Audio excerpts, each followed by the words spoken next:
The New Freedom by Woodrow Wilson. Read and published by Audiobook Library. If you enjoy audiobooks, consider subscribing and turning on notifications to stay updated. Feel free to like the video if you're enjoying it and share your thoughts or audiobook suggestions in the comments. Chapter 1. The Old Order Changeth. There is one great basic fact which underlies all the questions that are discussed on the political platform at the present moment.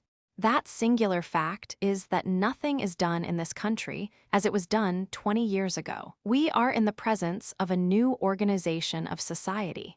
Our life has broken away from the past. The life of America is not the life that it was 20 years ago. It is not the life that it was 10 years ago.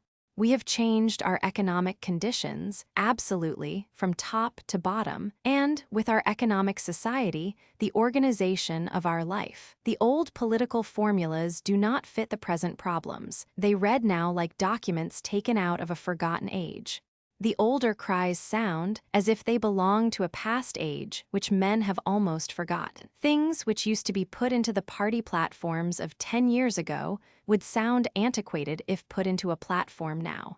We are facing the necessity of fitting a new social organization, as we did once fit the old organization, to the happiness and prosperity of the great body of citizens. For we are conscious that the new order of society has not been made to fit and provide the convenience or prosperity of the average man. The life of the nation has grown infinitely varied.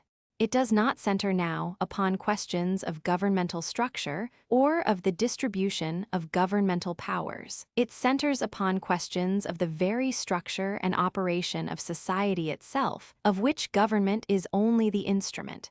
Our development has run so fast and so far along the lines sketched in the earlier day of constitutional definition, has so crossed and interlaced those lines, has piled upon them such novel structures of trust and combination, has elaborated within them a life so manifold, so full of forces which transcend the boundaries of the country itself and fill the eyes of the world, that a new nation seems to have been created which the old formulas do not fit or afford a vital interpretation of.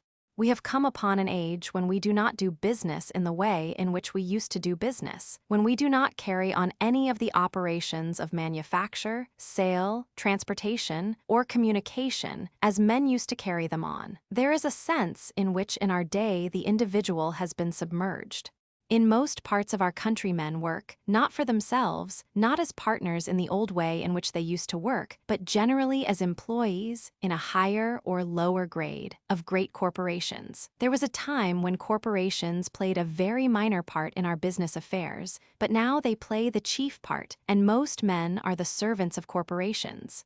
You know what happens when you are the servant of a corporation. You have in no instance access to the men who are really determining the policy of the corporation.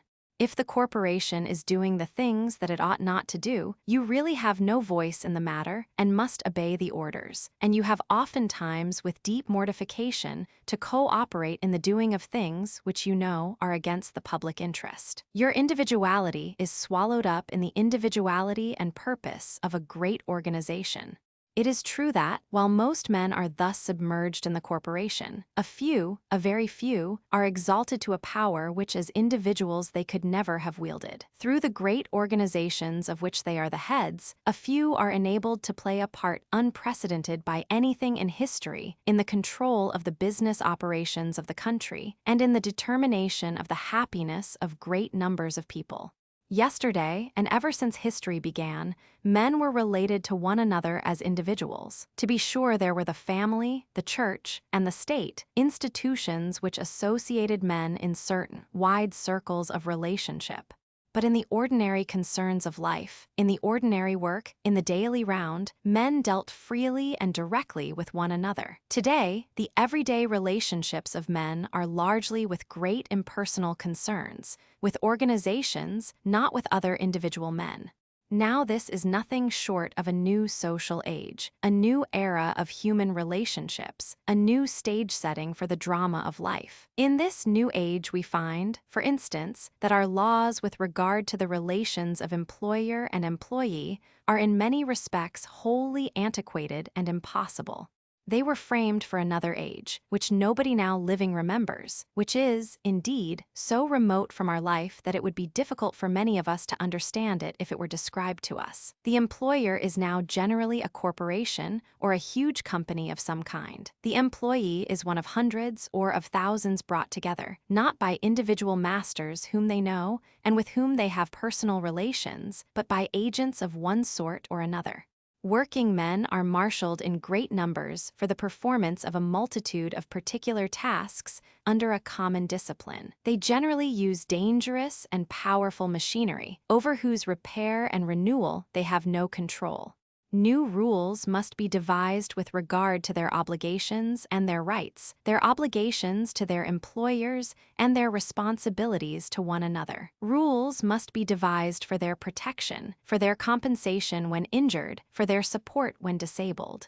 There is something very new and very big and very complex about these new relations of capital and labor. A new economic society has sprung up, and we must effect a new set of adjustments.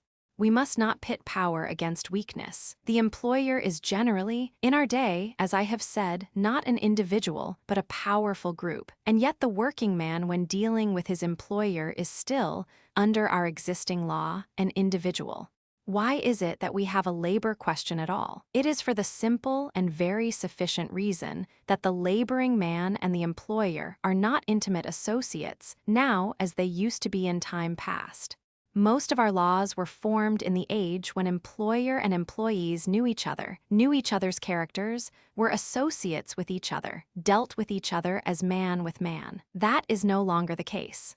You not only do not come into personal contact with the men who have the supreme command in those corporations, but it would be out of the question for you to do it. Our modern corporations employ thousands, and in some instances, hundreds of thousands of men. The only persons whom you see or deal with are local superintendents or local representatives of a vast organization, which is not like anything that the working men of the time in which our laws were framed knew anything about. A very different thing. You never saw a corporation any more than you ever saw a government. Many a working man today never saw the body of men who are conducting the industry in which he is employed, and they never saw him.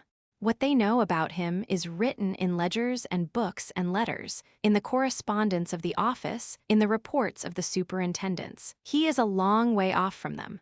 So what we have to discuss is not wrongs which individuals intentionally do. I do not believe there are a great many of those, but the wrongs of a system. I want to record my protest against any discussion of this matter, which would seem to indicate that there are bodies of our fellow citizens who are trying to grind us down and do us injustice. There are some men of that sort. I don't know how they sleep o' nights, but there are men of that kind. Thank God they are not numerous. The truth is, we are all caught in a great economic system which is heartless. The modern corporation is not engaged in business as an individual. When we deal with it, we deal with an impersonal element, an immaterial piece of society. A modern corporation is a means of cooperation in the conduct of an enterprise which is so big that no one man can conduct it, and which the resources of no one man are sufficient to finance. A company is formed. That company puts out a prospectus. The promoters expect to raise a certain fund as capital stock. Well, how are they going to raise it? They are going to raise it from the public in general, some of whom will buy their stock. The moment that begins, there is formed what? A joint stock corporation. Men begin to pool their earnings, little piles, big piles. A certain number of men are elected by the stockholders to be directors, and these directors elect a president. This president is the head of the undertaking, and the directors are its managers. Now, do the working men employed by that stock corporation deal with that president and those directors? Not at all. Does the public deal with that president and that board of directors? It does not. Can anybody bring them to account? It is next to impossible to do so. If you undertake it, you will find it a game of hide and seek, with the objects of your search taking refuge now behind the tree of their individual personality, now behind that of their corporate irresponsibility. And do our laws take note of this curious state of things? Do they even attempt to distinguish between a man's act as a corporation director and as an individual? They do not. Our laws still deal with us on the basis of the old system. The law is still living in the dead past which we have left behind. This is evident, for instance, with regard to the matter of employers' liability for working men's injuries. Suppose that a superintendent wants a workman to use a certain piece of machinery which it is not safe for him to use, and that the workman is injured by that piece of machinery. Some of our courts have held that the superintendent is a fellow servant, or, as the law states it, a fellow employee, and that, therefore, the man cannot recover damages for his injury. The superintendent who probably engaged the man is not his employer. Who is his employer? And whose negligence could conceivably come in there? The board of directors did not tell the employee to use that piece of machinery, and the president of the corporation did not tell him to use that piece of machinery. And so forth. Don't you see by that theory that a man never can get redress for negligence on the part of the employer? When I hear judges reason upon the analogy of the relationships that used to exist between workmen and their employers a generation ago, I wonder if they have not opened their eyes to the modern world. You know, we have a right to expect that judges will have their eyes open, even though the law which they administer hasn't awakened. Yet that is but a single small detail illustrative of the difficulties we are in, because we have not adjusted the law to the facts of the new order. Since I entered politics, I have chiefly had men's views confided to me privately. Some of the biggest men in the United States, in the field of commerce and manufacture, are afraid of somebody, are afraid of something. They know that there is a power somewhere so organized, so subtle, so watchful, so interlocked, so complete, so pervasive, that they had better not speak above their breath when they speak in condemnation of it. They know that America is not a place of which it can be said, as it used to be, that a man may choose his own calling and pursue it just as far as his abilities enable him to pursue it. Because today, if he enters certain fields, there are organizations which will use means against him that will prevent his building up a business which they do not want to have built up. Organizations that will see to it that the ground is cut from under him and the markets shut against him. And this is the country which has lifted to the admiration of the world its ideals of absolutely free opportunity, where no man is supposed to be under any limitation except the limitations of his character and of his mind, where there is supposed to be no distinction of class, no distinction of blood, no distinction of social status, but where men win or lose on their merits. American industry is not free, as once it was free. American enterprise is not free. The man with only a little capital is finding it harder to get into the field, more and more impossible to compete with the big fellow. Why? Because the laws of this country do not prevent the strong from crushing the weak. That is the reason, and because the strong have crushed the weak, the strong dominate the industry and the economic life of this country. No man can deny that the lines of endeavor have more and more narrowed and stiffened. No man who knows anything about the development of industry in this country can have failed to observe that the larger kinds of credit are more and more difficult to obtain, unless you obtain them upon the terms of uniting your efforts with those who already control the industries of the country. I should like to take a census of the businessmen, I mean the rank and file of the businessmen, as to whether they think that business conditions in this country, or rather whether the organization of business in this country, is satisfactory or not. I know what they would say if they dared.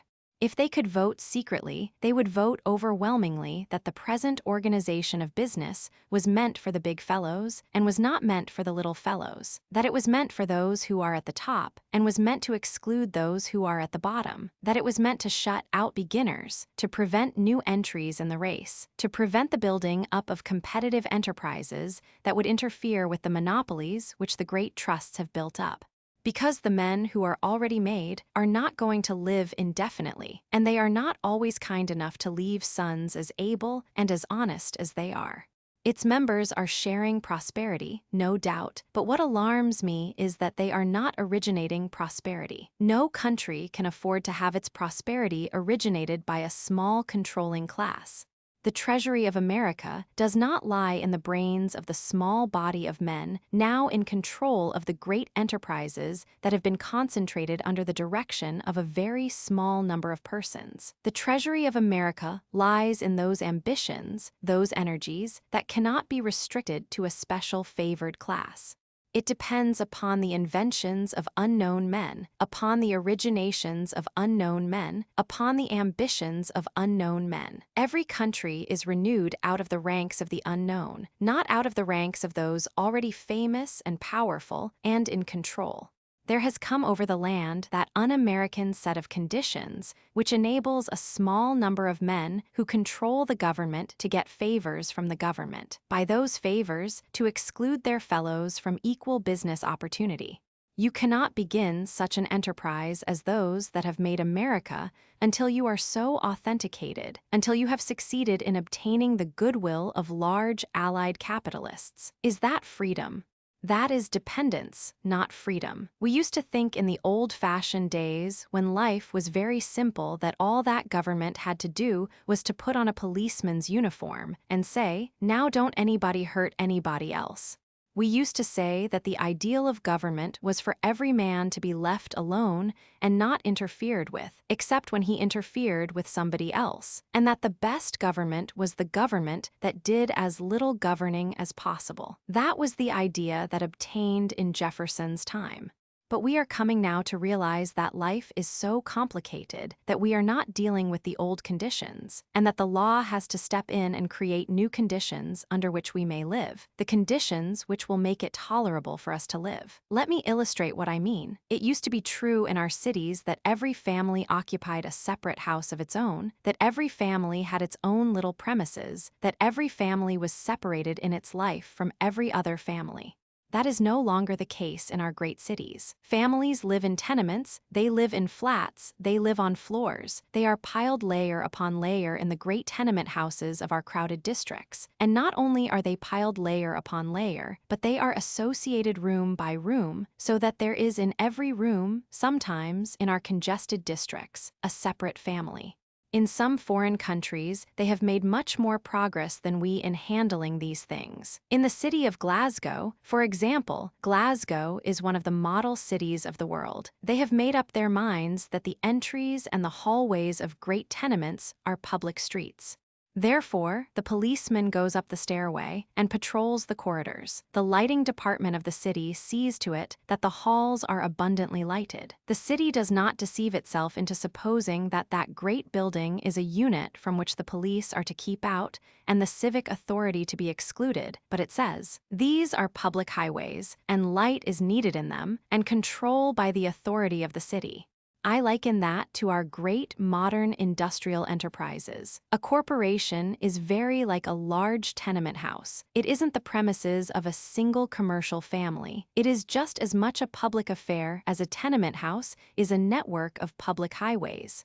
When you offer the securities of a great corporation to anybody who wishes to purchase them, you must open that corporation to the inspection of everybody who wants to purchase. There must, to follow out the figure of the tenement house, be lights along the corridors. There must be police patrolling the openings. There must be inspection wherever it is known that men may be deceived with regard to the contents of the premises.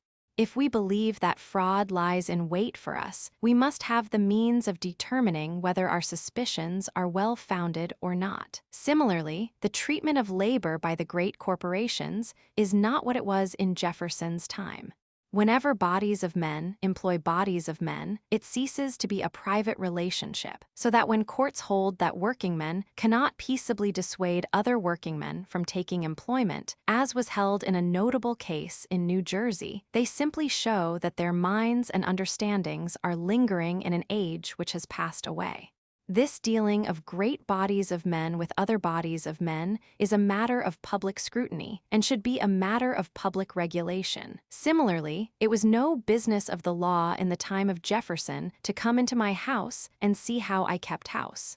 But when my so-called private property, became a great mine, and men went along dark corridors amidst every kind of danger in order to dig out of the bowels of the earth things necessary for the industries of a whole nation, and when it came about that no individual owned these mines, that they were owned by great stock companies.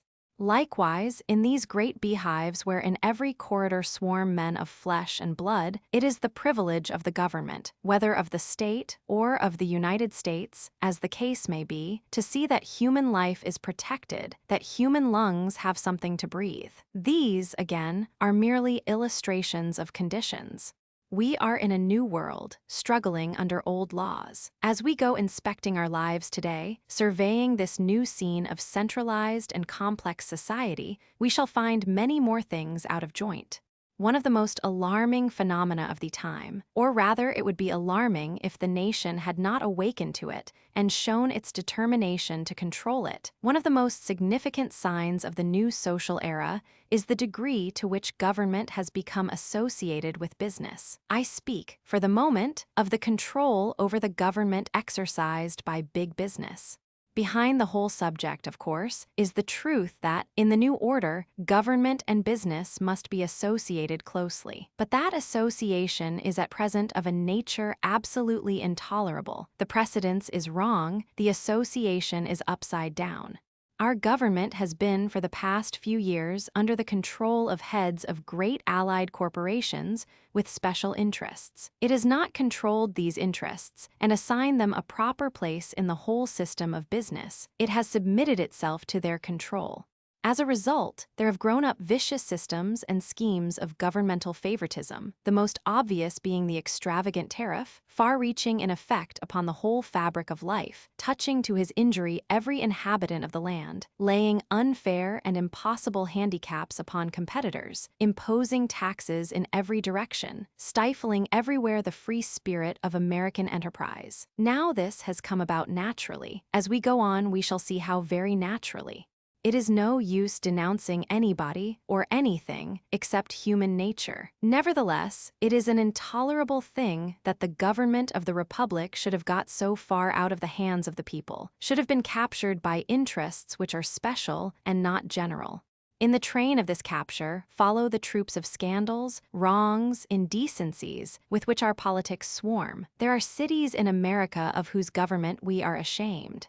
There are cities everywhere, in every part of the land, in which we feel that, not the interests of the public, but the interests of special privileges, of selfish men, are served, where contracts take precedence over public interest. Not only in big cities is this the case. Have you not noticed the growth of socialistic sentiment in the smaller towns? Not many months ago, I stopped at a little town in Nebraska, and while my train lingered, I met on the platform a very engaging young fellow dressed in overalls who introduced himself to me as the mayor of the town and added that he was a socialist. I said, "What does that mean? Does that mean that this town is socialistic?" "No, sir," he said, "I have not deceived myself. The vote by which I was elected was about 20% socialistic and 80% protest. It was protest against the treachery to the people of those who led both the other parties of that town. All over the Union, people are coming to feel that they have no control over the course of affairs.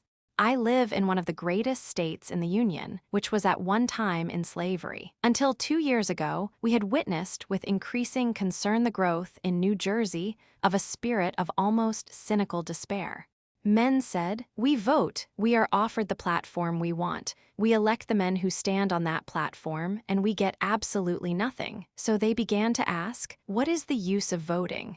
We know that the machines of both parties are subsidized by the same persons, and therefore it is useless to turn in either direction. This is not confined to some of the state governments and those of some of the towns and cities.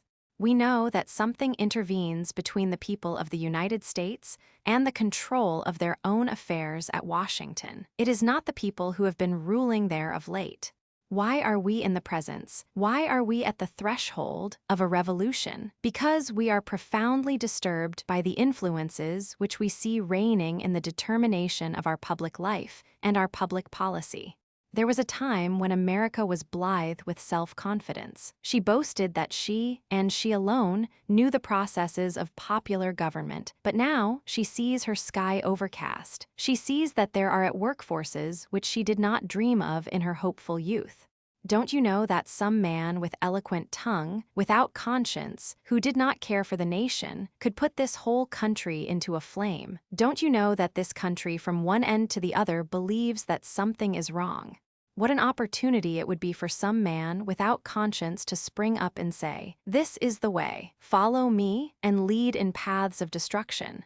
The old order changeth under our very eyes, not quietly and equably, but swiftly, and with the noise and heat and tumult of reconstruction. I suppose that all struggle for law has been conscious, that very little of it has been blind or merely instinctive.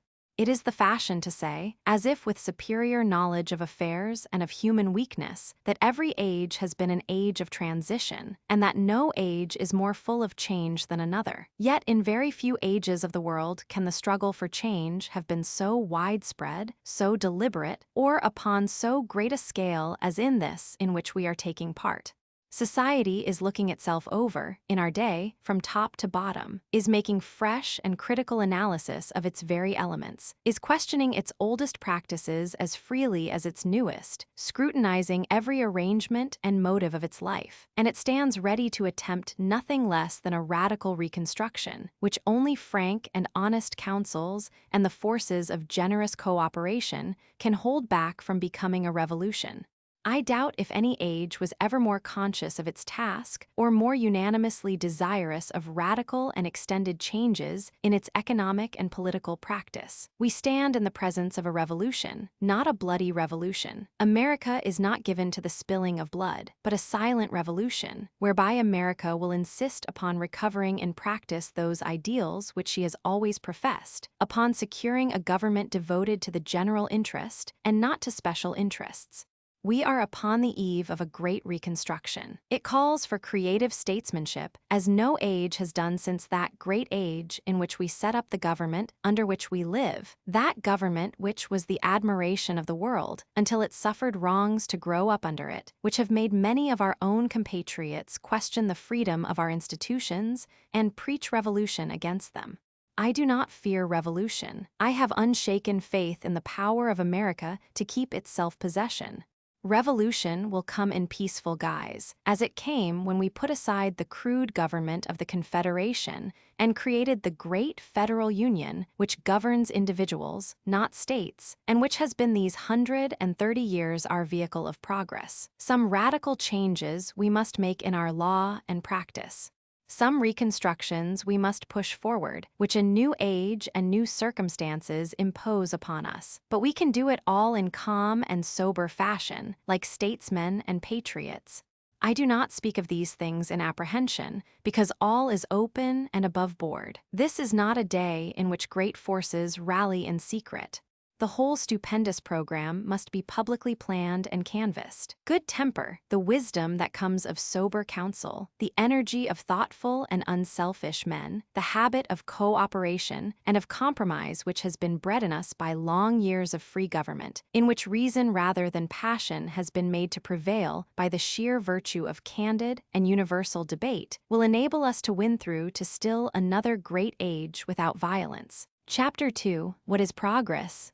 In that sage and veracious chronicle, Alice Through the Looking-Glass, it is recounted how, on a noteworthy occasion, the little heroine is seized by the red chess queen, who races her off at a terrific pace. They run until both of them are out of breath. Then they stop, and Alice looks around her and says, "Why, we are just where we were when we started."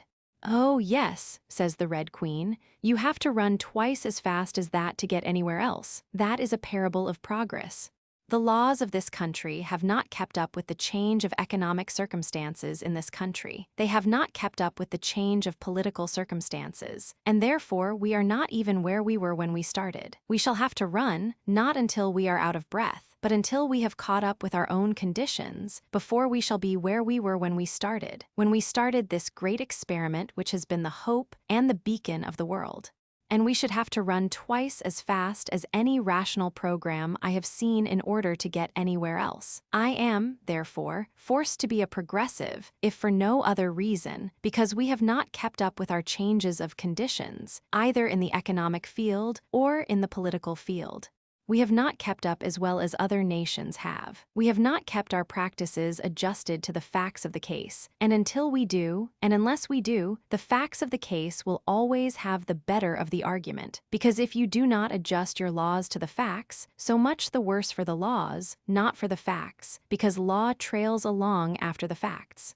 Only that law is unsafe which runs ahead of the facts and beckons to it and makes it follow the will-o'-the-wisps of imaginative projects. Business is in a situation in America which it was never in before. It is in a situation to which we have not adjusted our laws. Our laws are still meant for business done by individuals. They have not been satisfactorily adjusted to business done by great combinations, and we have got to adjust them. I do not say we may or may not. I say we must. There is no choice. If your laws do not fit your facts, the facts are not injured, the law is damaged, because the law, unless I have studied it amiss, is the expression of the facts in legal relationships. Laws have never altered the facts. Laws have always necessarily expressed the facts, adjusted interests as they have arisen and have changed toward one another. Politics in America is in a case which sadly requires attention. The system set up by our law and our usage doesn't work, or at least it can't be depended on. It is made to work only by a most unreasonable expenditure of labor and pains.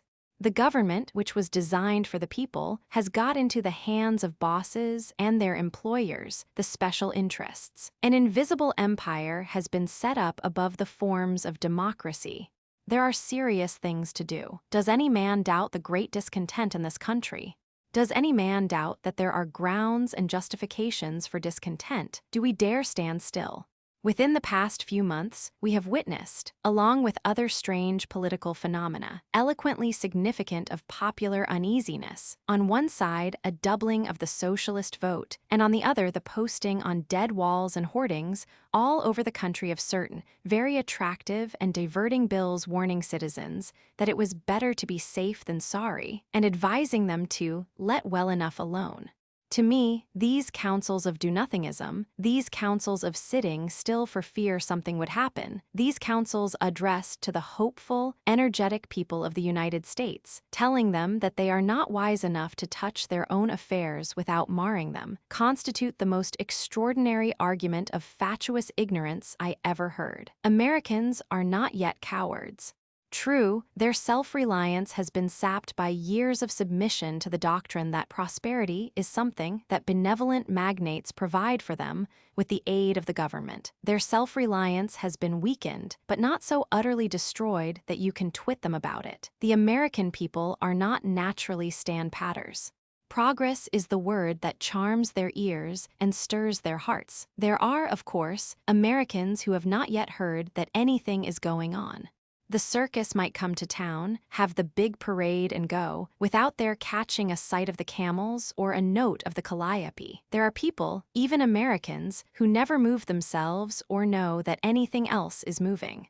A friend of mine who had heard of the Florida cracker, as they call a certain ne'er-do-weel portion of the population down there, when passing through the state in a train, asked someone to point out a cracker to him. The man asked replied, "Well, if you see something off in the woods that looks brown, like a stump, you will know it is either a stump or a cracker. If it moves, it is a stump." Now, movement has no virtue in itself. Change is not worthwhile for its own sake.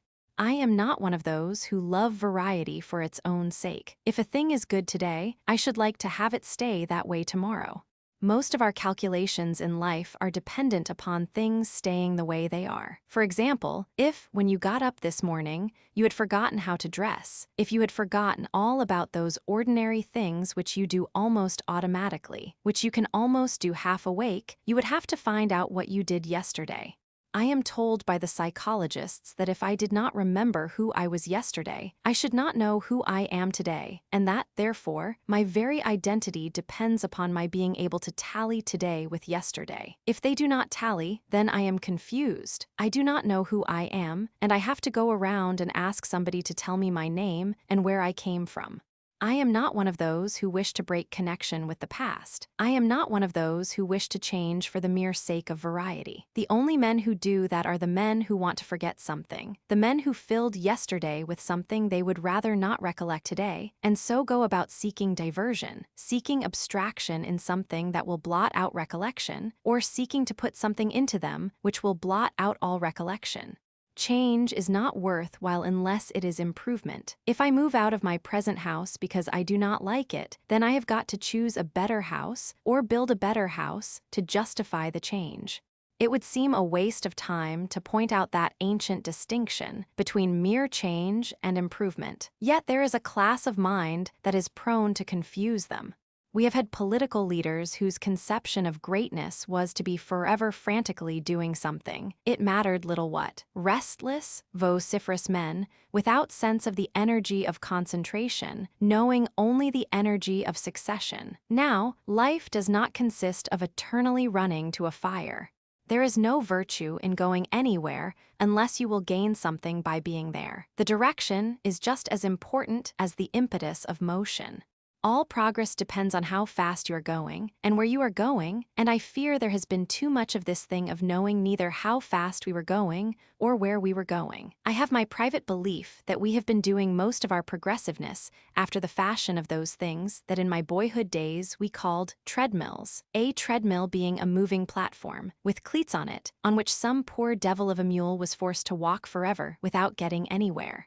Elephants and even other animals have been known to turn treadmills, making a good deal of noise and causing certain wheels to go round, and I dare say grinding out some sort of product for somebody, but without achieving much progress. Lately, in an effort to persuade the elephant to move, really, his friends tried dynamite. It moved, in separate and scattered parts, but it moved. It was for that reason that I used to say, when I had to do with the administration of an educational institution, that I should like to make the young gentlemen of the rising generation as unlike their fathers as possible. Progress, did you ever reflect that that word is almost a new one? No word comes more often or more naturally to the lips of modern man, as if the thing it stands for were almost synonymous with life itself, and yet men through many thousand years never talked or thought of progress. They thought in the other direction. Their stories of heroisms and glory were tales of the past. The ancestor wore the heavier armor and carried the larger spear. There were giants in those days. Now all that has altered.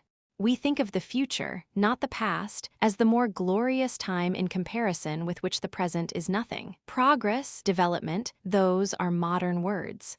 The modern idea is to leave the past and press onward to something new. But what is progress going to do with the past and with the present?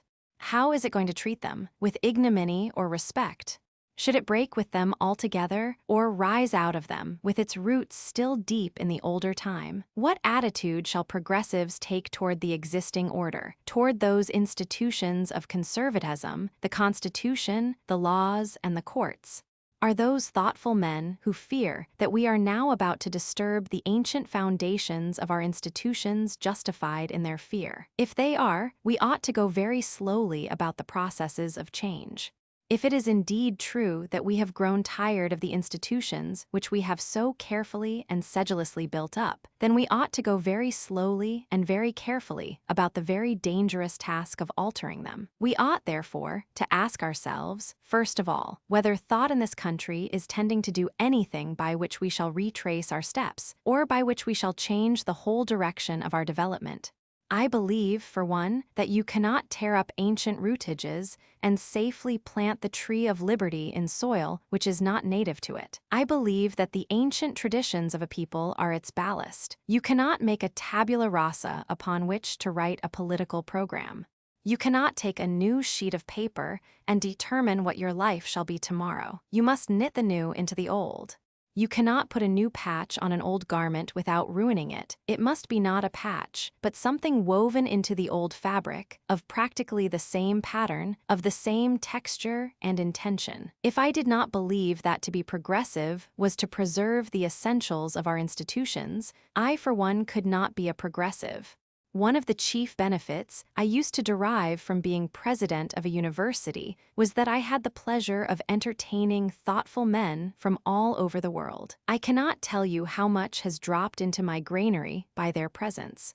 I had been casting around in my mind for something by which to draw several parts of my political thought together, when it was my good fortune to entertain a very interesting Scotsman who had been devoting himself to the philosophical thought of the 17th century. His talk was so engaging that it was delightful to hear him speak of anything, and presently there came out of the unexpected region of his thought the thing I had been waiting for. He called my attention to the fact that in every generation, all sorts of speculation and thinking tend to fall under the formula of the dominant thought of the age. For example, after the Newtonian theory of the universe had been developed, almost all thinking tended to express itself in the analogies of the Newtonian theory. And since the Darwinian theory has reigned amongst us, everybody is likely to express whatever he wishes to expound in terms of development and accommodation to environment. Now, it came to me, as this interesting man talked, that the Constitution of the United States had been made under the dominion of the Newtonian theory. You have only to read the papers of the Federalist to see that fact written on every page. They speak of the checks and balances of the Constitution and use to express their idea the simile of the organization of the universe, and particularly of the solar system, how by the attraction of gravitation the various parts are held in their orbits, and then they proceed to represent Congress, the judiciary, and the president as a sort of imitation of the solar system. They were only following the English Whigs, who gave Great Britain its modern constitution. Not that those Englishmen analyzed the matter or had any theory about it. Englishmen care little for theories. It was a Frenchman, Montesquieu, who pointed out to them how faithfully they had copied Newton's description of the mechanism of the heavens. The makers of our federal constitution read Montesquieu with true scientific enthusiasm. They were scientists in their way, the best way of their age, those fathers of the nation. Jefferson wrote of the laws of nature, and then by way of afterthought, and of nature's God. And they constructed a government as they would have constructed an orrery to display the laws of nature. Politics in their thought was a variety of mechanics. The Constitution was founded on the law of gravitation. The government was to exist and move by virtue of the efficacy of checks and balances. The trouble with the theory is that government is not a machine, but a living thing.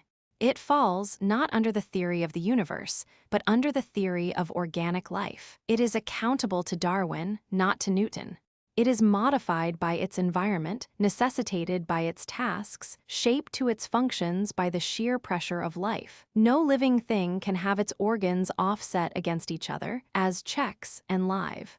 On the contrary, its life is dependent upon their quick cooperation, their ready response to the commands of instinct or intelligence, their amicable community of purpose. Government is not a body of blind forces. It is a body of men with highly differentiated functions, no doubt, in our modern day, of specialization, with a common task and purpose. Their cooperation is indispensable, their warfare fatal. There can be no successful government without the intimate, instinctive coordination of the organs of life and action. This is not theory, but fact, and displays its force as fact, whatever theories may be thrown across its track. Living political constitutions must be Darwinian in structure and in practice. Society is a living organism and must obey the laws of life, not of mechanics. It must develop. All that progressives ask or desire is permission, in an era when development, evolution, is the scientific word, to interpret the Constitution according to the Darwinian principle. All they ask is recognition of the fact that a nation is a living thing and not a machine. Some citizens of this country have never got beyond the Declaration of Independence, signed in Philadelphia, July 4, 1776. Their bosoms swell against George III, but they have no consciousness of the war for freedom that is going on today. The Declaration of Independence did not mention the questions of our day. It is of no consequence to us unless we can translate its general terms into examples of the present day and substitute them in some vital way for the examples it itself gives, so concrete, so intimately involved in the circumstances of the day in which it was conceived and written. It is an eminently practical document, meant for the use of practical men, not a thesis for philosophers, but a whip for tyrants, not a theory of government, but a program of action. Unless we can translate it into the questions of our own day, we are not worthy of it. We are not the sons of the sires who acted in response to its challenge. What form does the contest between tyranny and freedom take today? What is the special form of tyranny we now fight? How does it endanger the rights of the people? And what do we mean to do in order to make our contest against it effectual? What are to be the items of our new Declaration of Independence? By tyranny, as we now fight it, we mean control of the law, of legislation and adjudication, by organizations which do not represent the people, by means which are private and selfish. We mean, specifically, the conduct of our affairs and the shaping of our legislation in the interest of special bodies of capital and those who organize their use. We mean the alliance, for this purpose, of political machines with selfish business. We mean the exploitation of the people by legal and political means. We have seen many of our governments under these influences cease to be representative governments, cease to be governments representative of the people, and become governments representative of special interests, controlled by machines, which in their turn are not controlled by the people. Now, the problem is to continue to live in the house and yet change it. Well, we are architects in our time, and our architects are also engineers. We don't have to stop using a railroad terminal because a new station is being built. We don't have to stop any of the processes of our lives because we are rearranging the structures in which we conduct those processes. What we have to undertake is to systematize the foundations of the house, then to thread all the old parts of the structure with the steel which will be laced together in modern fashion, accommodated to all the modern knowledge of structural strength and elasticity, and then slowly change the partitions, relay the walls, let in the light through new apertures, improve the ventilation. Some wit recently said, in view of the fact that most of our American architects are trained in a certain école in Paris, that all American architecture in recent years was either bizarre or beaux arts. I think that our economic architecture is decidedly bizarre, and I am afraid that there is a good deal to learn about matters other than architecture from the same source from which our architects have learned a great many things. I don't mean the School of Fine Arts at Paris, but the experience of France. For from the other side of the water men can now hold up against us the reproach that we have not adjusted our lives to modern conditions to the same extent that they have adjusted theirs. I was very much interested in some of the reasons given by our friends across the Canadian border for being very shy about the reciprocity arrangements. They said, "We are not sure whither these arrangements will lead, and we don't care to associate too closely with the economic conditions of the United States until those conditions are as modern as ours." And when I resented it and asked for particulars, I had, in regard to many matters, to retire from the debate, because I found that they had adjusted their regulations of economic development to conditions we had not yet found a way to meet in the United States. Well, we have started now at all events. The procession is underway. The stand-patter doesn't know there is a procession. He is asleep in the back part of his house. He doesn't know that the road is resounding with the tramp of men going to the front. And when he wakes up, the country will be empty. He will be deserted, and he will wonder what has happened. Nothing has happened. The world has been going on. The world has a habit of going on. The world has a habit of leaving those behind who won't go with it. The world has always neglected stand-patters, and therefore, the stand-patter does not excite my indignation. He excites my sympathy.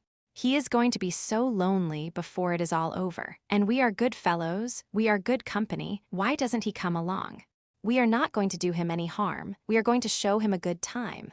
We are going to climb the slow road until it reaches some upland where the air is fresher, where the whole talk of mere politicians is stilled, where men can look in each other's faces and see that there is nothing to conceal, that all they have to talk about they are willing to talk about in the open and talk about with each other. And whence, looking back over the road, we shall see at last that we have fulfilled our promise to mankind. And now we have proved that we meant it. Chapter 3. Freemen Need No Guardians.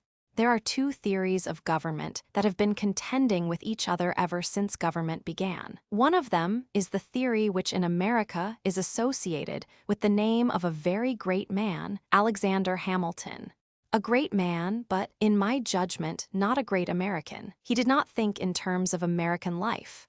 Hamilton believed that the only people who could understand government, and therefore the only people who were qualified to conduct it, were the men who had the biggest financial stake in the commercial and industrial enterprises of the country. That theory, though few have now the hardihood to profess it openly, has been the working theory upon which our government has lately been conducted.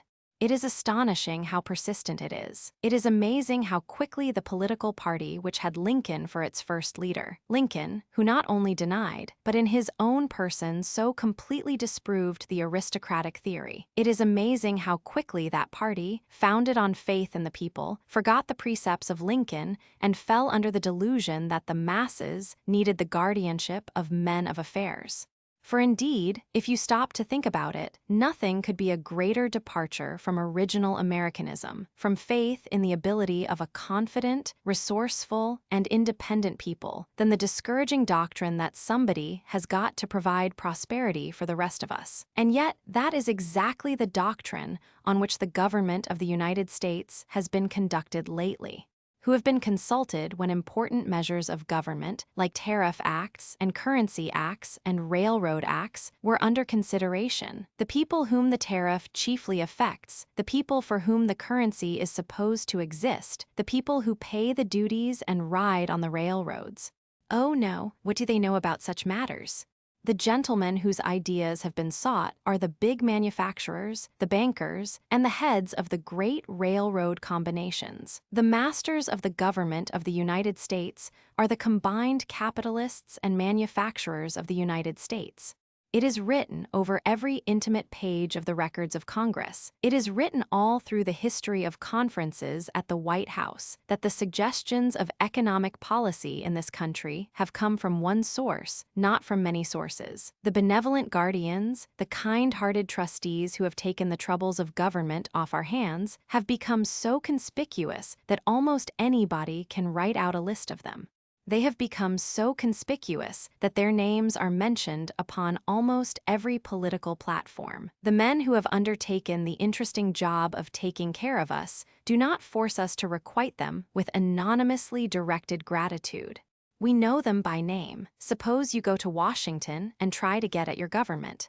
You will always find that while you are politely listened to, the men really consulted are the men who have the biggest stake, the big bankers, the big manufacturers, the big masters of commerce, the heads of railroad corporations and of steamship corporations. I have no objection to these men being consulted, because they also, though they do not themselves seem to admit it, are part of the people of the United States.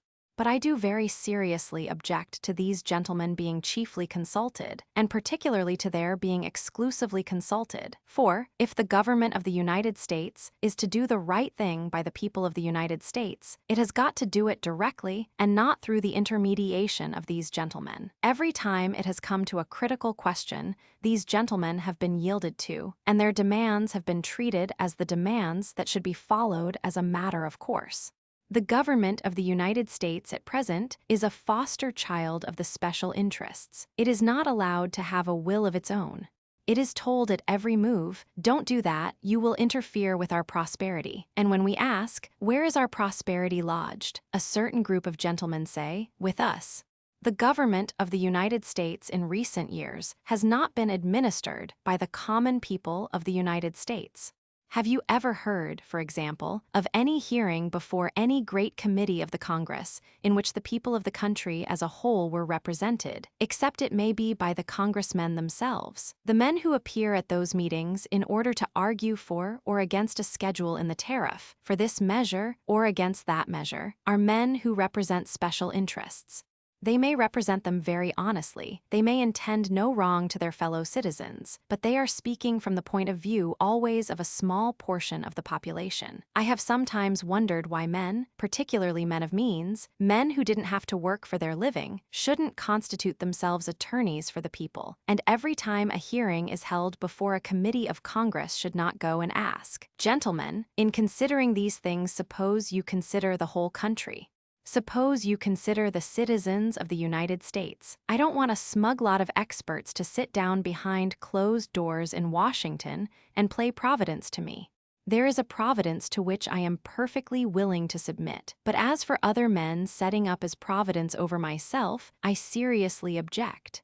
I have never met a political savior in the flesh, and I never expect to meet one. I am reminded of Gillett Burgess verses. I never saw a purple cow, I never hope to see one, but this I'll tell you anyhow, I'd rather see than be one.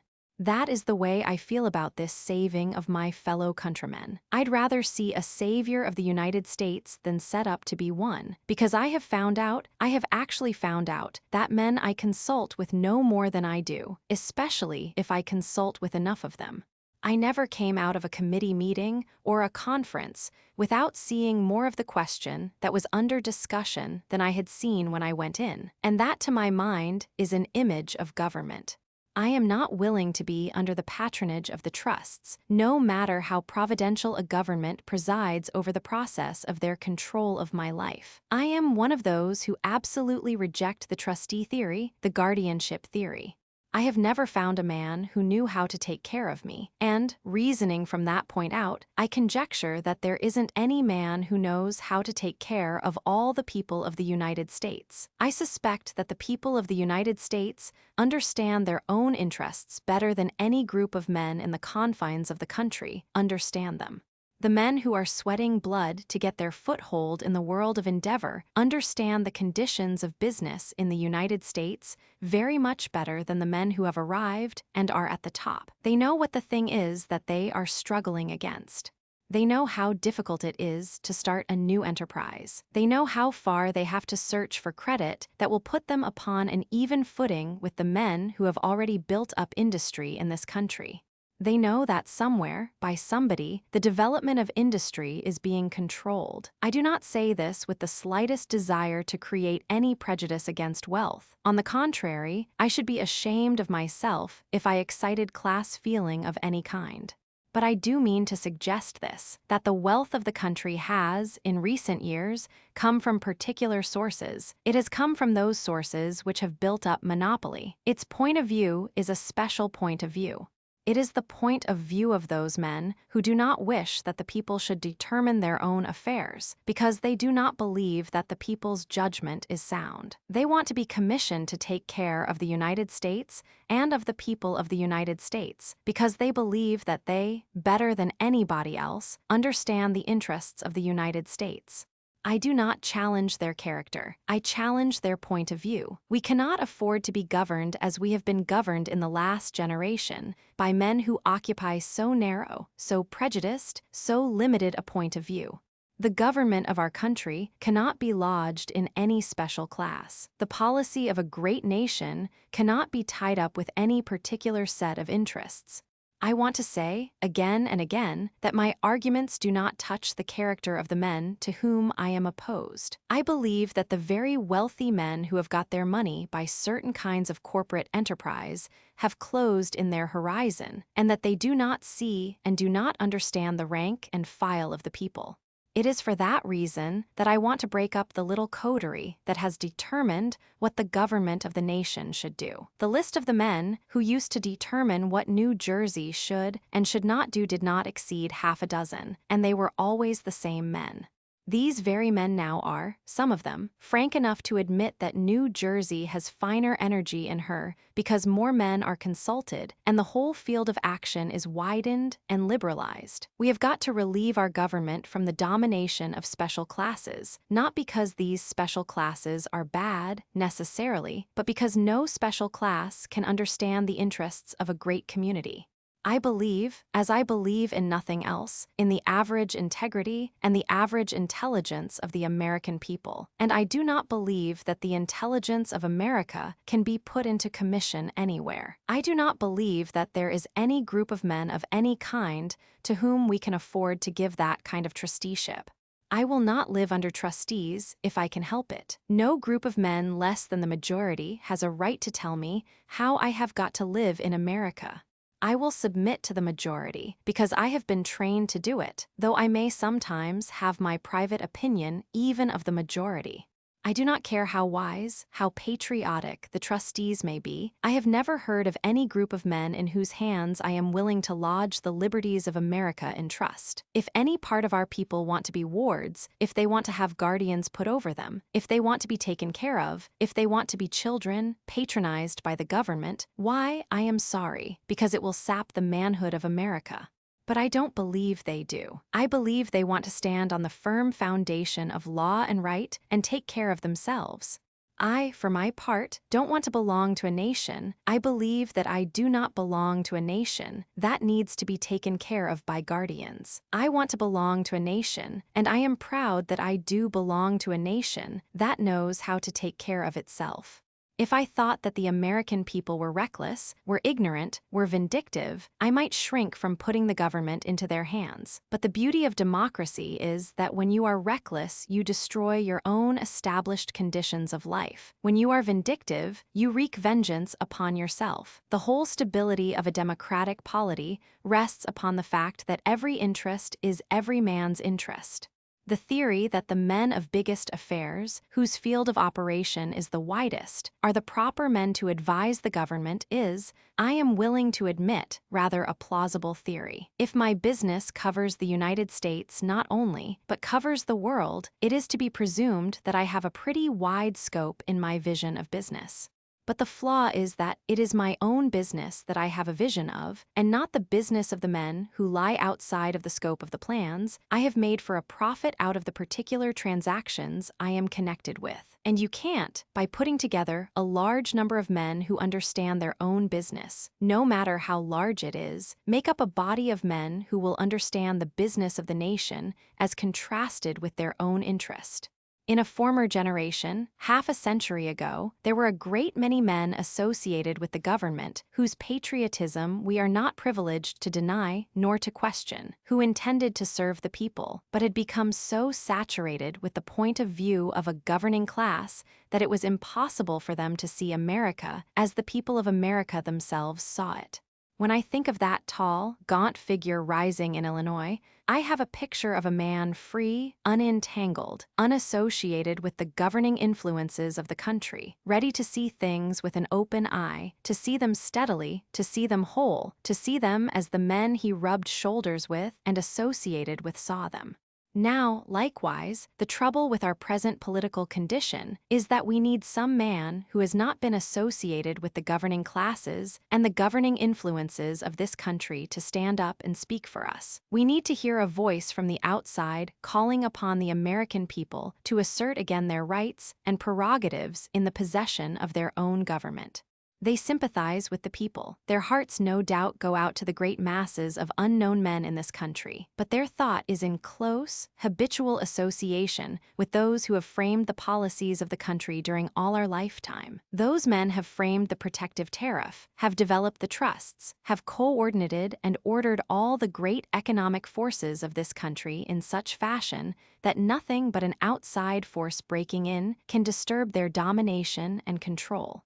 It is with this in mind, I believe, that the country can say to these gentlemen, we do not deny your integrity, we do not deny your purity of purpose, but the thought of the people of the United States has not yet penetrated to your consciousness. You are willing to act for the people, but you are not willing to act through the people.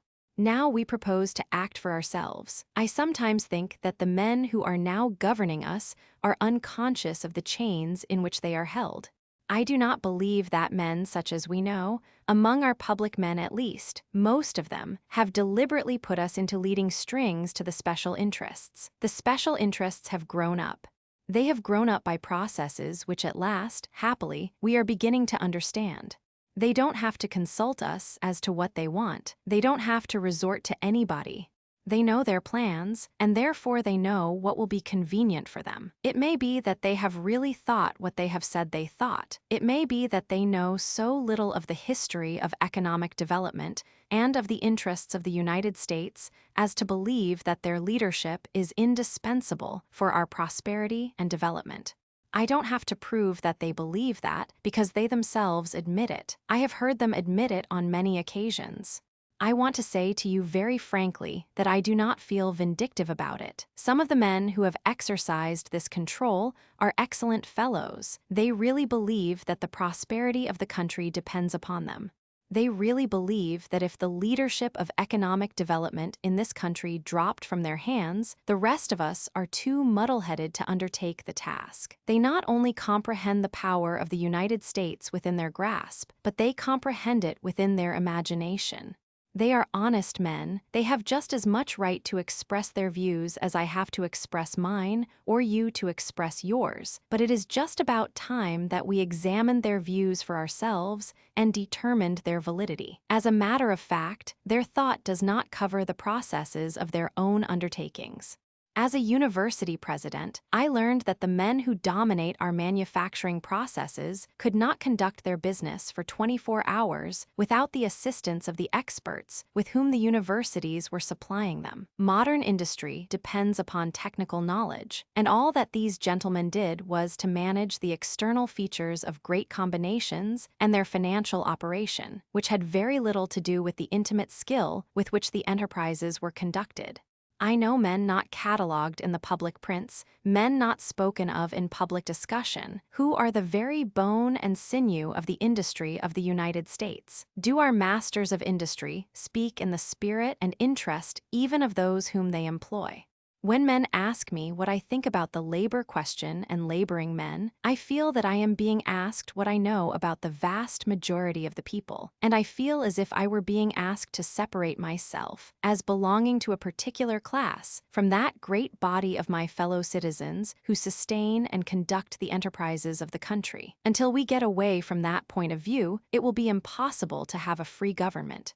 I have listened to some very honest and eloquent orators whose sentiments were noteworthy for this, that when they spoke of the people, they were not thinking of themselves. They were thinking of somebody whom they were commissioned to take care of. They were always planning to do things for the American people, and I have seen them visibly shiver when it was suggested that they arrange to have something done by the people for themselves.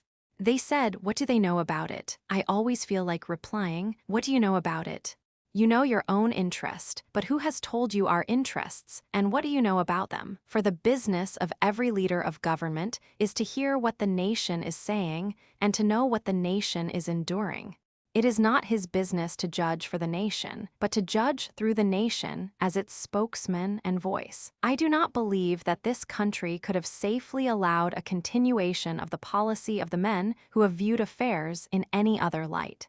The hypothesis under which we have been ruled is that of government through a board of trustees, through a selected number of the big businessmen of the country who know a lot that the rest of us do not know, and who take it for granted that our ignorance would wreck the prosperity of the country. The idea of the presidents we have recently had has been that they were presidents of a national board of trustees.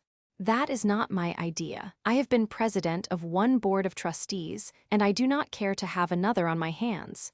I want to be president of the people of the United States. There was many a time when I was president of the board of trustees of a university when the undergraduates knew more than the trustees did. And it has been in my thought ever since that if I could have dealt directly with the people who constituted Princeton University, I could have carried it forward much faster than I could dealing with a board of trustees.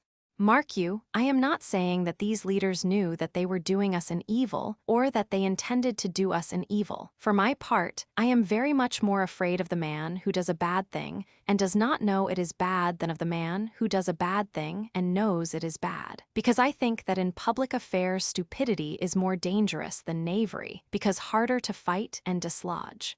If a man does not know enough to know what the consequences are going to be to the country, then he cannot govern the country in a way that is for its benefit. These gentlemen, whatever may have been their intentions, linked the government up with the men who control the finances. They may have done it innocently, or they may have done it corruptly, without affecting my argument at all, and they themselves cannot escape from that alliance. Here, for example, is the old question of campaign funds. If I take $100,000 from a group of men representing a particular interest that has a big stake in a certain schedule of the tariff, I take it with the knowledge that those gentlemen will expect me not to forget their interest in that schedule, and that they will take it as a point of implicit honor that I should see to it that they are not damaged by too great a change in that schedule. Perhaps there is no ground for objection to this situation, so long as the function of government is conceived to be to look after the trustees of prosperity, who in turn will look after the people. But on any other theory than that of trusteeship, no interested campaign contributions can be tolerated for a moment, save those of the millions of citizens who thus support the doctrines they believe and the men whom they recognized as their spokesmen. How are they to be understood by the masters of finance if only the masters of finance are consulted? That is what I mean when I say, bring the government back to the people. I do not mean anything demagogic. I do not mean to talk as if we wanted a great mass of men to rush in and destroy something. That is not the idea. I want the people to come in and take possession of their own premises, for I hold that the government belongs to the people and that they have a right to that intimate access to it which will determine every turn of its policy. America is never going to submit to guardianship. America is never going to choose thraldom instead of freedom. Look what there is to decide. There is the tariff question. Can the tariff question be decided in favor of the people, so long as the monopolies are the chief counselors at Washington? There is the currency question. Are we going to settle the currency question so long as the government listens only to the counsel of those who command the banking situation? Then there is the question of conservation. What is our fear about conservation? The hands that are being stretched out to monopolize our forests, to prevent or preempt the use of our great power-producing streams, the hands that are being stretched into the bowels of the earth to take possession of the great riches that lie hidden in Alaska and elsewhere in the incomparable domain of the United States, are the hands of monopoly. Are these men to continue to stand at the elbow of government and tell us how we are to save ourselves from themselves? You cannot settle the question of conservation while monopoly is close to the ears of those who govern. And the question of conservation is a great deal bigger than the question of saving our forests and our mineral resources and our waters. It is as big as the life and happiness and strength and elasticity and hope of our people.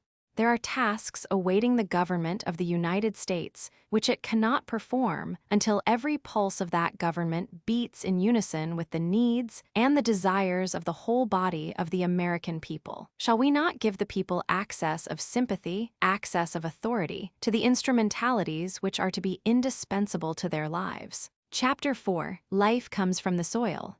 When I look back on the processes of history, when I survey the genesis of America, I see this written over every page, that the nations are renewed from the bottom, not from the top, that the genius which springs up from the ranks of unknown men is the genius which renews the youth and energy of the people. The utility, the vitality, the fruitage of life does not come from the top to the bottom. It comes, like the natural growth of a great tree, from the soil, up through the trunk into the branches to the foliage and the fruit. The great struggling, unknown masses of the men who are at the base of everything are the dynamic force that is lifting the levels of society. A nation is as great, and only as great, as her rank and file. So the first and chief need of this nation of ours today is to include in the partnership of government all those great bodies of unnamed men who are going to produce our future leaders and renew the future energies of America. And as I confess my belief in the common man, I know what I am saying. The man who is swimming against the stream knows the strength of it.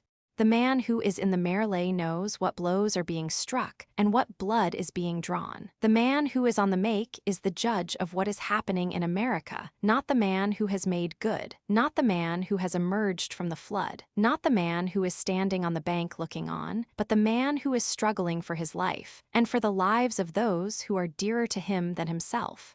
That is the man whose judgment will tell you what is going on in America. That is the man by whose judgment I, for one, wish to be guided. We have had the wrong jury. We have had the wrong group. No, I will not say the wrong group, but too small a group, in control of the policies of the United States. The average man has not been consulted, and his heart had begun to sink for fear he never would be consulted again. Therefore, we have got to organize a government whose sympathies will be open to the whole body of the people of the United States, a government which will consult as large a proportion of the people of the United States as possible before it acts. Because the great problem of government is to know what the average man is experiencing and is thinking about. Most of us are average men. Very few of us rise, except by fortunate accident, above the general level of the community about us. And therefore the man who thinks common thoughts, the man who has had common experiences, is almost always the man who interprets America aright.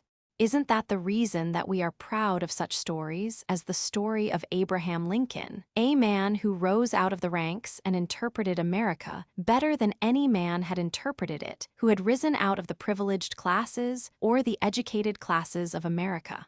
The average hopefulness, the average welfare, the average enterprise, the average initiative of the United States are the only things that make it rich. We are not rich because a few gentlemen direct our industry. We are rich because of our own intelligence and our own industry. America does not consist of men who get their names into the newspapers. America does not consist politically of the men who set themselves up to be political leaders. She does not consist of the men who do most of her talking. They are important only so far as they speak for that great voiceless multitude of men who constitute the great body and the saving force of the nation. Only he is fit to speak who knows the thoughts of the great body of citizens, the men who go about their business every day, the men who toil from morning till night, the men who go home tired in the evenings, the men who are carrying on the things we are so proud of. You know how it thrills our blood sometimes to think how all the nations of the earth wait to see what America is going to do with her power, her physical power, her enormous resources, her enormous wealth. The nations hold their breath to see what this young country will do with her young, unspoiled strength. We cannot help but be proud that we are strong. But what has made us strong? The toil of millions of men, the toil of men who do not boast, who are inconspicuous, but who live their lives humbly from day to day. It is the great body of toilers that constitutes the might of America. It is one of the glories of our land that nobody is able to predict from what family, from what region, from what race, even the leaders of the country are going to come. The great leaders of this country have not come very often from the established, successful families. I remember speaking at a school not long ago where I understood that almost all the young men were the sons of very rich people, and I told them I looked upon them with a great deal of pity because, I said, most of you fellows are doomed to obscurity. You will not do anything. You will never try to do anything, and with all the great tasks of the country waiting to be done, probably you are the very men who will decline to do them. Some man who has been up against it, some man who has come out of the crowd, somebody who has had the whip of necessity laid on his back, will emerge out of the crowd, will show that he understands the crowd, understands the interests of the nation, united and not separated, and will stand up and lead us. There is one illustration of the value of the constant renewal of society from the bottom that has always interested me profoundly. The Roman Catholic Church was then, as it is now, a great democracy. There was no peasant so humble that he might not become a priest, and no priest so obscure that he might not become Pope of Christendom. And every chancellery in Europe, every court in Europe, was ruled by these learned, trained, and accomplished men, the priesthood of that great and dominant body.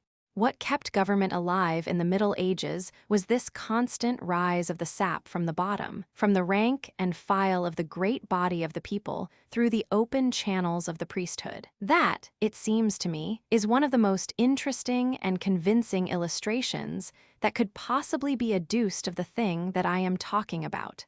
The only way that government is kept pure is by keeping these channels open, so that nobody may deem himself so humble as not to constitute a part of the body politic, so that there will constantly be coming new blood into the veins of the body politic, so that no man is so obscure that he may not break the crust of any class he may belong to, may not spring up to higher levels, and be counted among the leaders of the state. When I see alliances formed, as they are now being formed, by successful men of business with successful organizers of politics, I know that something has been done that checks the vitality and progress of society. Today, when our government has so far passed into the hands of special interests, today, when the doctrine is implicitly avowed that only select classes have the equipment necessary for carrying on government, the flower does not bear the root, but the root the flower. Everything that blooms in beauty in the air of heaven draws its fairness, its vigor, from its roots. Nothing living can blossom into fruitage unless through nourishing stalks deep planted in the common soil. The rose is merely the evidence of the vitality of the root, and the real source of its beauty, the very blush that it wears upon its tender cheek, comes from those silent sources of life that lie hidden in the chemistry of the soil. Up from that soil, up from the silent bosom of the earth, rise the currents of life and energy. Up from the common soil, up from the quiet heart of the people, rise joyously today streams of hope and determination bound to renew the face of the earth in glory.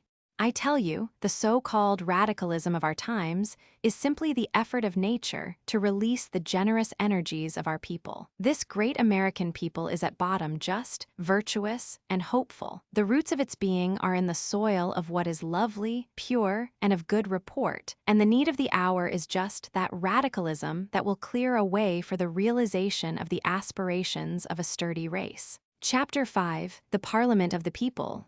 For a long time, this country of ours has lacked one of the institutions which freemen have always and everywhere held fundamental. For a long time, there has been no sufficient opportunity of counsel among the people, no place and method of talk, of exchange of opinion, of parley. Communities have outgrown the folk moot and the town meeting. Congress, in accordance with the genius of the land, which asks for action and is impatient of words, Congress has become an institution which does its work in the privacy of committee rooms and not on the floor of the chamber. A body that makes laws, a legislature, not a body that debates, not a parliament. Party conventions afford little or no opportunity for discussion. Platforms are privately manufactured and adopted with a whoop. It is partly because citizens have foregone the taking of counsel together that the unholy alliances of bosses and big business have been able to assume to govern for us. I conceive it to be one of the needs of the hour to restore the processes of common counsel and to substitute them for the processes of private arrangement which now determine the policies of cities, states, and nation. We must learn, we freemen, to meet, as our fathers did, somehow, somewhere, for consultation. There must be discussion and debate in which all freely participate. It must be candid debate, and it must have for its honest purpose the clearing up of questions and the establishing of the truth. Too much political discussion is not to honest purpose, but only for the confounding of an opponent. I am often reminded, when political debate gets warm and we begin to hope that the truth is making inroads on the reason of those who have denied it, of the way a debate in Virginia once seemed likely to end. When I was a young man studying at Charlottesville, there were two factions in the Democratic Party in the state of Virginia which were having a pretty hot contest with each other. In one of the counties, one of these factions had practically no following at all. A man named Massey, one of its redoubtable debaters, though a little, slim, insignificant-looking person, sent a messenger up into this county and challenged the opposition to debate with him. They didn't quite like the idea, but they were too proud to decline, so they put up their best debater, a big, good-natured man whom everybody was familiar with as Tom. And it was arranged that Massey should have the first hour, and that Tom, whatever his name was, should succeed him the next hour. Now, that kind of debate, that spirit in discussion, gets us nowhere. Our national affairs are too serious. They lie too close to the well-being of each one of us to excuse our talking about them except in earnestness and candor and a willingness to speak and listen with open minds. It is a misfortune that attends the party system that in the heat of a campaign partisan passions are so aroused that we cannot have frank discussion. Yet I am sure that I observe, and that all citizens must observe, an almost startling change in the temper of the people in this respect. The campaign just closed was markedly different from others that had preceded it in the degree to which party considerations were forgotten in the seriousness of the things we had to discuss as common citizens of an endangered country. There is a stir in the air of America, something that I for one never saw before, never felt before. I have been going to political meetings all my life, though not all my life playing an immodestly conspicuous part in them, and there is a spirit in our political meetings now that I never saw before. It hasn't been very many years, let me say, for example, that women attended political meetings.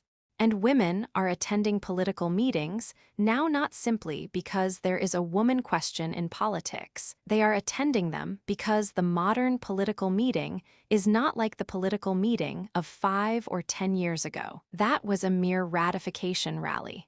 That was a mere occasion for whooping it up for somebody. That was merely an occasion upon which one party was denounced unreasonably and the other was lauded unreasonably.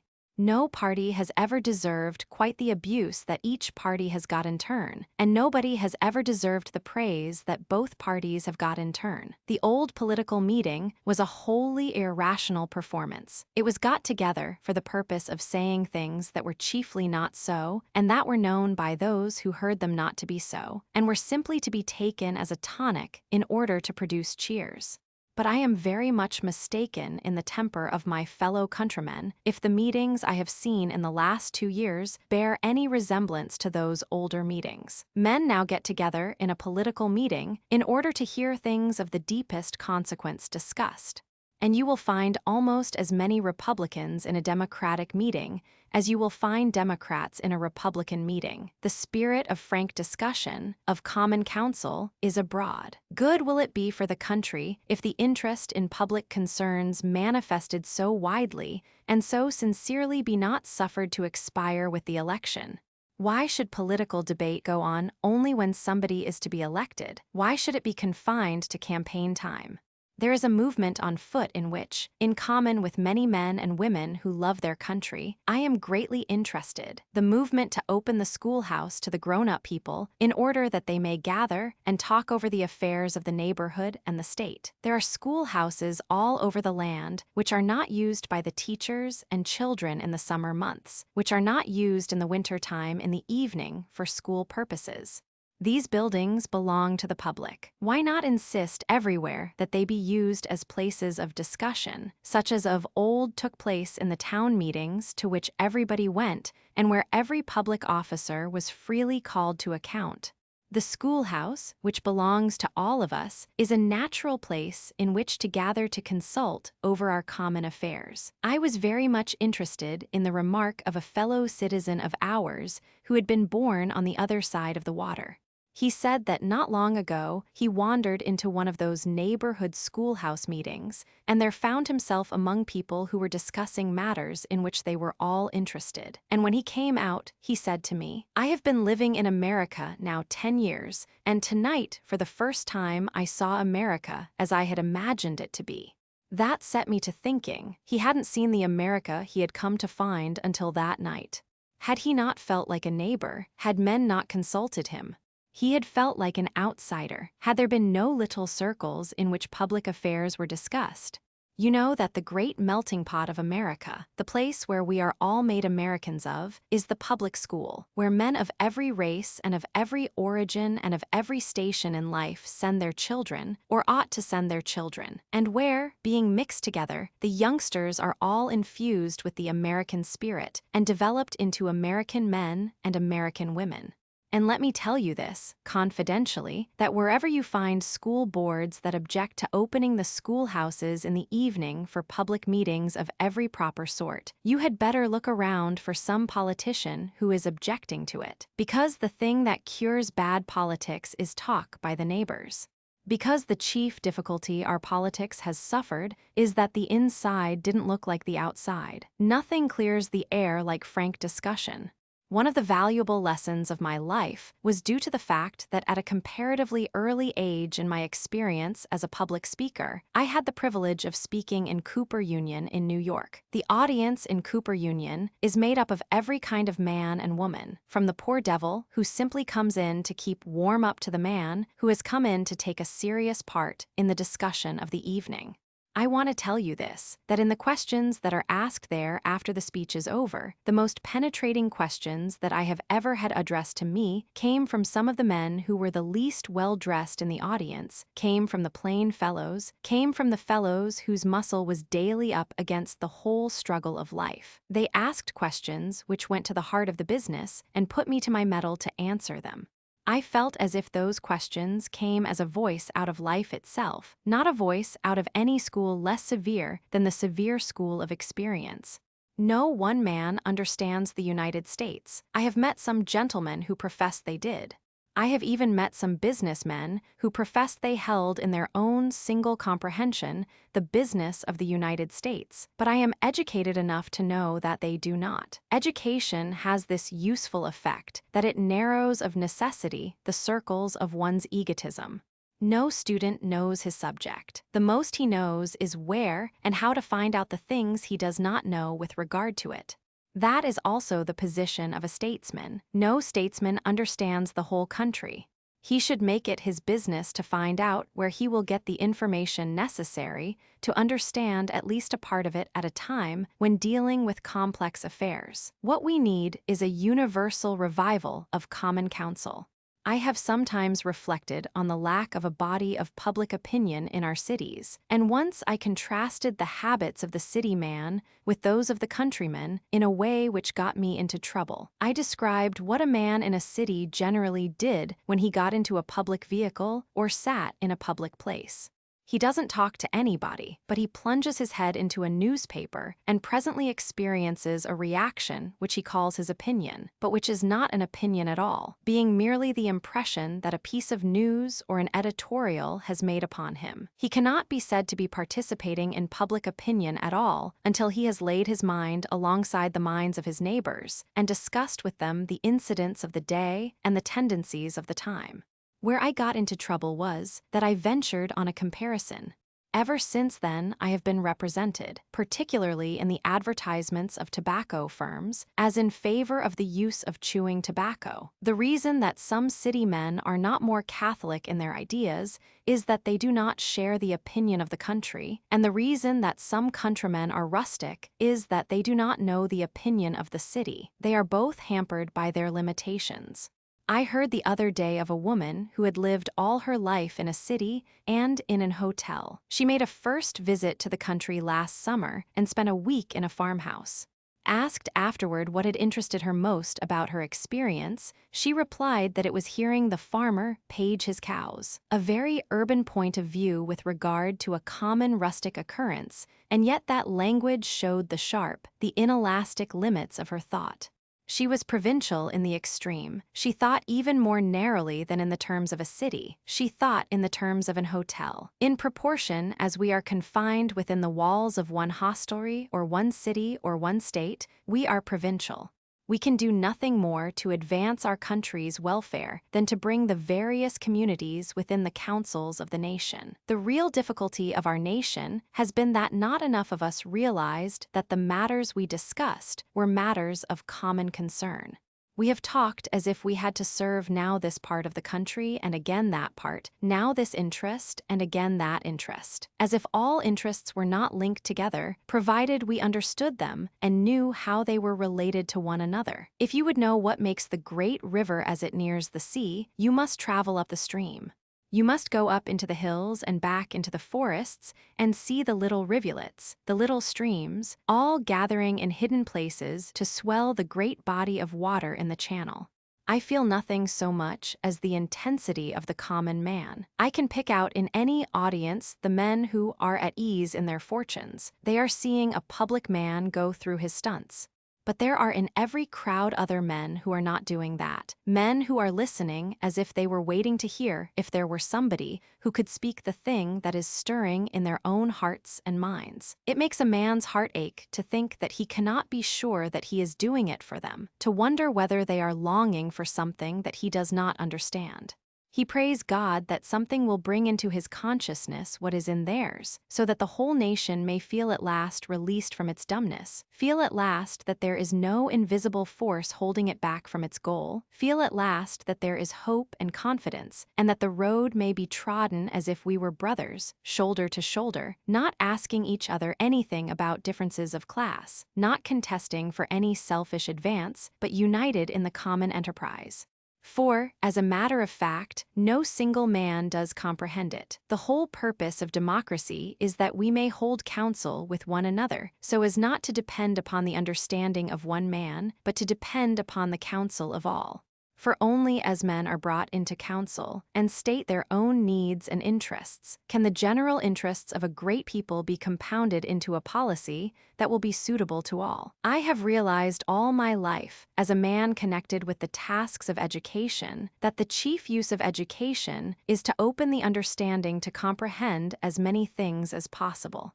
That it is not what a man knows, for no man knows a great deal, but what a man has upon his mind to find out. It is his ability to understand things, it is his connection with the great masses of men that makes him fit to speak for others, and only that. It has been my great good fortune not to have had my head buried in special undertakings, and therefore I have had an occasional look at the horizon. Moreover, I found out, a long time ago, fortunately for me, when I was a boy, that the United States did not consist of that part of it in which I lived. There was a time when I was a very narrow provincial, but happily the circumstances of my life made it necessary that I should go to a very distant part of the country, and I early found out what a very limited acquaintance I had with the United States, found out that the only thing that would give me any sense at all in discussing the affairs of the United States was to know as many parts of the United States as possible. We will no longer permit any system to go uncorrected which is based upon private understandings and expert testimony. We will not allow the few to continue to determine what the policy of the country is to be. It is a question of access to our own government. There are very few of us who have had any real access to the government. It ought to be a matter of common counsel, a matter of united counsel, a matter of mutual comprehension. So, keep the air clear with constant discussion. Make every public servant feel that he is acting in the open and under scrutiny. And, above all things else, take these great fundamental questions of your lives with which political platforms concern themselves and search them through and through by every process of debate. Then we shall have a clear air in which we shall see our way to each kind of social betterment. When we have freed our government, when we have restored freedom of enterprise, when we have broken up the partnerships between money and power, which now block us at every turn, then we shall see our way to accomplish all the handsome things which platforms promise in vain if they do not start at the point where stand the gates of liberty. I am not afraid of the American people getting up and doing something. I am only afraid they will not. And when I hear a popular vote spoken of as mob government, I feel like telling the man who dares so to speak that he has no right to call himself an American.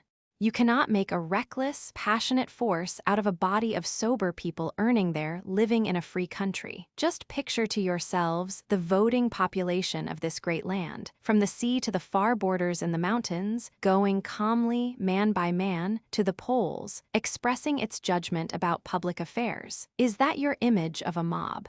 What is a mob? A mob is a body of men in hot contact with one another, moved by ungovernable passion to do a hasty thing that they will regret the next day. Do you see anything resembling a mob in that voting population of the countryside? Men tramping over the mountains, men going to the general store up in the village, men moving in little talking groups to the corner grocery to cast their ballots. Is that your notion of a mob? Or is that your picture of a free, self-governing people? I am not afraid of the judgment so expressed. If you give men time to think, if you give them a clear conception of the things they are to vote for, because the deepest conviction and passion of my heart is that the common people, by which I mean all of us, are to be absolutely trusted. Our part is to lift so high the incomparable standards of the common interest and the common justice that all men with vision, all men with hope, all men with the convictions of America in their hearts will crowd to that standard, and a new day of achievement may come for the liberty which we love. Chapter 6, Let There Be Light. The concern of patriotic men is to put our government again on its right basis by substituting the popular will for the rule of guardians, the processes of common counsel for those of private arrangement. In order to do this, a first necessity is to open the doors and let in the light on all affairs which the people have a right to know about. In the first place, it is necessary to open up all the processes of our politics. They have been too secret, too complicated, too roundabout. They have consisted too much of private conferences and secret understandings, of the control of legislation by men who were not legislators, but who stood outside and dictated, controlling oftentimes by very questionable means, which they would not have dreamed of allowing to become public. The whole process must be altered. We must take the selection of candidates for office, for example, out of the hands of small groups of men, of little coteries, out of the hands of machines working behind closed doors, and put it into the hands of the people themselves again by means of direct primaries and elections to which candidates of every sort and degree may have free access. We must substitute public for private machinery. It is necessary, in the second place, to give society command of its own economic life again by denying to those who conduct the great modern operations of business the privacy that used to belong properly enough to men who used only their own capital and their individual energy in business. The processes of capital must be as open as the processes of politics. What are the right methods of politics? Why, the right methods are those of public discussion, the methods of leadership open and above board, not closeted with boards of guardians or anybody else, but brought out under the sky, where honest eyes can look upon them and honest eyes can judge of them. If there is nothing to conceal, then why conceal it? If it is a public game, why play it in private? If it is a public game, then why not come out into the open and play it in public? You have got to cure diseased politics as we nowadays cure tuberculosis, by making all the people who suffer from it live out of doors. Not only spend their days out of doors and walk around, but sleep out of doors. Always remain in the open, where they will be accessible to fresh, nourishing, and revivifying influences. I, for one, have the conviction that government ought to be all outside and no inside. I, for my part, believe that there ought to be no place where anything can be done that everybody does not know about. It would be very inconvenient for some gentlemen, probably, if government were all outside, but we have consulted their susceptibilities too long already. It is barely possible that some of these gentlemen are unjustly suspected. In that case, they owe it to themselves to come out and operate in the light. The very fact that so much in politics is done in the dark, behind closed doors, promotes suspicion. Everybody knows that corruption thrives in secret places and avoids public places, and we believe it a fair presumption that secrecy means impropriety. So, our honest politicians and our honorable corporation heads owe it to their reputations to bring their activities out into the open. At any rate, whether they like it or not, these affairs are going to be dragged into the open. We are more anxious about their reputations than they are themselves. We are too solicitous for their morals, if they are. Not to permit them longer to continue subject to the temptations of secrecy. You know there is temptation in loneliness and secrecy. Haven't you experienced it? I have. We are never so proper in our conduct as when everybody can look and see exactly what we are doing. If you are off in some distant part of the world, and suppose that nobody who lives within a mile of your home is anywhere around, there are times when you adjourn your ordinary standards. You say to yourself, well, I'll have a fling this time. Nobody will know anything about it. If you were on the desert of Sahara, you would feel that you might permit yourself, well, say, some slight latitude in conduct. But if you saw one of your immediate neighbors coming the other way on a camel, you would behave yourself until he got out of sight. The most dangerous thing in the world is to get off where nobody knows you. I advise you to stay around among the neighbors, and then you may keep out of jail. That is the only way some of us can keep out of jail. Publicity is one of the purifying elements of politics. The best thing that you can do with anything that is crooked is to lift it up where people can see that it is crooked, and then it will either straighten itself out or disappear. Nothing checks all the bad practices of politics like public exposure. You can't be crooked in the light. I don't know whether it has ever been tried or not, but I venture to say, purely from observation, that it can't be done. And so the people of the United States have made up their minds to do a healthy thing for both politics and big business. Permit me to mix a few metaphors. They are going to open doors. They are going to let up blinds. They are going to drag sick things into the open air and into the light of the sun. They are going to organize a great hunt and smoke certain animals out of their burrows. They are going to unearth the beast in the jungle, in which when they hunted they were caught by the beast instead of catching him. They have determined, therefore, to take an axe and raze the jungle, and then see where the beast will find cover. And I, for my part, bid them Godspeed.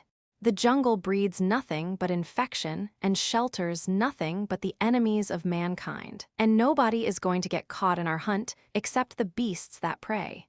Nothing is going to be cut down or injured that anybody ought to wish preserved. You know the story of the Irishman who, while digging a hole, was asked, "Pat, what are you doing, digging a hole?" And he replied, "No, sir, I am digging the dirt and laying the hole." It was probably the same Irishman who, seen digging around the wall of a house, was asked, "Pat, what are you doing?" And he answered, "Faith, I am letting the dark out of the cellar." Now, that's exactly what we want to do, let the dark out of the cellar. Take, first, the relations existing between politics and business. It is perfectly legitimate, of course, that the business interests of the country should not only enjoy the protection of the law, but that they should be in every way furthered and strengthened and facilitated by legislation.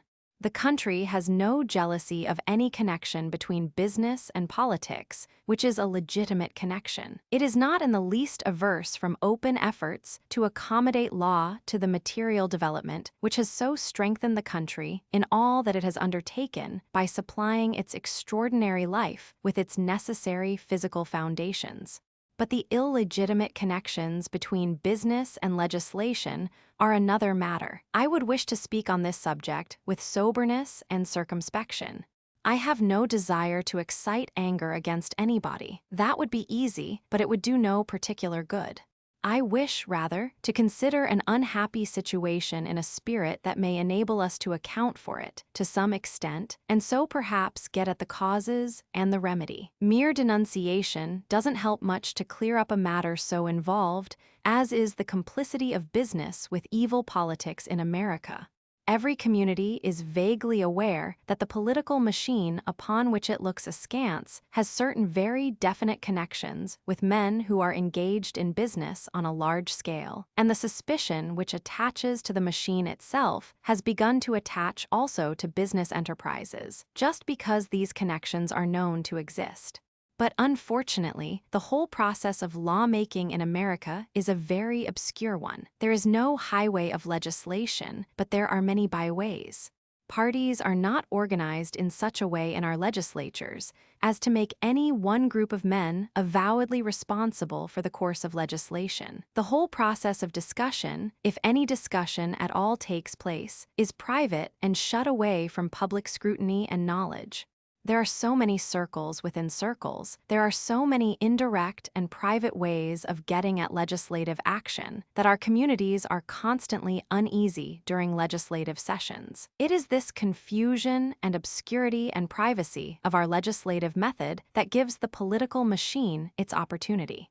There is no publicly responsible man or group of men who are known to formulate legislation and to take charge of it from the time of its introduction until the time of its enactment. It has, therefore, been possible for an outside force, the political machine, the body of men who nominated the legislators and who conducted the contest for their election, to assume the role of control. Businessmen who desired something done in the way of changing the law under which they were acting, or who wished to prevent legislation which seemed to them to threaten their own interests, have known that there was this definite body of persons to resort to, and they have made terms with them. They have agreed to supply them with money for campaign expenses, and to stand by them in all other cases where money was necessary if in return they might resort to them for protection or for assistance in matters of legislation. Legislators looked to a certain man who was not even a member of their body for instructions as to what they were to do with particular bills. The machine, which was the center of party organization, was the natural instrument of control, and men who had business interests to promote naturally resorted to the body which exercised the control. There need have been nothing sinister about this. If the whole matter had been open and candid and honest, public criticism would not have centered upon it. But the use of money always results in demoralization and goes beyond demoralization to actual corruption. There are two kinds of corruption: the crude and obvious sort, which consists in direct bribery, and the much subtler, more dangerous sort, which consists in a corruption of the will. Businessmen who have tried to set up a control in politics through the machine have more and more deceived themselves, have allowed themselves to think that the whole matter was a necessary means of self-defense, have said that it was a necessary outcome of our political system. Having reassured themselves in this way, they have drifted from one thing to another until the questions of morals involved have become hopelessly obscured and submerged. How far away from the ideals of their youth have many of our men of business drifted, enmeshed in the vicious system? How far away from the days when their fine young manhood was wrapped in that chastity of honor which felt a stain like a wound? It is one of the happy circumstances of our time that the most intelligent of our businessmen have seen the mistake as well as the immorality of the whole bad business. The alliance between business and politics has been a burden to them, an advantage, no doubt, upon occasion, but a very questionable and burdensome advantage. It has given them great power, but it has also subjected them to a sort of slavery and a bitter sort of subserviency to politicians. They are as anxious to be freed from bondage as the country is to be rid of the influences and methods which it represents. Leading businessmen are now becoming great factors in the emancipation of the country from a system which was leading from bad to worse. There are those, of course, who are wedded to the old ways and who will stand out for them to the last, but they will sink into a minority and be overcome. The rest have found that their old excuse, namely, that it was necessary to defend themselves against unfair legislation, is no longer a good excuse, that there is a better way of defending themselves than through the private use of money. That better way is to take the public into their confidence, to make absolutely open all their dealings with legislative bodies and legislative officers, and let the public judge as between them and those with whom they are dealing. This discovery on their part of what ought to have been obvious all along points out the way of reform, for undoubtedly publicity comes very near being the cure-all for political and economic maladies of this sort. But publicity will continue to be very difficult so long as our methods of legislation are so obscure and devious and private. I think it will become more and more obvious that the way to purify our politics is to simplify them, and that the way to simplify them is to establish responsible leadership. We now have no leadership at all inside our legislative bodies. At any rate, no leadership which is definite enough to attract the attention and watchfulness of the country. Our only leadership being that of irresponsible persons outside the legislatures who constitute the political machines, it is extremely difficult for even the most watchful public opinion to keep track of the circuitous methods pursued. This undoubtedly lies at the root of the growing demand on the part of American communities everywhere for responsible leadership, for putting in authority and keeping in authority those whom they know and whom they can watch and whom they can constantly hold to account. I am striving to indicate my belief that our legislative methods may well be reformed in the direction of giving more open publicity to every act, in the direction of setting up some form of responsible leadership on the floor of our legislative halls so that the people may know who is back of every bill and back of the opposition to it, and so that it may be dealt with in the open chamber rather than in the committee room. The light must be let in on all processes of lawmaking. Legislation, as we nowadays conduct it, is not conducted in the open. It is not threshed out in open debate upon the floors of our assemblies. It is, on the contrary, framed, digested, and concluded in committee rooms. It is in committee rooms that legislation not desired by the interests dies. It is in committee rooms that legislation desired by the interests is framed and brought forth. There is not enough debate of it in open house, in most cases, to disclose the real meaning of the proposals made. Clauses lie quietly unexplained and unchallenged in our statutes, which contain the whole gist and purpose of the act. Qualifying phrases which escape the public attention, casual definitions which do not attract attention, classifications so technical as not to be generally understood, and which everyone most intimately concerned is careful not to explain or expound, contain the whole purpose of the law.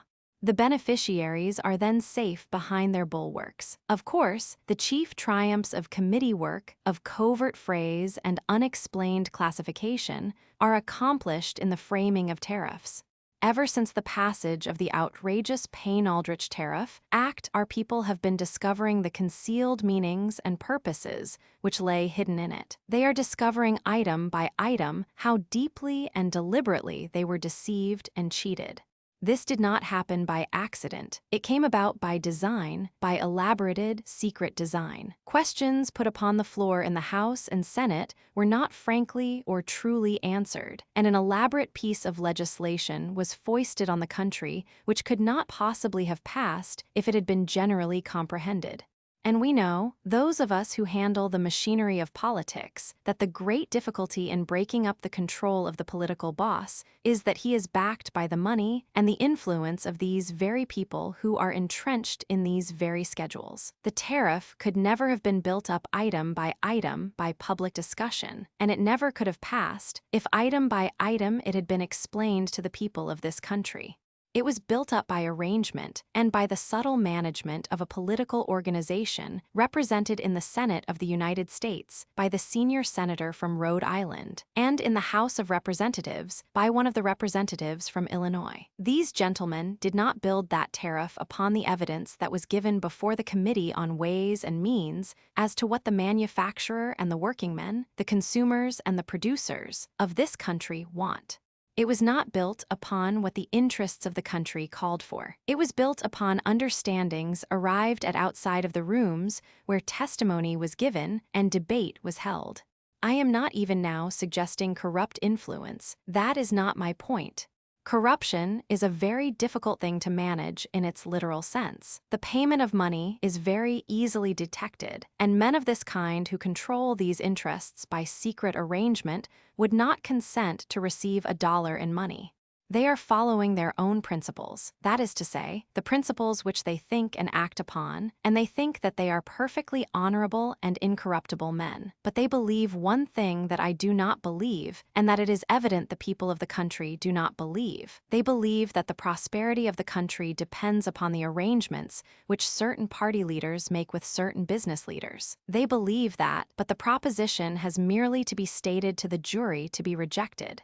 The prosperity of this country depends upon the interests of all of us and cannot be brought about by arrangement between any groups of persons. Take any question you like out to the country, let it be threshed out in public debate, and you will have made these methods impossible. This is what sometimes happens. They promise you a particular piece of legislation. As soon as the legislature meets, a bill embodying that legislation is introduced. It is referred to a committee. You never hear of it again. What happened? Nobody knows what happened. I am not intimating that corruption creeps in. I do not know what creeps in. The point is that we not only do not know, but it is intimated, if we get inquisitive, that it is none of our business. My reply is that it is our business, and it is the business of every man in the state. We have a right to know all the particulars of that bill's history. There is not any legitimate privacy about matters of government. Government must, if it is to be pure and correct in its processes, be absolutely public in everything that affects it. I cannot imagine a public man with a conscience having a secret that he would keep from the people about their own affairs. I know how some of these gentlemen reason. They say that the influences to which they are yielding are perfectly legitimate influences, but that if they were disclosed, they would not be understood. Well, I am very sorry, but nothing is legitimate that cannot be understood. If you cannot explain it properly, then there is something about it that cannot be explained at all. I know from the circumstances of the case, not what is happening, but that something private is happening, and that every time one of these bills gets into committee, something private stops it, and it never comes out again unless forced out by the agitation of the press or the courage and revolt of brave men in the legislature. I have known brave men of that sort. I could name some splendid examples of men who, as representatives of the people, demanded to be told by the chairman of the committee why the bill was not reported, and who, when they could not find out from him, investigated and found out for themselves and brought the bill out by threatening to tell the reason on the floor of the House. Those are private processes. Those are processes which stand between the people and the things that are promised them. And I say that until you drive all of those things into the open, you are not connected with your government, you are not represented, you are not participants in your government. Such a scheme of government by private understanding deprives you of representation, deprives the people of representative institutions. It has got to be put into the heads of legislators that public business is public business. I hold the opinion that there can be no confidences as against the people with respect to their government, and that it is the duty of every public officer to explain to his fellow citizens, whenever he gets a chance, explain exactly what is going on inside of his own office. There is no air so wholesome as the air of utter publicity. There are other tracts of modern life where jungles have grown up that must be cut down. Take, for example, the entirely illegitimate extensions made of the idea of private property for the benefit of modern corporations and trusts. A modern joint stock corporation cannot, in any proper sense, be said to base its rights and powers upon the principles of private property. Its powers are wholly derived from legislation. It possesses them for the convenience of business at the sufferance of the public. Its stock is widely owned, passes from hand to hand, brings multitudes of men into its shifting partnerships, and connects it with the interests and the investments of whole communities. It is a segment of the public, bears no analogy to a partnership or to the processes by which private property is safeguarded and managed, and should not be suffered to afford any covert whatever to those who are managing it. Its management is of public and general concern, is in a very proper sense everybody's business. The business of many of those corporations which we call public service corporations, and which are indispensable to our daily lives and serve us with transportation and light and water and power. Their business, for instance, is clearly public business, and therefore we can and must penetrate their affairs by the light of examination and discussion. In New Jersey, the people have realized this for a long time, and a year or two ago, we got our ideas on the subject enacted into legislation. The corporations involved opposed the legislation with all their might. They talked about ruin, and I really believe they did think they would be somewhat injured, but they have not been. And I hear I cannot tell you how many men in New Jersey say, "Governor, we were opposed to you. We did not believe in the things you wanted to do, but now that you have done them, we take off our hats. That was the thing to do. It did not hurt us a bit. It just put us on a normal footing. It took away suspicion from our business." New Jersey, having taken the cold plunge, cries out to the rest of the states, "Come on in, the water's fine." I wonder whether these men, who are controlling the government of the United States, realize how they are creating every year a thickening atmosphere of suspicion, in which presently they will find that business cannot breathe. Wherever any public business is transacted, wherever plans affecting the public are laid, or enterprises touching the public welfare, comfort, or convenience go forward, wherever political programs are formulated or candidates agreed on, over that place a voice must speak, with the divine prerogative of a people's will, the words, "Let there be light." Chapter 7, The Tariff, Protection, or Special Privilege. Every business question in this country comes back, sooner or later, to the question of the tariff. You cannot escape from it, no matter in which direction you go. The tariff is situated in relation to other questions, like Boston Common, in the old arrangement of that interesting city. I remember seeing once, in life, a picture of a man standing at the door of one of the railway stations in Boston and inquiring of a Bostonian the way to the Common. "Take any of these streets," was the reply, "in either direction." Now, as the Common was related to the winding streets of Boston, so the tariff question is related to the economic questions of our day. Take any direction, and you will sooner or later get to the Common. And, in discussing the tariff, you may start at the center and go in any direction you please. Let us illustrate by standing at the center, the Common itself. As far back as 1828, when they knew nothing about practical politics, as compared with what we know now, a tariff bill was passed which was called the Tariff of Abominations, because it had no beginning nor end nor plan. It had no traceable pattern in it. It was as if the demands of everybody in the United States had all been thrown indiscriminately into one basket, and that basket presented as a piece of legislation. It had been a general scramble, and everybody who scrambled hard enough had been taken care of in the schedules resulting. It was an abominable thing to the thoughtful men of that day, because no man guided it, shaped it, or tried to make an equitable system out of it. That was bad enough, but at least everybody had an open door through which to scramble for his advantage. It was a go-as-you-please, free-for-all struggle, and anybody who could get to Washington and say he represented an important business interest could be heard by the Committee on Ways and Means. We have a very different state of affairs now. The Committee on Ways and Means and the Finance Committee of the Senate in these sophisticated days have come to discriminate by long experience among the persons whose counsel they are to take in respect of tariff legislation. There has been substituted for the unschooled body of citizens that used to clamor at the doors of the Finance Committee and the Committee on Ways and Means, one of the most interesting and able bodies of expert lobbyists that has ever been developed in the experience of any country. Men who know so much about the matters they are talking of that you cannot put your knowledge into competition with theirs. They so overwhelm you with their familiarity with detail that you cannot discover wherein their scheme lies. They suggest the change of an innocent fraction in a particular schedule and explain it to you so plausibly that you cannot see that it means millions of dollars additional from the consumers of this country. They propose, for example, to put the carbon for electric lights in 2-foot pieces instead of 1-foot pieces, and you do not see where you are getting sold, because you are not an expert. If you will get some expert to go through the schedules of the present Payne-Aldrich tariff, you will find a nigger concealed in almost every woodpile, some little word, some little clause, some unsuspected item, that draws thousands of dollars out of the pockets of the consumer, and yet does not seem to mean anything in particular. They have calculated the whole thing beforehand. They have analyzed the whole detail and consequence, each one in his specialty. With the tariff specialist, the average businessman has no possibility of competition.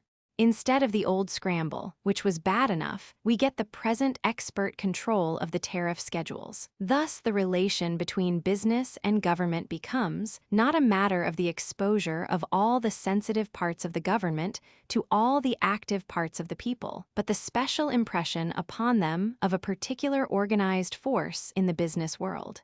Furthermore, every expedient and device of secrecy is brought into use to keep the public unaware of the arguments of the high protectionists and ignorant of the facts which refute them, and uninformed of the intentions of the framers of the proposed legislation. There were essential papers, moreover, which could not be got at. Take that very interesting matter, that will-o'-the-wisp, known as the cost of production. It is hard for any man who has ever studied economics at all to restrain a cynical smile when he is told that an intelligent group of his fellow citizens are looking for the cost of production as a basis for tariff legislation. It is not the same in any one factory for 2 years together.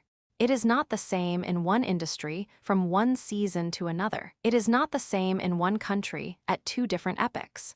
It is constantly eluding your grasp. It nowhere exists as a scientific, demonstrable fact.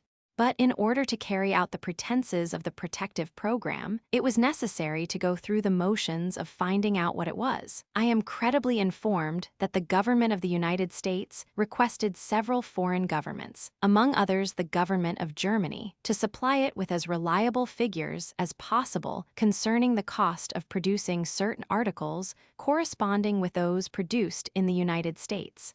The German government put the matter into the hands of certain of her manufacturers, who sent in just as complete answers as they could procure from their books. The information reached our government during the course of the debate on the Payne-Aldrich bill and was transmitted, for the bill by that time had reached the Senate, to the Finance Committee of the Senate. But I am told, and I have no reason to doubt it, that it never came out of the pigeonholes of the committee. I don't know, and that committee doesn't know, what the information it contained was. When Mr. Aldrich was asked about it, he first said it was not an official report from the German government. Afterward, he intimated that it was an impudent attempt on the part of the German government to interfere with tariff legislation in the United States, but he never said what the cost of production disclosed by it was. If he had, it is more than likely that some of the schedules would have been shown to be entirely unjustifiable. Such instances show you just where the center of gravity is, and it is a matter of gravity indeed, for it is a very grave matter. It lay during the last Congress in the one person who was the accomplished intermediary between the expert lobbyists and the legislation of Congress. I am not saying this in derogation of the character of Mr. Aldrich. It is no concern of mine what kind of man Mr. Aldrich is. Now, particularly, when he has retired from public life, is it a matter of indifference. The moral of the whole matter is this: the business of the United States is not as a whole in contact with the government of the United States. So soon as it is, the matters which now give you, and justly give you, cause for uneasiness will disappear. Just so soon as the business of this country has general, free, welcome access to the councils of Congress, all the friction between business and politics will disappear. The tariff question is not the question that it was 15 or 20 or 30 years ago. It used to be said by the advocates of the tariff that it made no difference even if there were a great wall separating us from the commerce of the world, because inside the United States there was so enormous an area of absolute free trade that competition within the country kept prices down to a normal level. But the point now is that the protective tariff has been taken advantage of by some men to destroy domestic competition, to combine all existing rivals within our free trade area, and to make it impossible for new men to come into the field. Under the high tariff, there has been formed a network of factories which in their connection dominate the market of the United States and establish their own prices. Whereas, therefore, it was once arguable that the high tariff did not create the high cost of living, it is now no longer arguable that these combinations do not by reason of the tariff, but by reason of their combination under the tariff, settle what prices shall be paid, settle how much the product shall be, and settle, moreover, what shall be the market for labor. The infant industries, which those statesmen desired to encourage, have grown up and grown gray, but they have always had new arguments for special favors. Their demands have gone far beyond what they dared ask for in the days of Mr. Blaine and Mr. McKinley, though both those apostles of protection were, before they died, ready to confess that the time had even then come to call a halt on the claims of the subsidized industries. William McKinley, before he died, showed symptoms of adjustment to the new age such as his successors have not exhibited. You remember what the utterances of Mr. McKinley's last month were with regard to the policy with which his name is particularly identified. I mean the policy of protection. You remember how he joined in opinion with what Mr. Blaine before him had said, namely, that we had devoted the country to a policy which, too rigidly persisted in, was proving a policy of restriction, and that we must look forward to a time that ought to come very soon when we should enter into reciprocal relations of trade with all the countries of the world. This was another way of saying that we must substitute elasticity for rigidity, that we must substitute trade for closed ports. McKinley saw what his successors did not see. He saw that we had made for ourselves a straitjacket. When I reflect upon the protective policy of this country and observe that it is the later aspects and the later uses of that policy which have built up trusts and monopoly in the United States, I make this contrast in my thought. Mr. McKinley had already uttered his protest against what he foresaw. His successor saw what McKinley had only foreseen, but he took no action. I am one of those who have the utmost confidence that Mr. McKinley would not have sanctioned the later developments of the policy with which his name stands identified. What is the present tariff policy of the protectionists? It is not the ancient protective policy to which I would give all due credit, but an entirely new doctrine. I ask anybody who is interested in the history of high protective tariffs to compare the latest platforms of the two protective tariff parties with the old doctrine. Men have been struck, students of this matter, by an entirely new departure. The new doctrine of the protectionist is that the tariff should represent the difference between the cost of production in America and the cost of production in other countries, plus a reasonable profit to those who are engaged in industry. This is the new part of the protective doctrine, plus a reasonable profit. It openly guarantees profit to the men who come and ask favors of Congress. The old idea of a protective tariff was designed to keep American industries alive and, therefore, keep American labor employed. But the favors of protection have become so permanent that this is what has happened. Men, seeing that they need not fear foreign competition, have drawn together in great combinations.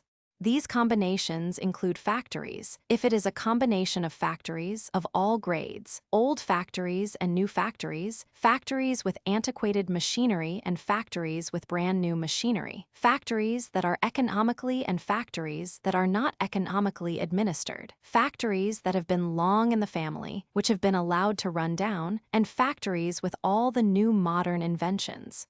But the stock issued in payment for them has to pay dividends, and the United States government guarantees profit on investment in factories that have gone out of business. As soon as these combinations see prices falling, they reduce the hours of labor, they reduce production, they reduce wages, they throw men out of employment. In order to do what? In order to keep the prices up in spite of their lack of efficiency. There may have been a time when the tariff did not raise prices, but that time is past. The tariff is now taken advantage of by the great combinations in such a way as to give them control of prices. These things do not happen by chance. It does not happen by chance that prices are and have been rising faster here than in any other country. That river that divides us from Canada divides us from much cheaper living, notwithstanding that the Canadian Parliament levies duties on importations. But exclaim those who do not understand what is going on, you will ruin the country with your free trade. Who said free trade? Who proposed free trade? You can't have free trade in the United States because the government of the United States is of necessity, with our present division of the field of taxation between the federal and state governments, supported in large part by the duties collected at the ports. I should like to ask some gentlemen if very much is collected in the way of duties at the ports under the particular tariff schedules under which they operate. Some of the duties are practically prohibitive, and there is no tariff to be got from them. When you buy an imported article, you pay a part of the price to the federal government in the form of customs duty. But, as a rule, what you buy is not the imported article, but a domestic article, the price of which the manufacturer has been able to raise to a point equal to, or higher than, the price of the foreign article plus the duty. But who gets the tariff tax in this case? The government? Oh no, not at all. The manufacturer. The American manufacturer, who says that while he can't sell goods as low as the foreign manufacturer, all good Americans ought to buy of him and pay him a tax on every article for the privilege. Perhaps we ought. The original idea was that, when he was just starting and needed support, we ought to buy of him, even if we had to pay a higher price, till he could get on his feet. Now it is said that we ought to buy of him and pay him a price 15 to 120%. Higher than we need pay the foreign manufacturer, even if he is a 6-foot, bearded infant, because the cost of production is necessarily higher here than anywhere else. I don't know why it should be. The American working man used to be able to do so much more and better work than the foreigner that more than compensated for his higher wages and made him a good bargain at any wage. On this principle, we shall have in Connecticut or Michigan or somewhere else miles of hothouses in which thousands of happy American working men with full dinner pails will be raising bananas to be sold at a quarter apiece. But that is a matter on one side. What I am trying to point out to you now is that this protective tariff, so-called, has become a means of fostering the growth of particular groups of industry at the expense of the economic vitality of the rest of the country. What the people now propose is a very practical thing indeed. They propose to unearth these special privileges and to cut them out of the tariff. They propose not to leave a single concealed private advantage in the statutes concerning the duties that can possibly be eradicated without affecting the part of the business that is sound and legitimate and which we all wish to see promoted. Some men talk as if the tariff reformers, as if the Democrats, weren't part of the United States. I met a lady the other day, not an elderly lady, who said to me with pride, "Why, I have been a Democrat ever since they hunted them with dogs." And you would really suppose, to hear some men talk, that Democrats were outlaws and did not share the life of the United States. Why, Democrats constitute nearly 1/2 the voters of this country. They are engaged in all sorts of enterprises, big and little. There isn't a walk of life or a kind of occupation in which you won't find them. And, as a Philadelphia paper very wittily said the other day, they can't commit economic murder without committing economic suicide. Do you suppose, therefore, that half of the population of the United States is going about to destroy the very foundations of our economic life by simply running amok amidst the schedules of the tariff? Some of the schedules are so tough that they wouldn't be hurt if it did. But that isn't the program, and anybody who says that it is simply doesn't understand the situation at all. All that the tariff reformers claim is this, that the partnership ought to be bigger than it is. Just because there are so many of them, they know how many are outside. And let me tell you, just as many Republicans are outside. The only thing I have against my protectionist fellow citizens is that they have allowed themselves to be imposed upon so many years. Think of saying that the protective tariff is for the benefit of the working man, in the presence of all those facts that have just been disclosed in Lawrence, Mass., where the worst schedule of all, Schedule K, operates to keep men on wages on which they cannot live. Why, the audacity, the impudence of the claim is what strikes one. And in face of the fact that the working men of this country who are in unprotected industries are better paid than those who are in protected industries, at any rate, in the conspicuous industries. The steel schedule, I dare say, is rather satisfactory to those who manufacture steel, but is it satisfactory to those who make the steel with their own tired hands? Don't you know that there are mills in which men are made to work 7 days in the week for 12 hours a day, and in the 365 weary days of the year can't make enough to pay their bills? And this, in one of the giants among our industries, one of the undertakings which have thriven to gigantic size upon this very system. The whole mass of the fraud is falling away, and men are beginning to see disclosed little groups of persons maintaining a control over the dominant party, and through the dominant party over the government, in their own interest, and not in the interest of the people of the United States. Let me repeat, there cannot be free trade in the United States so long as the established fiscal policy of the federal government is maintained. The federal government has chosen throughout all the generations that have preceded us to maintain itself chiefly on indirect instead of direct taxation. I dare say we shall never see a time when it can alter that policy in any substantial degree, and there is no Democrat of thoughtfulness that I have met who contemplates a program of free trade. But what we intend to do, what the House of Representatives has been attempting to do and will attempt to do again, and succeed in doing, is to weed this garden that we have been cultivating. In other words, we have found out that this that professes to be a process of protection has become a process of favoritism, and that the favorites of this policy have flourished at the expense of all the rest. And now we are going into this garden and weed it.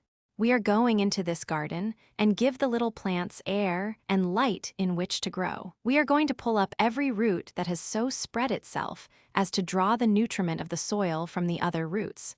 We are going in there to see to it that the fertilization of intelligence, of invention, of origination is once more applied to a set of industries now threatening to be stagnant, because threatening to be too much concentrated. One of the counts of the indictment against the so-called protective tariff is that it has robbed Americans of their independence, resourcefulness, and self-reliance. Our industry has grown invertebrate, cowardly, dependent on government aid. When I hear the argument of some of the biggest businessmen in this country, that if you took the protection of the tariff off they would be overcome by the competition of the world, I ask where and when it happened that the boasted genius of America became afraid to go out into the open and compete with the world. Are we children? Are we wards? Are we still such puerile infants that we have to be fed out of a bottle? Isn't it true that we know how to make steel in America better than anybody else in the world? Yet they say, for heaven's sake, don't expose us to the chill of prices coming from any other quarter of the globe. Mind you, we can compete with those prices. Steel is sold abroad. Steel made in America is sold abroad in many of its forms, much cheaper than it is sold in America. It is so hard for people to get that into their heads. We set up a kindergarten in New York. We called it the Chamber of Horrors. We exhibited there a great many things manufactured in the United States, with the prices at which they were sold in the United States and the prices at which they were sold outside of the United States, marked on them. If you tell a woman that she can buy a sewing machine for $18 in Mexico that she has to pay $30 for in the United States, she will not heed it, or she will forget it unless you take her and show her the machine with the price marked on it. He does not want to oblige that great body of our fellow citizens who have a conscientious belief in protection to turn away from it. He proposes that everybody who believes in the protective tariff should pay it and the rest of us should not. If they want to subscribe, it is open to them to subscribe. As for the rest of us, the time is coming when we shall not have to subscribe. The people of this land have made up their minds to cut all privilege and patronage out of our fiscal legislation, particularly out of that part of it which affects the tariff. We have come to recognize in the tariff as it is now constructed, not a system of protection, but a system of favoritism, of privilege, too often granted secretly and by subterfuge, instead of openly and frankly and legitimately, and we have determined to put an end to the whole bad business, not by hasty and drastic changes, but by the adoption of an entirely new principle, by the reformation of the whole purpose of legislation of that kind. We shall make our fiscal laws, not like those who dole out favors, but like those who serve a nation. We are going to begin with those particular items where we find special privilege entrenched. We know what those items are. These gentlemen have been kind enough to point them out themselves. What we are interested in first of all with regard to the tariff is getting the grip of special interests off the throat of Congress.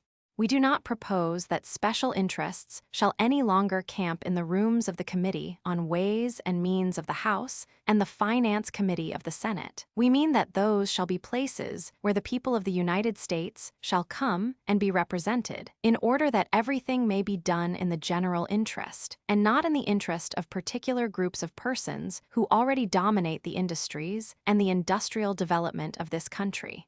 Because no matter how wise these gentlemen may be, no matter how patriotic, no matter how singularly they may be gifted with the power to divine the right courses of business, there isn't any group of men in the United States or in any other country who are wise enough to have the destinies of a great people put into their hands as trustees. We mean that business in this land shall be released, emancipated. Chapter 8, Monopoly or Opportunity. Gentlemen say they have been saying for a long time, and therefore, I assume that they believe that trusts are inevitable. They don't say that big business is inevitable. They don't say merely that the elaboration of business upon a great cooperative scale is characteristic of our time and has come about by the natural operation of modern civilization. We would admit that.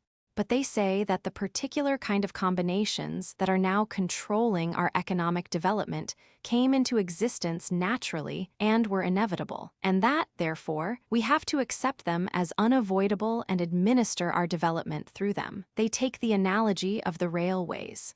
The railways were clearly inevitable if we were to have transportation, but railways after they are once built stay put. You can't transfer a railroad at convenience, and you can't shut up one part of it and work another part. It is in the nature of what economists, those tedious persons, call natural monopolies, simply because the whole circumstances of their use are so stiff that you can't alter them. Such are the analogies which these gentlemen choose when they discuss the modern trust. I admit the popularity of the theory that the trusts have come about through the natural development of business conditions in the United States, and that it is a mistake to try to oppose the processes by which they have been built up, because those processes belong to the very nature of business in our time, and that therefore the only thing we can do, and the only thing we ought to attempt to do, is to accept them as inevitable arrangements and make the best out of it that we can by regulation. Big business is no doubt to a large extent necessary and natural. The development of business upon a great scale of cooperation, is inevitable and, let me add, is probably desirable. But that is a very different matter from the development of trusts, because the trusts have not grown. They have been artificially created. They have been put together, not by natural processes, but by the deliberate planning will, of men who were more powerful than their neighbors in the business world, and who wished to make their power secure against competition. The trusts do not belong to the period of infant industries. They are not the products of the time, that old laborious time, when the great continent we live on was undeveloped, the young nation struggling to find itself and get upon its feet amidst older and more experienced competitors. They belong to a very recent and very sophisticated age, when men knew what they wanted and knew how to get it by the favor of the government. Did you ever look into the way a trust was made? It is very natural, in one sense, in the same sense in which human greed is natural. If I haven't efficiency enough to beat my rivals, then the thing I am inclined to do is to get together with my rivals and say, don't let's cut each other's throats. Let's combine and determine prices for ourselves, determine the output, and thereby determine the prices, and dominate and control the market. That is very natural. That has been done ever since freebooting was established. That has been done ever since power was used to establish control. The reason that the masters of combination have sought to shut out competition is that the basis of control under competition is brains and efficiency. I admit that any large corporation built up by the legitimate processes of business, by economy, by efficiency, is natural, and I am not afraid of it, no matter how big it grows. It can stay big only by doing its work more thoroughly than anybody else.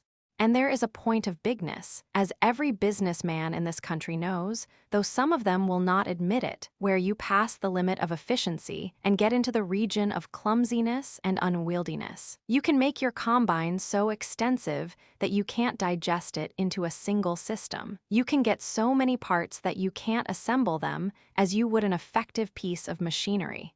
The point of efficiency is overstepped in the natural process of development oftentimes, and it has been overstepped many times in the artificial and deliberate formation of trusts. A trust is formed in this way. A few gentlemen promote it, that is to say, they get it up, being given enormous fees for their kindness, which fees are loaded on to the undertaking in the form of securities of one kind or another.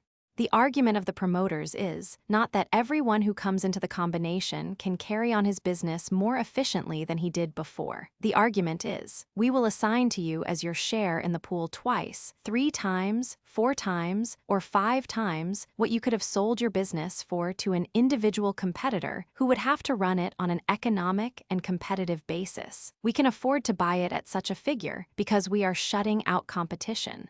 We can afford to make the stock of the combination 6 times what it naturally would be and pay dividends on it, because there will be nobody to dispute the prices we shall fix. Talk of that as sound business. Talk of that as inevitable. It is based upon nothing except power.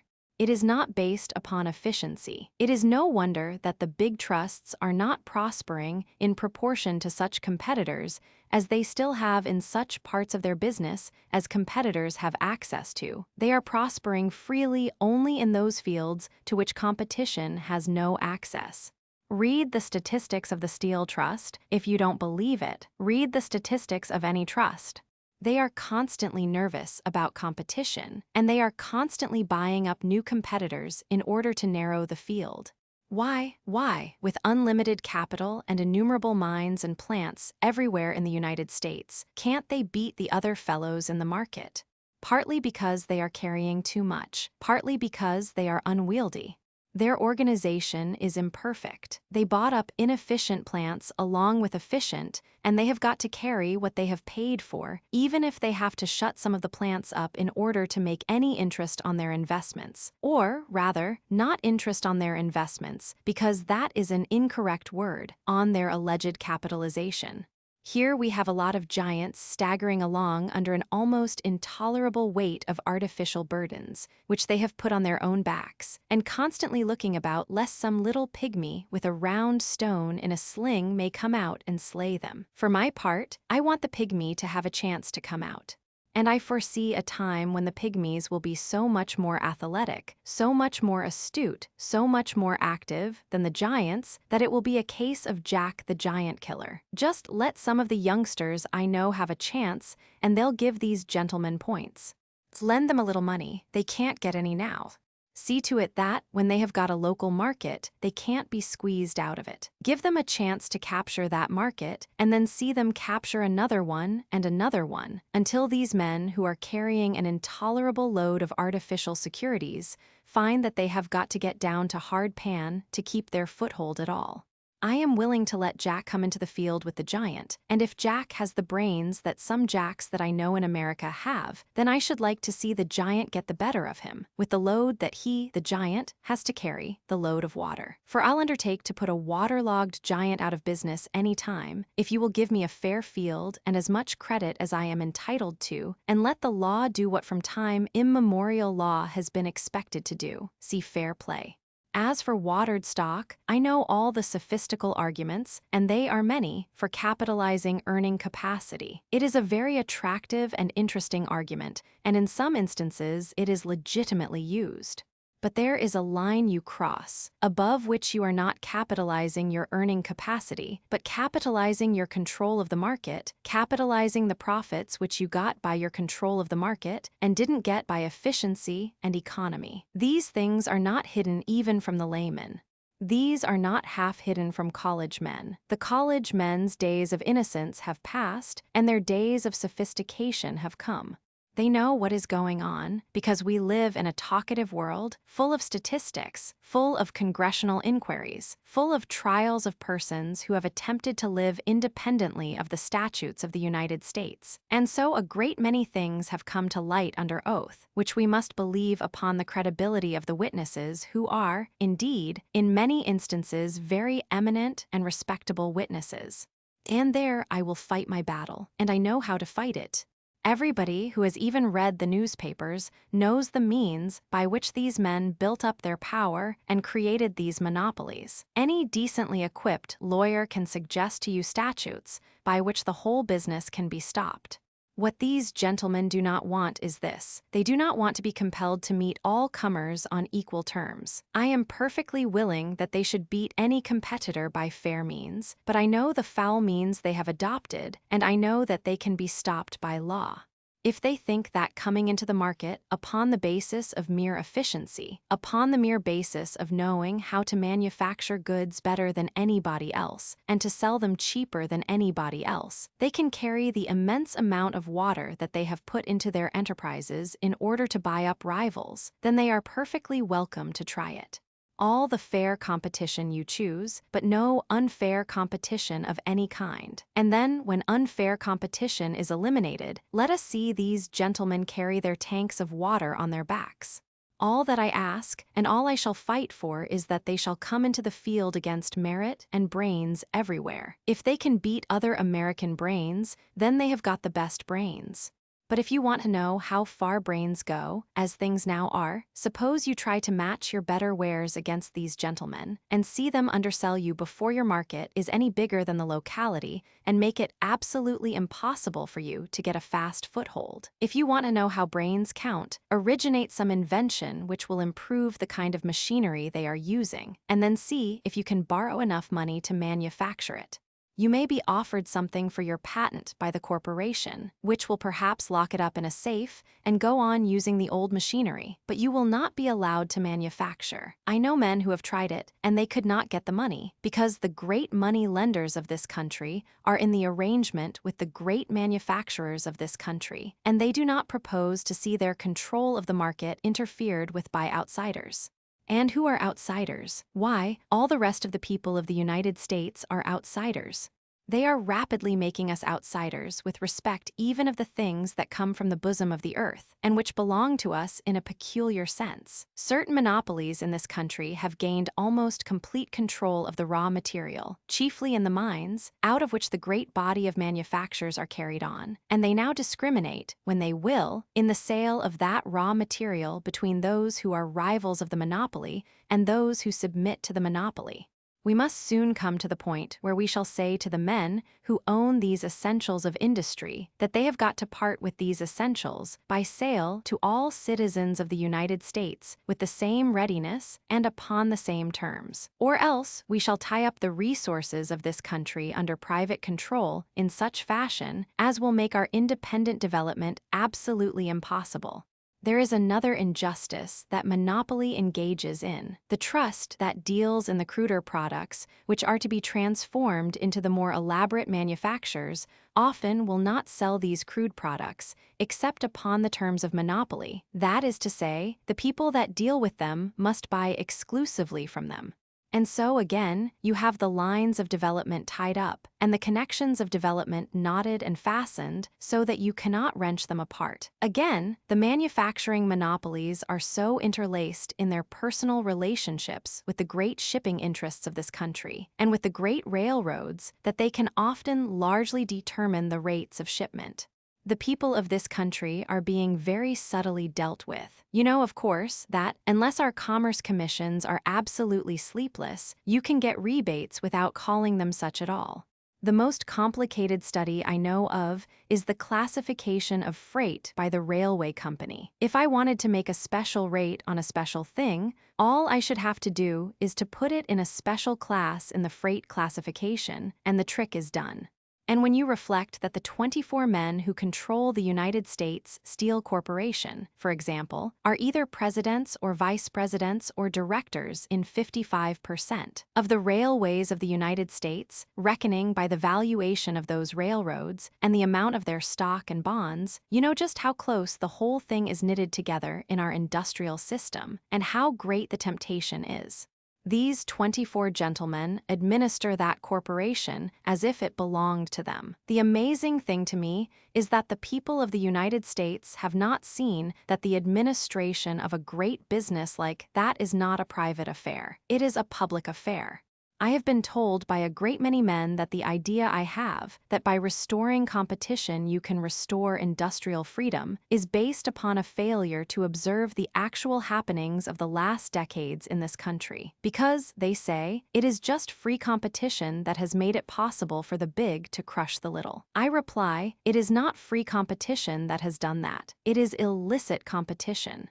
It is competition of the kind that the law ought to stop and can stop this crushing of the little man. You know, of course, how the little man is crushed by the trusts. He gets a local market. The big concerns come in and undersell him in his local market, and that is the only market he has. If he cannot make a profit there, he is killed. They can make a profit all through the rest of the Union, while they are underselling him in his locality and recouping themselves by what they can earn elsewhere. Thus, their competitors can be put out of business, one by one, wherever they dare to show a head. Inasmuch as they rise up only one by one, these big concerns can see to it that new competitors never come into the larger field. You have to begin somewhere. You can't begin in space. You can't begin in an airship. You have got to begin in some community. Your market has got to be your neighbors first and those who know you there. But unless you have unlimited capital, which of course you wouldn't have when you were beginning, or unlimited credit, which these gentlemen can see to it that you shan't get, they can kill you out in your local market any time they try, on the same basis exactly as that on which they beat organized labor.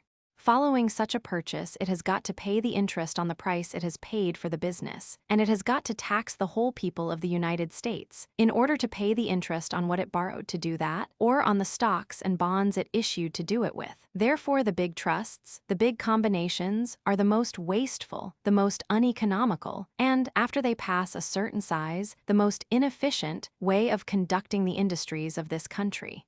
A notable example is the way in which Mr. Carnegie was bought out of the steel business. Mr. Carnegie could build better mills and make better steel rails and make them cheaper than anybody else connected with what afterward became the United States Steel Corporation.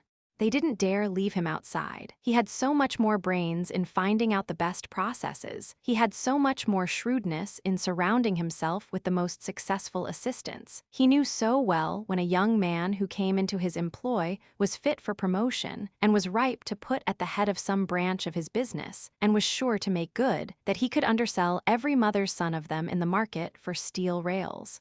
And they bought him out at a price that amounted to 3 or 4 times, I believe actually 5 times, the estimated value of his properties and of his business, because they couldn't beat him in competition. And then, in what they charged afterward for their product, the product of his mills included, they made us pay the interest on the 4 or 5 times the difference.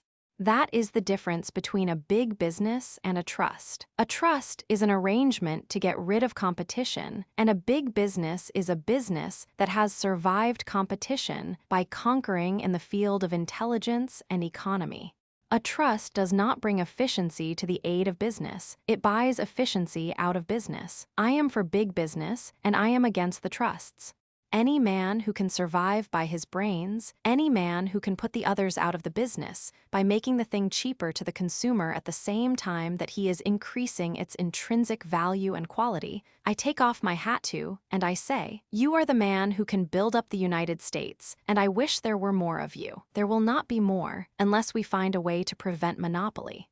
You know perfectly well that a trust business staggering under a capitalization many times too big is not a business that can afford to admit competitors into the field. Because the minute an economical business, a business with its capital down to hard pan, with every ounce of its capital working, comes into the field against such an overloaded corporation, it will inevitably beat it and undersell it. Therefore, it is to the interest of these gentlemen that monopoly be maintained.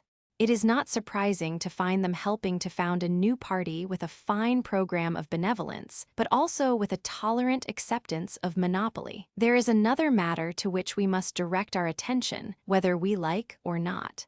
I do not take these things into my mouth because they please my palate. I do not talk about them because I want to attack anybody or upset anything. I talk about them because only by open speech about them among ourselves shall we learn what the facts are. You will notice from a recent investigation that things like this take place. A certain bank invests in certain securities. It appears from evidence that the handling of these securities was very intimately connected with the maintenance of the price of a particular commodity. Nobody ought, and in normal circumstances, nobody would, for a moment think of suspecting the managers of a great bank of making such an investment in order to help those who were conducting a particular business in the United States maintain the price of their commodity. But the circumstances are not normal. It is beginning to be believed that in the big business of this country, nothing is disconnected from anything else. I do not mean in this particular instance to which I have referred, and I do not have in mind to draw any inference at all, for that would be unjust, but take any investment of an industrial character by a great bank. It is known that the directorate of that bank interlaces in personnel with 10, 20, 30, 40, 50, 60 boards of directors of all sorts, of railroads which handle commodities, of great groups of manufacturers which manufacture commodities, and of great merchants who distribute commodities. And the result is that every great bank is under suspicion with regard to the motive of its investments. The ground of unrest and uneasiness, in short, on the part of the public at large, is the growing knowledge that many large undertakings are interlaced with one another, are indistinguishable from one another in personnel. I am one of those who have been so fortunately circumstanced that I have had the opportunity to study the way in which these things come about in complete disconnection from them, and I do not suspect that any man has deliberately planned the system. I am not so uninstructed and misinformed as to suppose that there is a deliberate and malevolent combination somewhere to dominate the government of the United States. I merely say that, by certain processes, now well known, and perhaps natural in themselves, there has come about an extraordinary and very sinister concentration in the control of business in the country. However it has come about, it is more important still that the control of credit also has become dangerously centralized. It is the mere truth to say that the financial resources of the country are not at the command of those who do not submit to the direction and domination of small groups of capitalists who wish to keep the economic development of the country under their own eye and guidance. The great monopoly in this country is the monopoly of big credits. So long as that exists, our old variety and freedom and individual energy of development are out of the question. A great industrial nation is controlled by its system of credit. Our system of credit is privately concentrated. The growth of the nation, therefore, and all our activities are in the hands of a few men who, even if their action be honest and intended for the public interest, are necessarily concentrated upon the great undertakings in which their own money is involved, and who necessarily, by very reason of their own limitations, chill and check and destroy genuine economic freedom. This is the greatest question of all, and to this statesmen must address themselves with an earnest determination to serve the long future and the true liberties of men. This money trust, or, as it should be more properly called, this credit trust, of which Congress has begun an investigation, is no myth. It is no imaginary thing. It is not an ordinary trust like another. It doesn't do business every day. It does business only when there is occasion to do business. You can sometimes do something large when it isn't watching, but when it is watching, you can't do much. And I have seen men squeezed by it. I have seen men who, as they themselves expressed it, were put out of business by Wall Street because Wall Street found them inconvenient and didn't want their competition. Let me say again that I am not impugning the motives of the men in Wall Street. They may think that that is the best way to create prosperity for the country. When you have got the market in your hand, does honesty oblige you to turn the palm upside down and empty it? If you have got the market in your hand and believe that you understand the interest of the country better than anybody else, is it patriotic to let it go? I can imagine them using this argument to themselves. The dominating danger in this land is not the existence of great individual combinations. That is dangerous enough in all conscience. But the combination of the combinations, of the railways, the manufacturing enterprises, the great mining projects, the great enterprises for the development of the natural water powers of the country. Corporations have come to cover greater areas than states, have come to live under a greater variety of laws than the citizen himself, have excelled states in their budgets, and loomed bigger than whole commonwealths in their influence over the lives and fortunes of entire communities of men. Centralized business has built up vast structures of organization and equipment which overtop all states and seem to have no match or competitor except the federal government itself. What we have got to do, and it is a colossal task not to be undertaken with a light head or without judgment, what we have got to do is to disentangle this colossal community of interest. You know that the chemist distinguishes between a chemical combination and an amalgam. A chemical combination has done something which I cannot scientifically describe, but its molecules have become intimate with one another and have practically united, whereas an amalgam has a mere physical union created by pressure from without. Now, you can destroy that mere physical contact without hurting the individual elements, and this community of interest is an amalgam. You can break it up without hurting any one of the single interests combined. Not that I am particularly delicate of some of the interests combined. I am not under bonds to be unduly polite to them, but I am interested in the business of the country, and believe its integrity depends upon this dissection.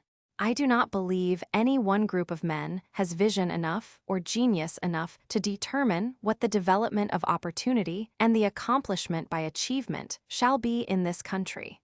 When we undertake the strategy which is going to be necessary to overcome and destroy this far-reaching system of monopoly, we are rescuing the business of this country. We are not injuring it. The only thing that can ever make a free country is to keep a free and hopeful heart under every jacket in it. Honest American industry has always thriven, when it has thriven at all, on freedom. It has never thriven on monopoly. It is a great deal better to shift for yourselves than to be taken care of by a great combination of capital. I, for my part, do not want to be taken care of. I would rather starve a free man than be fed a mere thing at the caprice of those who are organizing American industry as they please to organize it. I know, and every man in his heart knows, that the only way to enrich America is to make it possible for any man who has the brains to get into the game.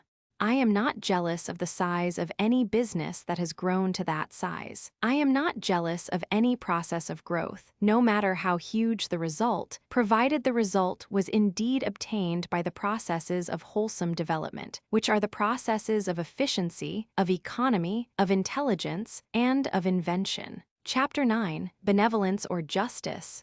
The doctrine that monopoly is inevitable and that the only course open to the people of the United States is to submit to and regulate it found a champion during the campaign of 1912 in the new party or branch of the Republican Party, founded under the leadership of Mr. Roosevelt, with the conspicuous aid. I mention him with no satirical intention, but merely to set the facts down accurately, of Mr. George W. Perkins.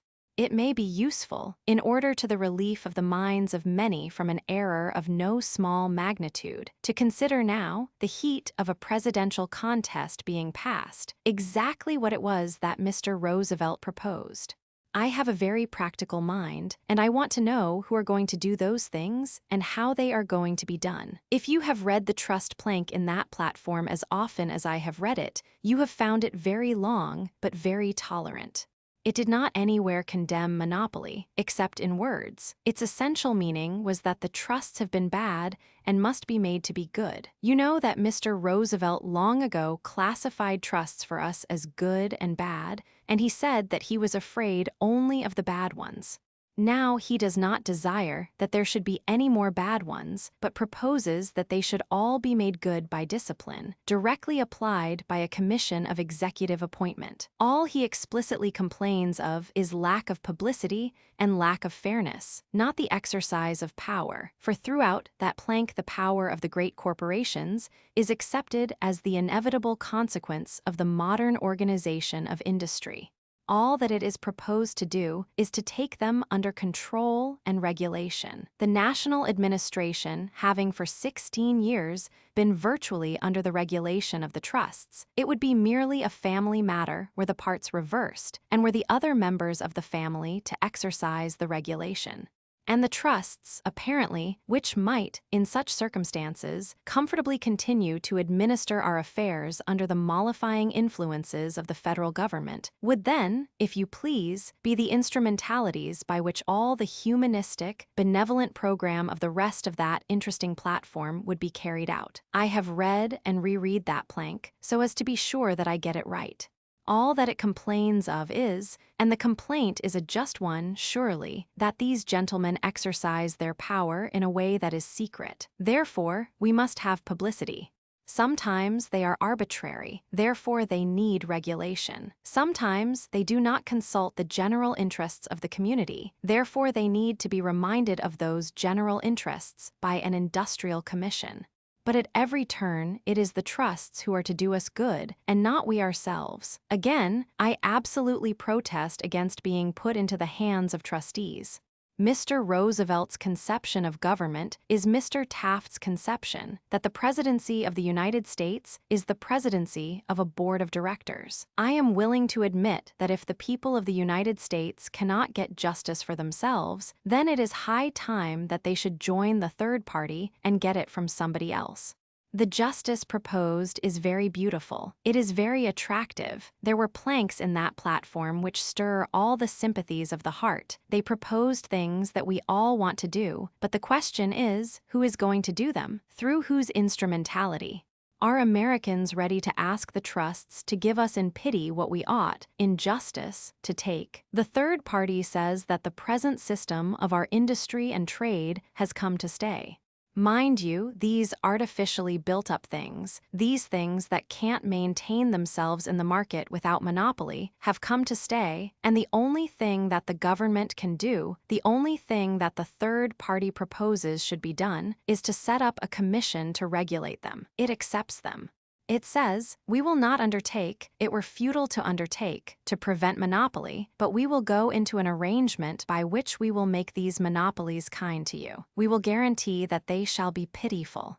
We will guarantee that they shall pay the right wages. We will guarantee that they shall do everything kind and public-spirited, which they have never heretofore shown the least inclination to do. Don't you realize that that is a blind alley? You can't find your way to liberty that way. You can't find your way to social reform through the forces that have made social reform necessary. The fundamental part of such a program is that the trusts shall be recognized as a permanent part of our economic order, and that the government shall try to make trusts the ministers, the instruments, through which the life of this country shall be justly and happily developed on its industrial side. Now, everything that touches our lives sooner or later goes back to the industries which sustain our lives. I have often reflected that there is a very human order in the petitions in our Lord's Prayer. For we pray first of all, give us this day our daily bread, knowing that it is useless to pray for spiritual graces on an empty stomach, and that the amount of wages we get, the kind of clothes we wear, the kind of food we can afford to buy, is fundamental to everything else.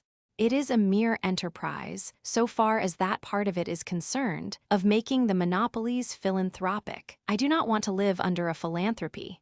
I do not want to be taken care of by the government, either directly or by any instruments through which the government is acting. I want only to have right and justice prevail, so far as I am concerned. Give me right and justice, and I will undertake to take care of myself. If you enthrone the trusts as the means of the development of this country under the supervision of the government, then I shall pray the old Spanish proverb, God save me from my friends, and I'll take care of my enemies. Because I want to be saved from these friends. Observe that I say these friends, for I am ready to admit that a great many men who believe that the development of industry in this country through monopolies is inevitable intend to be the friends of the people. Though they profess to be my friends, they are undertaking a way of friendship which renders it impossible that they should do me the fundamental service that I demand, namely, that I should be free and should have the same opportunities that everybody else has. For I understand it to be the fundamental proposition of American liberty that we do not desire special privilege, because we know special privilege will never comprehend the general welfare. This is the fundamental, spiritual difference between adherents of the party now about to take charge of the government and those who have been in charge of it in recent years. They are so indoctrinated with the idea that only the big business interests of this country understand the United States and can make it prosperous that they cannot divorce their thoughts from that obsession. They have put the government into the hands of trustees, and Mr. Taft and Mr. Roosevelt were the rival candidates to preside over the Board of Trustees. Shall we try to get the grip of monopoly away from our lives, or shall we not? Shall we withhold our hand and say monopoly is inevitable, that all that we can do is to regulate it?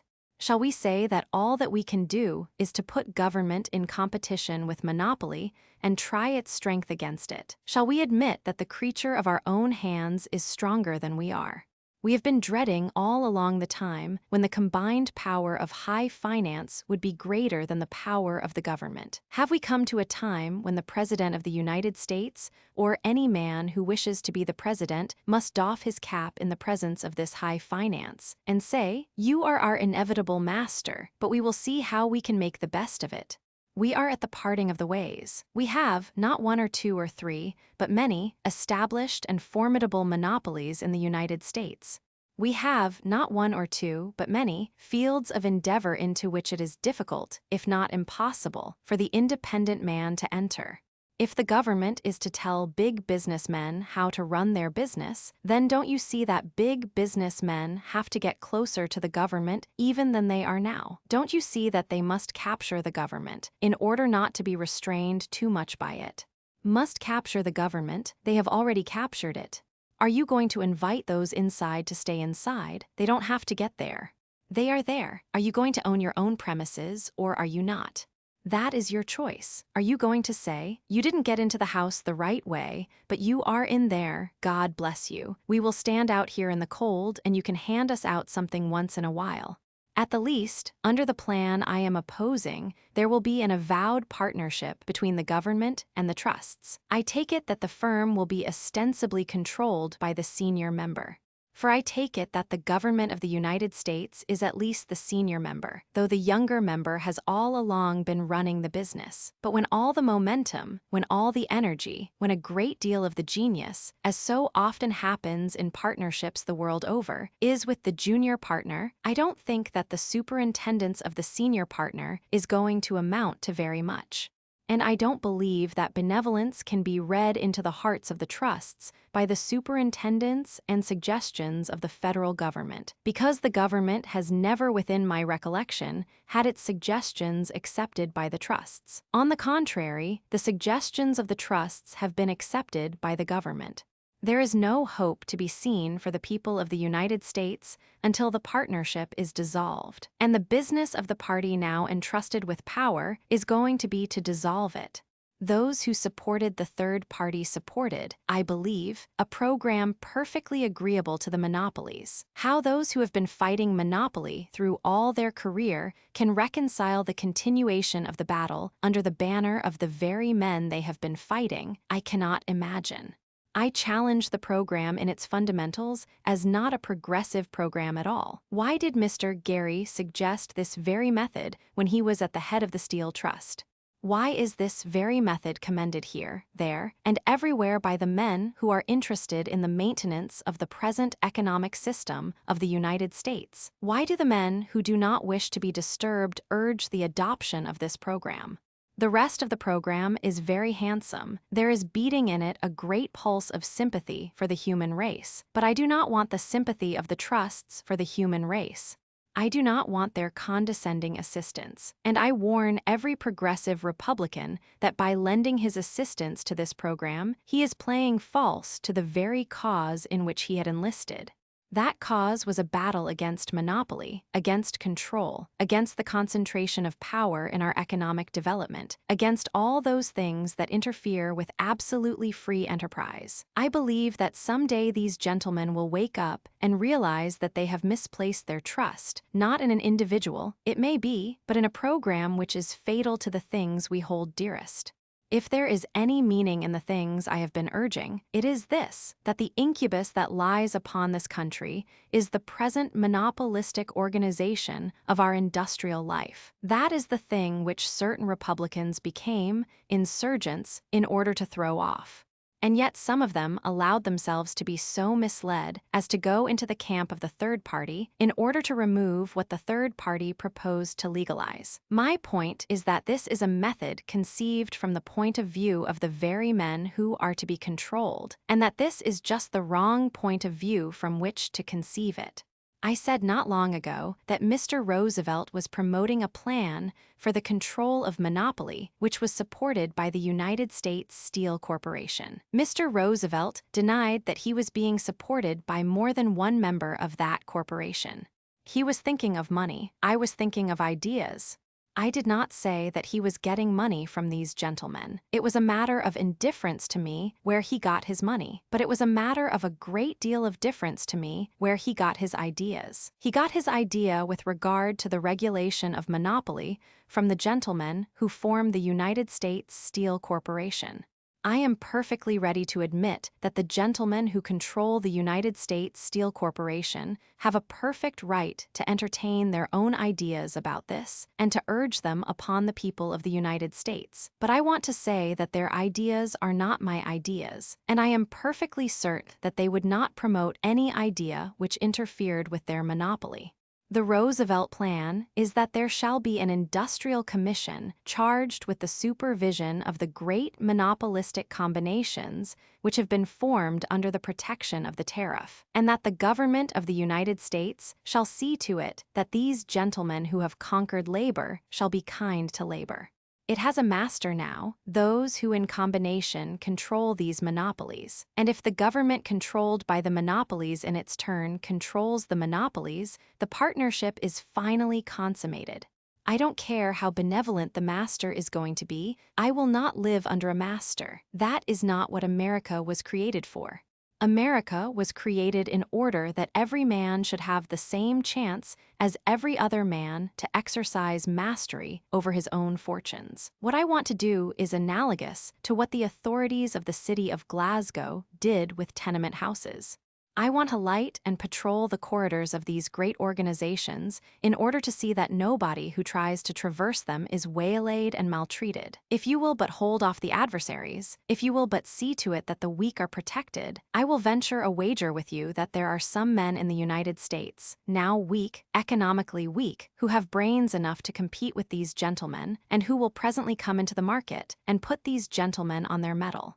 And the minute they come into the market, there will be a bigger market for labor and a different wage scale for labor, because it is susceptible of convincing proof that the high-paid labor of America, where it is high-paid, is cheaper than the low-paid labor of the continent of Europe. Do you know that about 90% of those who are employed in labor in this country are not employed in the protected industries, and that their wages are almost without exception higher than the wages of those who are employed in the protected industries?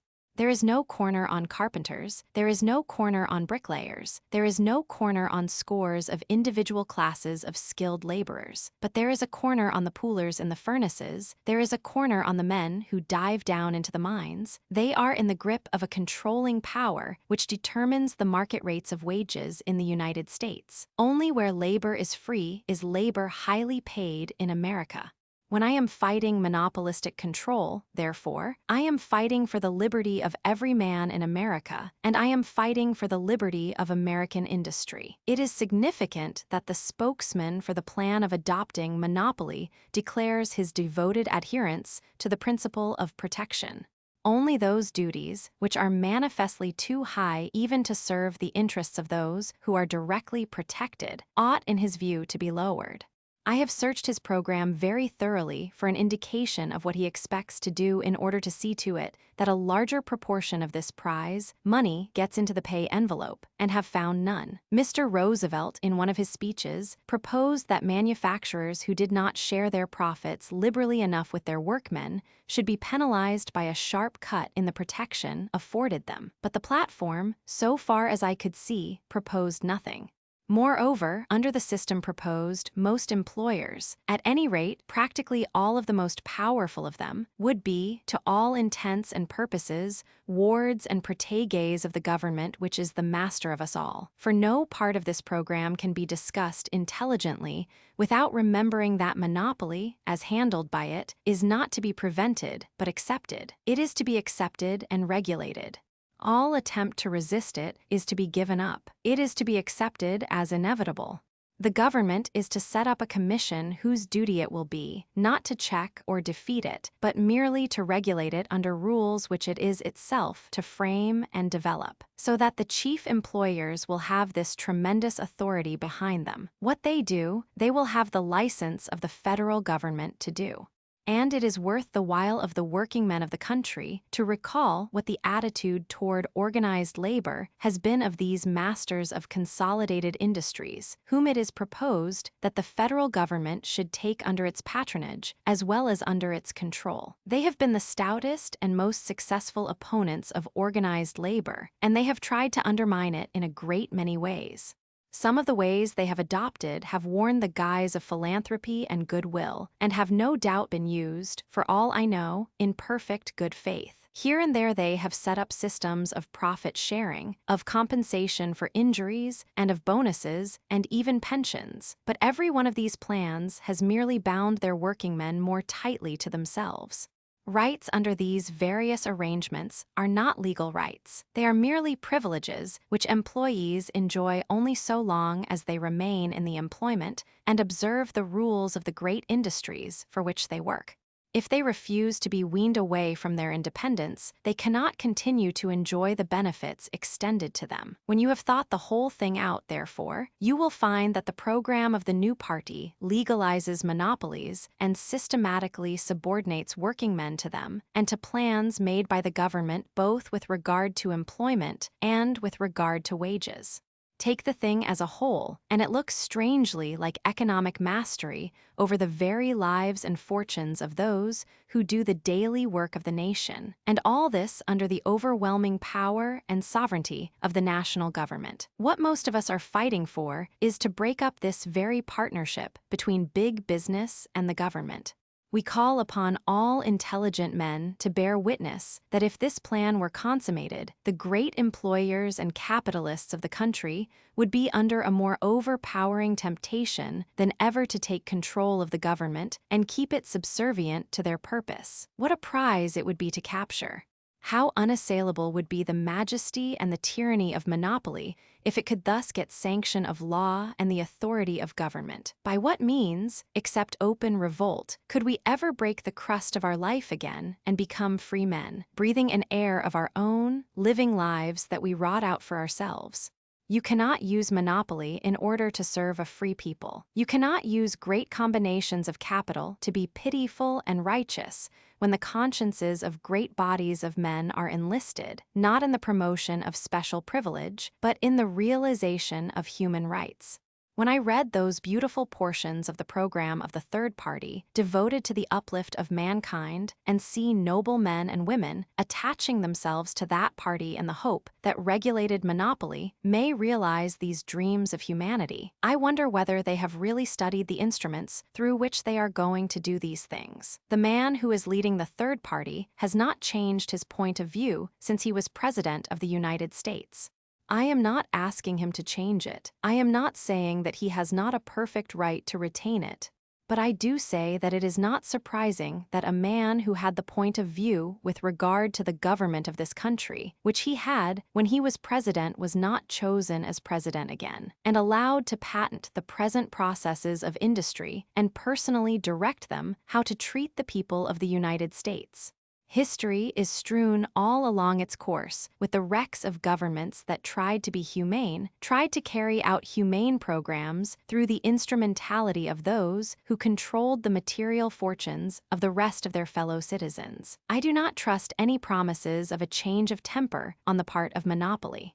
Monopoly never was conceived in the temper of tolerance. Monopoly never was conceived with the purpose of general development. It was conceived with the purpose of special advantage. Has monopoly been very benevolent to its employees? Have the trusts had a soft heart for the working people of America? Have you found trusts that cared whether women were sapped of their vitality or not? Have you found trusts who are very scrupulous about using children in their tender years? Have you found trusts that were keen to protect the lungs and the health and the freedom of their employees? Have you found trusts that thought as much of their men as they did of their machinery? Then, who is going to convert these men into the chief instruments of justice and benevolence? If you will point me to the least promise of disinterestedness on the part of the masters of our lives, then I will conceive you some ray of hope, but only upon this hypothesis, only upon this conjecture, that the history of the world is going to be reversed, and that the men who have the power to oppress us will be kind to us, and will promote our interests, whether our interests jump with theirs or not. I do not want to see the special interests of the United States take care of the working men, women, and children. I want to see justice, righteousness, fairness, and humanity displayed in all the laws of the United States, and I do not want any power to intervene between the people and their government. Justice is what we want, not patronage and condescension and pitiful helpfulness. The trusts are our masters now, but I for one do not care to live in a country called free, even under kind masters. I prefer to live under no masters at all. I agree that as a nation, we are now about to undertake what may be regarded as the most difficult part of our governmental enterprises.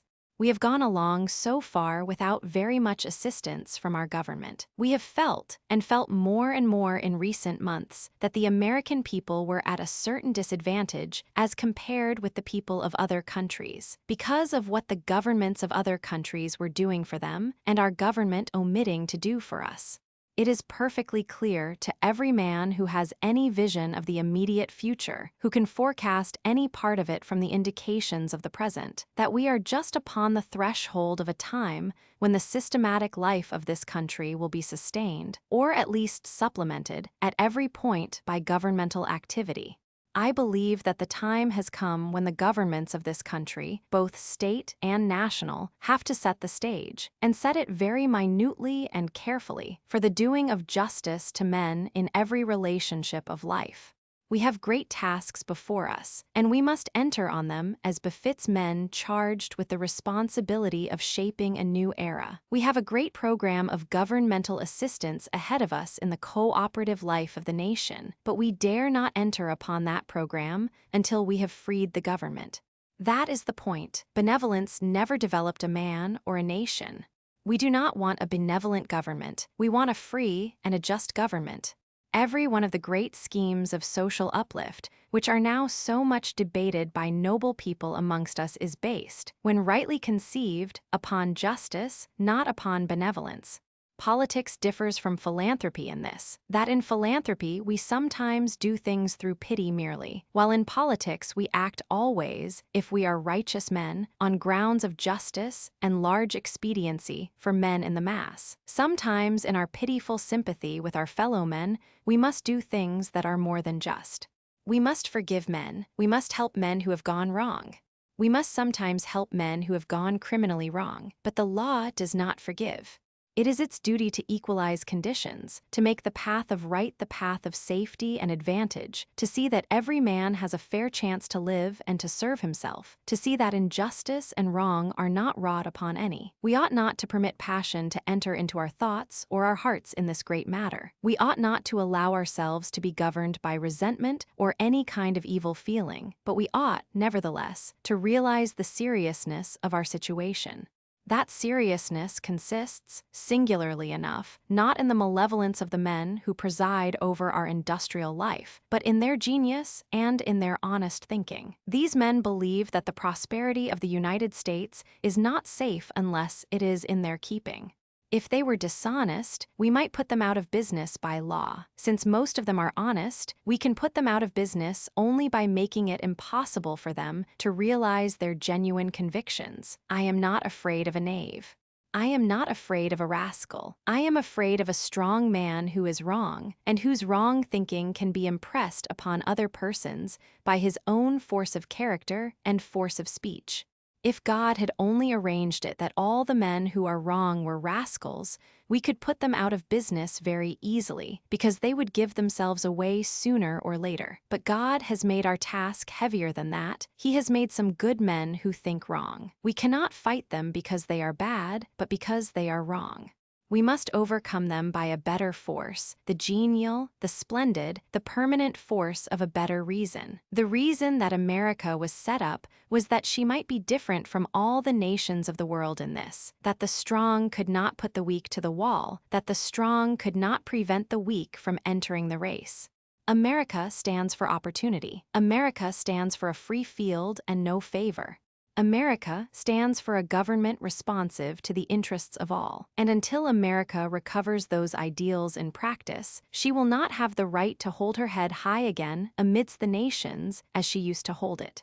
It is like coming out of a stifling cellar into the open where we can breathe again and see the free spaces of the heavens to turn away from such a doleful program of submission and dependence toward the other plan, the confident purpose for which the people have given their mandate. Our purpose is the restoration of freedom. We purpose to prevent private monopoly by law, to see to it that the methods by which monopolies have been built up are legally made impossible. Chapter 10. The way to resume is to resume. One of the wonderful things about America, to my mind, is this, that for more than a generation it has allowed itself to be governed by persons who were not invited to govern it. A singular thing about the people of the United States is their almost infinite patience, their willingness to stand quietly by and see things done which they have voted against and do not want done, and yet never lay the hand of disorder upon any arrangement of government. There is hardly a part of the United States where men are not aware that secret private purposes and interests have been running the government. They have been running it through the agency of those interesting persons whom we call political bosses. A boss is not so much a politician as the business agent in politics of the special interests. The boss is not a partisan. He is quite above politics. He has an understanding with the boss of the other party, so that, whether it is heads or tails, we lose. The two receive contributions from the same sources, and they spend those contributions for the same purposes. Bosses are men who have worked their way by secret methods to the place of power they occupy, men who were never elected to anything, men who were not asked by the people to conduct their government, and who are very much more powerful than if you had asked them, so long as you leave them where they are, behind closed doors, in secret conference. They are not politicians, they have no policies, except concealed policies of private aggrandizement. A boss isn't a leader of a party. Parties do not meet in back rooms. Parties do not make arrangements which do not get into the newspapers. Parties, if you reckon them by voting strength, are great masses of men who, because they can't vote any other ticket, vote the ticket that was prepared for them by the aforesaid arrangement in the aforesaid back room in accordance with the aforesaid understanding. A boss is the manipulator of a machine. A machine is that part of a political organization which has been taken out of the hands of the rank and file of the party, captured by half a dozen men. It is the part that has ceased to be political and has become an agency for the purposes of unscrupulous business.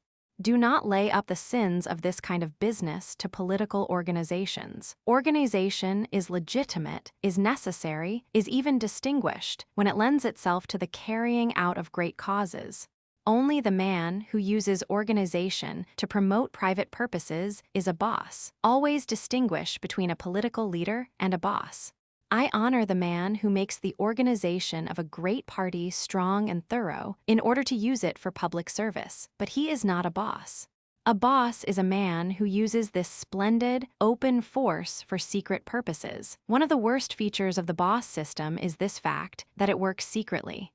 I would a great deal rather live under a king whom I should at least know than under a boss whom I don't know. A boss is a much more formidable master than a king, because a king is an obvious master, whereas the hands of the boss are always where you least expect them to be.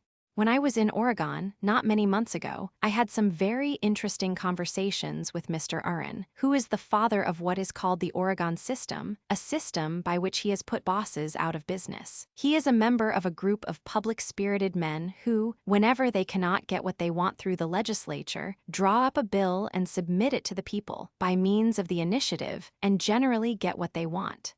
The day I arrived in Portland, a morning paper happened to say, very ironically, that there were 2 legislatures in Oregon, one at Salem, the state capital, and the other going around under the hat of Mr. Uren. Why do we continue to permit these things? Isn't it about time that we grew up and took charge of our own affairs? I am tired of being underage in politics. I don't want to be associated with anybody except those who are politically over 21. I don't wish to sit down and let any man take care of me without my having at least a voice in it, and if he doesn't listen to my advice, I am going to make it as unpleasant for him as I can. Not because my advice is necessarily good, but because no government is good in which every man doesn't insist upon his advice being heard, at least, whether it is heeded or not. Some persons have said that representative government has proved too indirect and clumsy an instrument, and has broken down as a means of popular control. Others, looking a little deeper, have said that it was not representative government that had broken down, but the effort to get it.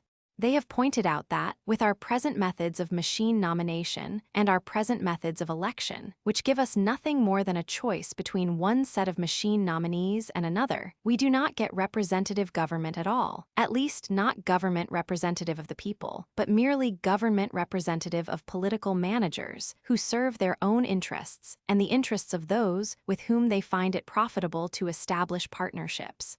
Back of all reform lies the method of getting it. Back of the question, what do you want, lies the question, the fundamental question of all government, how are you going to get it? How are you going to get public servants who will obtain it for you? How are you going to get genuine representatives who will serve your interests, and not their own or the interests of some special group or body of your fellow citizens whose power is of the few and not of the many? These are the queries which have drawn the attention of the whole country to the subject of the direct primary, the direct choice of their officials by the people, without the intervention of the nominating machine, to the subject of the direct election of United States senators, and to the question of the initiative, referendum, and recall. The critical moment in the choosing of officials is that of their nomination more often than that of their election. When 2 party organizations, nominally opposing each other, but actually working in perfect understanding and cooperation, see to it that both tickets have the same kind of men on them, it is Tweedledum or Tweedledee, so far as the people are concerned. The political managers have us coming and going.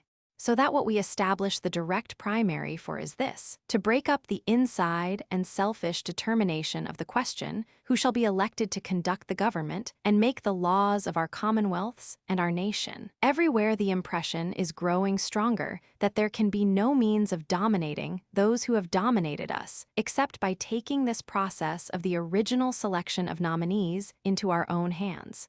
Does that upset any ancient foundations? Is it not the most natural and simple thing in the world?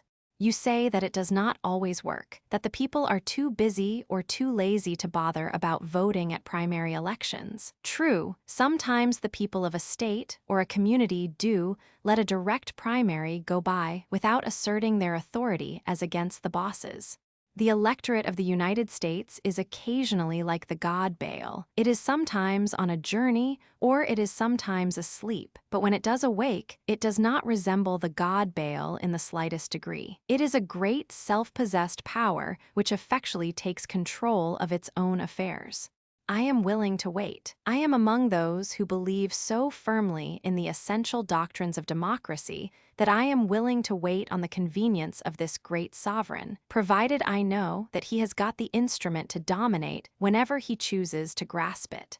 Then there is another thing that the conservative people are concerned about: the direct election of United States senators. I have seen some thoughtful men discuss that with a sort of shiver, as if to disturb the original Constitution of the United States Senate was to do something touched with impiety, touched with irreverence for the Constitution itself.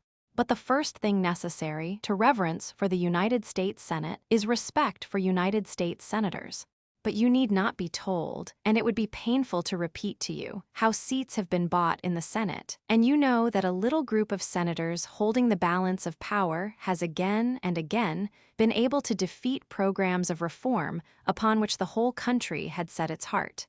Now, returning to the original principles upon which we profess to stand, have the people of the United States not the right to see to it that every seat in the Senate represents the unbought United States of America? Does the direct election of senators touch anything except the private control of seats in the Senate? We remember another thing, that we have not been without our suspicions concerning some of the legislatures which elect senators. Some of the suspicions which we entertained in New Jersey about them turned out to be founded upon very solid facts indeed. Until 2 years ago, New Jersey had not in half a generation been represented in the United States Senate by the men who would have been chosen if the process of selecting them had been free and based upon the popular will. We are not to deceive ourselves by putting our heads into the sand and saying, "Everything is all right." Mr. Gladstone declared that the American Constitution was the most perfect instrument ever devised by the brain of man. While it is true that when American forces are awake, they can conduct American processes without serious departure from the ideals of the Constitution, it is nevertheless true that we have had many shameful instances of practices which we can absolutely remove by the direct election of senators by the people themselves. Take another matter. Take the matter of the initiative and referendum and the recall. There are communities, there are states in the Union, in which I am quite ready to admit that it is perhaps premature, that perhaps it will never be necessary to discuss these measures. But I want to call your attention to the fact that they have been adopted to the general satisfaction in a number of states where the electorate had become convinced that they did not have representative government. Why do you suppose that in the United States, the place in all the world where the people were invited to control their own government, we should set up such an agitation as that for the initiative and referendum and the recall? When did this thing begin? I have been receiving circulars and documents from little societies of men all over the United States with regard to these matters for the last 25 years, but the circulars for a long time kindled no fire. Men felt that they had representative government and they were content. But about 10 or 15 years ago, the fire began to burn, and it has been sweeping over wider and wider areas of the country because of the growing consciousness that something intervenes between the people and the government, and that there must be some arm direct enough and strong enough to thrust aside the something that comes in the way.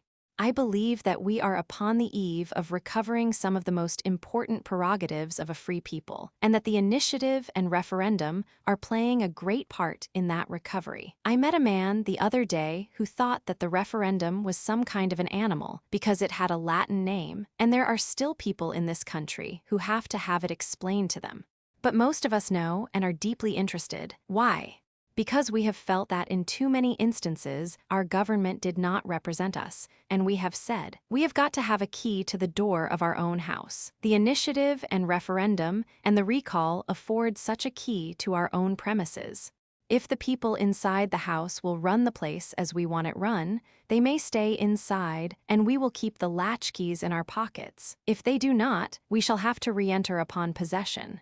Let no man be deceived by the cry that somebody is proposing to substitute direct legislation by the people, or the direct reference of laws passed in the legislature to the vote of the people for representative government.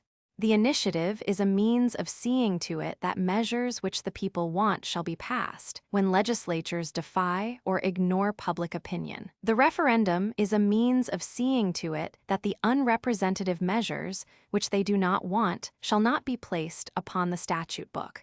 When you come to the recall, the principle is that if an administrative officer, for we will begin with the administrative officer, is corrupt or so unwise as to be doing things that are likely to lead to all sorts of mischief, it will be possible by a deliberate process prescribed by the law to get rid of that officer before the end of his term. In many of our oldest states, the ordinary administrative term is a single year. The people of those states have not been willing to trust an official out of their sight more than 12 months. Elections, there are a sort of continuous performance based on the idea of the constant touch of the hand of the people on their own affairs. That is exactly the principle of the recall. I don't see how any man grounded in the traditions of American affairs can find any valid objection to the recall of administrative officers. The meaning of the recall is merely this: not that we should have unstable government, not that officials should not know how long their power might last, but that we might have government exercised by officials who know whence their power came, and that if they yield to private influences, they will presently be displaced by public influences. You will, of course, understand that, both in the case of the initiative and referendum and in that of the recall, the very existence of these powers, the very possibilities which they imply, are half, indeed, much more than half, the battle. They rarely need to be actually exercised. The fact that the people may initiate keeps the members of the legislature awake to the necessity of initiating themselves. The fact that the people have the right to demand the submission of a legislative measure to popular vote renders the members of the legislature wary of bills that would not pass the people. The very possibility of being recalled puts the official on his best behavior. It is another matter when we come to the judiciary. I myself have never been in favor of the recall of judges, not because some judges have not deserved to be recalled. That isn't the point. The point is that the recall of judges is treating the symptom instead of the disease. The disease lies deeper, and sometimes it is very virulent and very dangerous. There have been courts in the United States which were controlled by private interests. There have been Supreme Courts in our states before which plain men could not get justice. There have been corrupt judges, there have been controlled judges, there have been judges who acted as other men's servants and not as the servants of the public. There are some shameful chapters in the story. The judicial process is the ultimate safeguard of the things that we must hold stable in this country. But suppose that that safeguard is corrupted. Suppose that it does not guard my interests and yours, but guards merely the interests of a very small group of individuals. And whenever your interest clashes with theirs, yours will have to give way, though you represent 90% of the citizens and they only 10%. Then, where is your safeguard? The just thought of the people must control the judiciary as it controls every other instrument of government. But there are ways and ways of controlling it. If, if, at one time the Southern Pacific Railroad owned the Supreme Court of the state of California, would you remedy that situation by recalling the judges of the court? What good would that do, so long as the Southern Pacific Railroad could substitute others for them? You would not be cutting deep enough. Where you want to go is to the process by which those judges were selected. And when you get there, you will reach the moral of the whole of this discussion, because the moral of it all is that the people of the United States have suspected, until their suspicions have been justified by all sorts of substantial and unanswerable evidence, that, in place after place, at turning points in the history of this country, we have been controlled by private understandings and not by the public interest. Selection is of more radical consequence than election. I am aware that those who advocate these measures, which we have been discussing, are denounced as dangerous radicals. I am particularly interested to observe that the men who cry out most loudly against what they call radicalism are the men who find that their private game in politics is being spoiled. Who are the arch-conservatives nowadays? Who are the men who utter the most fervid praise of the Constitution of the United States and the constitutions of the states? They are the gentlemen who used to get behind those documents to play hide-and-seek with the people whom they pretended to serve. They are the men who entrenched themselves in the laws which they misinterpreted and misused. If now they are afraid that radicalism will sweep them away, and I believe it will, they have only themselves to thank. Yet how absurd is the charge that we who are demanding that our government be made representative of the people and responsive to their demands. How fictitious and hypocritical is the charge that we are attacking the fundamental principles of Republican institutions. That is the foundation, that is the very central doctrine, that is the ground principle of American institutions. I want you to read a passage from the Virginia Bill of Rights, that immortal document which has been a model for declarations of liberty throughout the rest of the continent, that all power is vested in, and consequently derived from, the people, that magistrates are their trustees and servants, and at all times amenable to them. That government is, or ought to be, instituted for the common benefit, protection, and security of the people, nation, or community. Of all the various modes and forms of government, that is the best which is capable of producing the greatest degree of happiness and safety, and is most effectually secured against the danger of maladministration. No man who understands the principles upon which this republic was founded has the slightest dread of the gentle, though very effective, measures by which the people are again resuming control of their own affairs. Nor need any lover of liberty be anxious concerning the outcome of the struggle upon which we are now embarked. The victory is certain, and the battle is not going to be an especially sanguinary one. It is hardly going to be worth the name of a battle. Let me tell the story of the emancipation of one state, New Jersey. It has surprised the people of the United States to find New Jersey at the front in enterprises of reform. I, who have lived in New Jersey the greater part of my mature life, know that there is no state in the Union which, so far as the hearts and intelligence of its people are concerned, has more earnestly desired reform than has New Jersey. There are men who have been prominent in the affairs of the state who again and again advocated with all the earnestness that was in them the things that we have at last been able to do. There are men in New Jersey who have spent some of the best energies of their lives in trying to win elections in order to get the support of the citizens of New Jersey for programs of reform. The people had voted for such things very often before the autumn of 1910, but the interesting thing is that nothing had happened. They were demanding the benefit of remedial measures, such as had been passed in every progressive state of the Union. Measures which had proved not only that they did not upset the life of the communities to which they were applied, but that they quickened every force and bettered every condition in those communities. But the people of New Jersey could not get them, and there had come upon them a certain pessimistic despair. I used to meet men who shrugged their shoulders and said, "What difference does it make how we vote? Nothing ever results from our votes. The force that is behind the new party that has recently been formed, the so-called Progressive Party, is a force of discontent with the old parties of the United States. It is the feeling that men have gone into blind alleys often enough, and that somehow there must be found an open road through which men may pass to some purpose. In the year 1910, there came a day when the people of New Jersey took heart to believe that something could be accomplished. I had no merit as a candidate for governor, except that I said what I really thought, and the compliment that the people paid me was in believing that I meant what I said. Unless they had believed in the governor whom they then elected, unless they had trusted him deeply and altogether, he could have done absolutely nothing.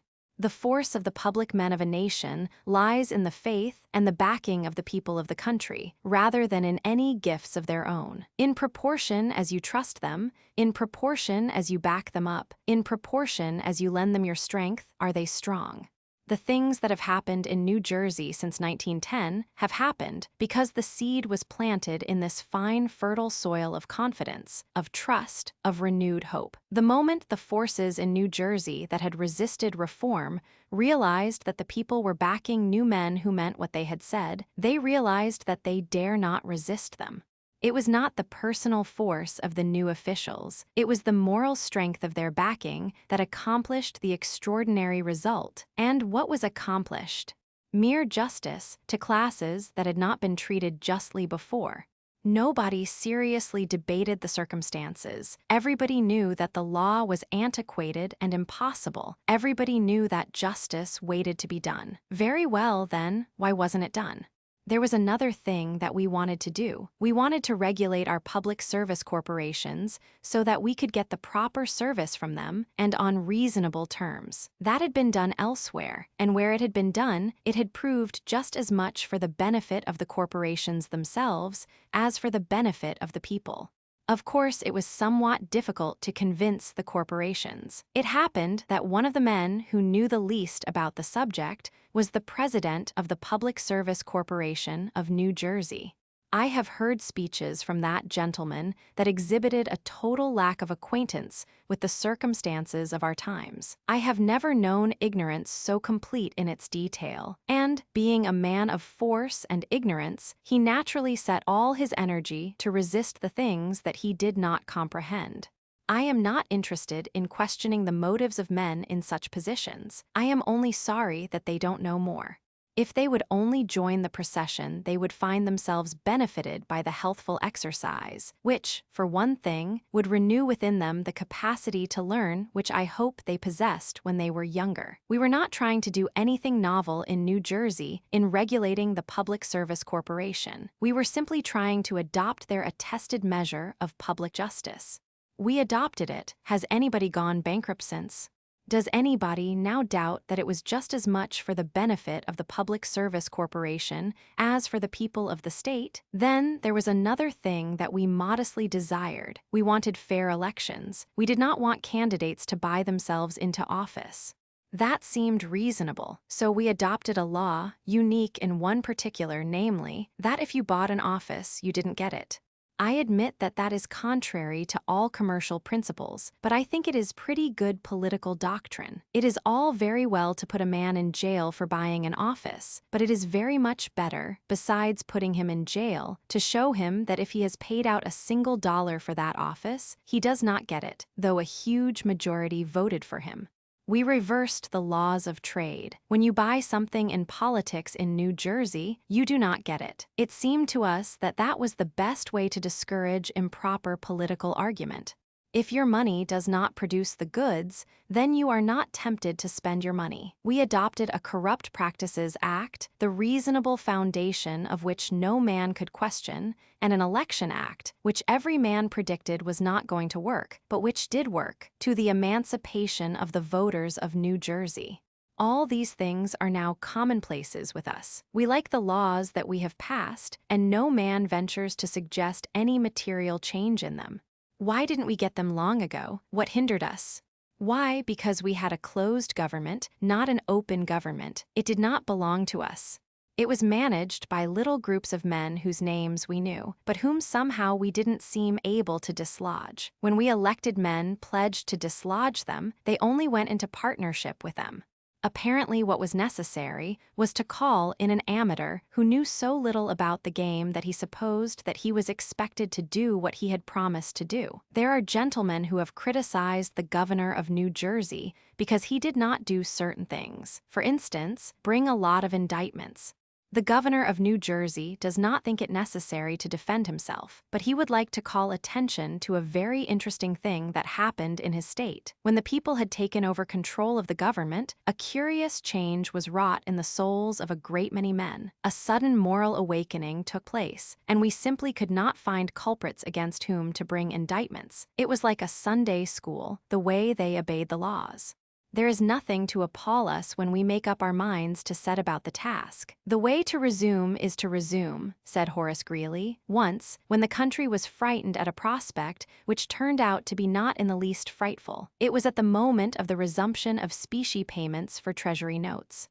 The treasury simply resumed. There was not a ripple of danger or excitement when the day of resumption came around. It will be precisely so when the people resume control of their own government. The men who conduct the political machines are a small fraction of the party they pretend to represent, and the men who exercise corrupt influences upon them are only a small fraction of the businessmen of the country. What we are banded together to fight is not a party, is not a great body of citizens. We have to fight only little coteries, groups of men here and there, a few men who subsist by deceiving us and cannot subsist a moment after they cease to deceive us. I had occasion to test the power of such a group in the state of New Jersey, and I had the satisfaction of discovering that I had been right in supposing that they did not possess any power at all. You only need about 24 men to do the trick. These men are impostors.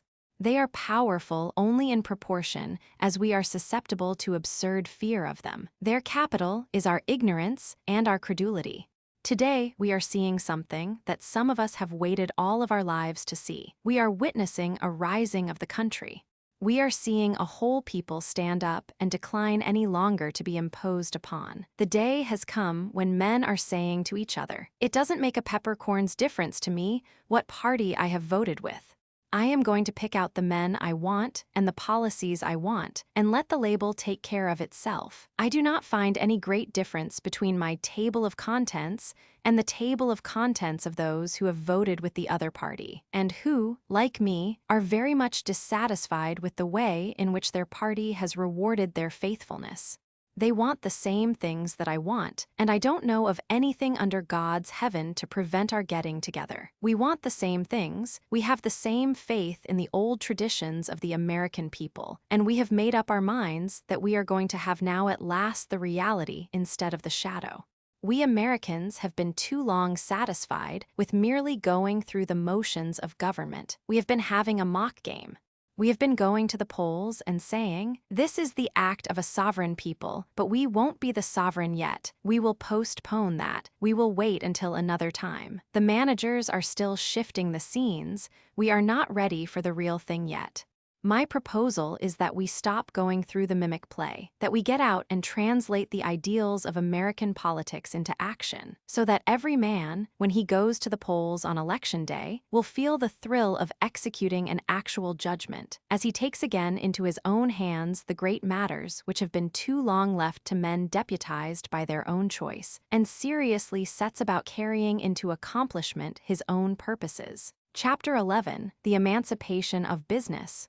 In the readjustments that are about to be undertaken in this country, not one single legitimate or honest arrangement is going to be disturbed, but every impediment to business is going to be removed, every illegitimate kind of control is going to be destroyed. Every man who wants an opportunity and has the energy to seize it is going to be given a chance.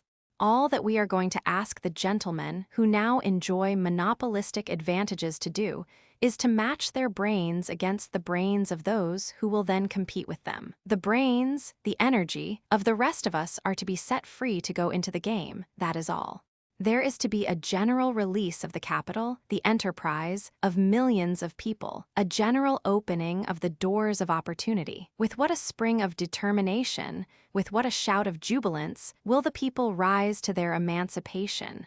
I am one of those who believe that we have had such restrictions upon the prosperity of this country that we have not yet come into our own, and that by removing those restrictions, we shall set free an energy which in our generation has not been known. It is for that reason that I feel free to criticize with the utmost frankness these restrictions and the means by which they have been brought about. I do not criticize as one without hope. In describing conditions which so hamper, impede, and imprison, I am only describing conditions from which we are going to escape into a contrasting age. I believe that this is a time when there should be unqualified frankness. One of the distressing circumstances of our day is this. I cannot tell you how many men of business, how many important men of business, have communicated their real opinions about the situation in the United States to me privately and confidentially. They are afraid of somebody. They are afraid to make their real opinions known publicly. They tell them to me behind their hand. That is very distressing. That means that we are not masters of our own opinions, except when we vote, and even then we are careful to vote very privately indeed. It is alarming that this should be the case.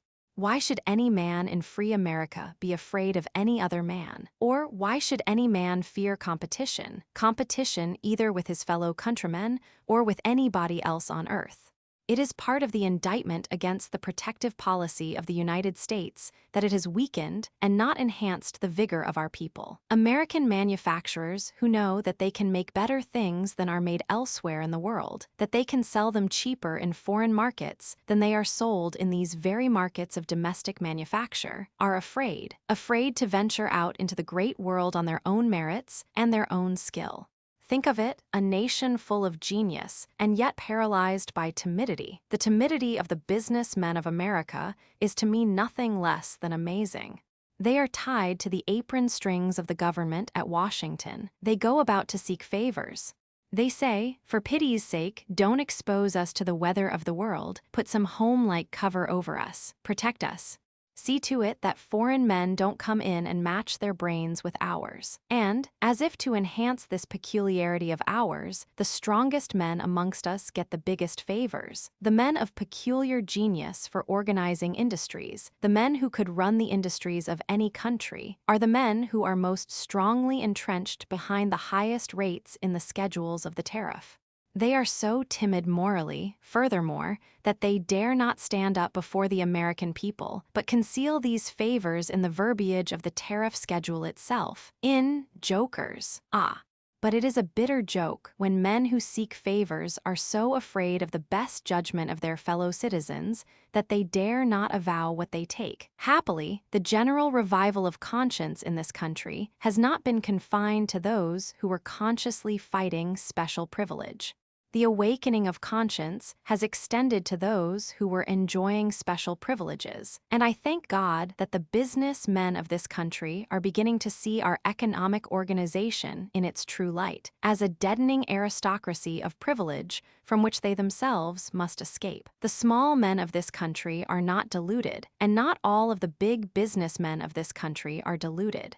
Some men who have been led into wrong practices, who have been led into the practices of monopoly, because that seemed to be the drift and inevitable method of supremacy, are just as ready as we are to turn about and adopt the process of freedom. For American hearts beat in a lot of these men, just as they beat under our jackets.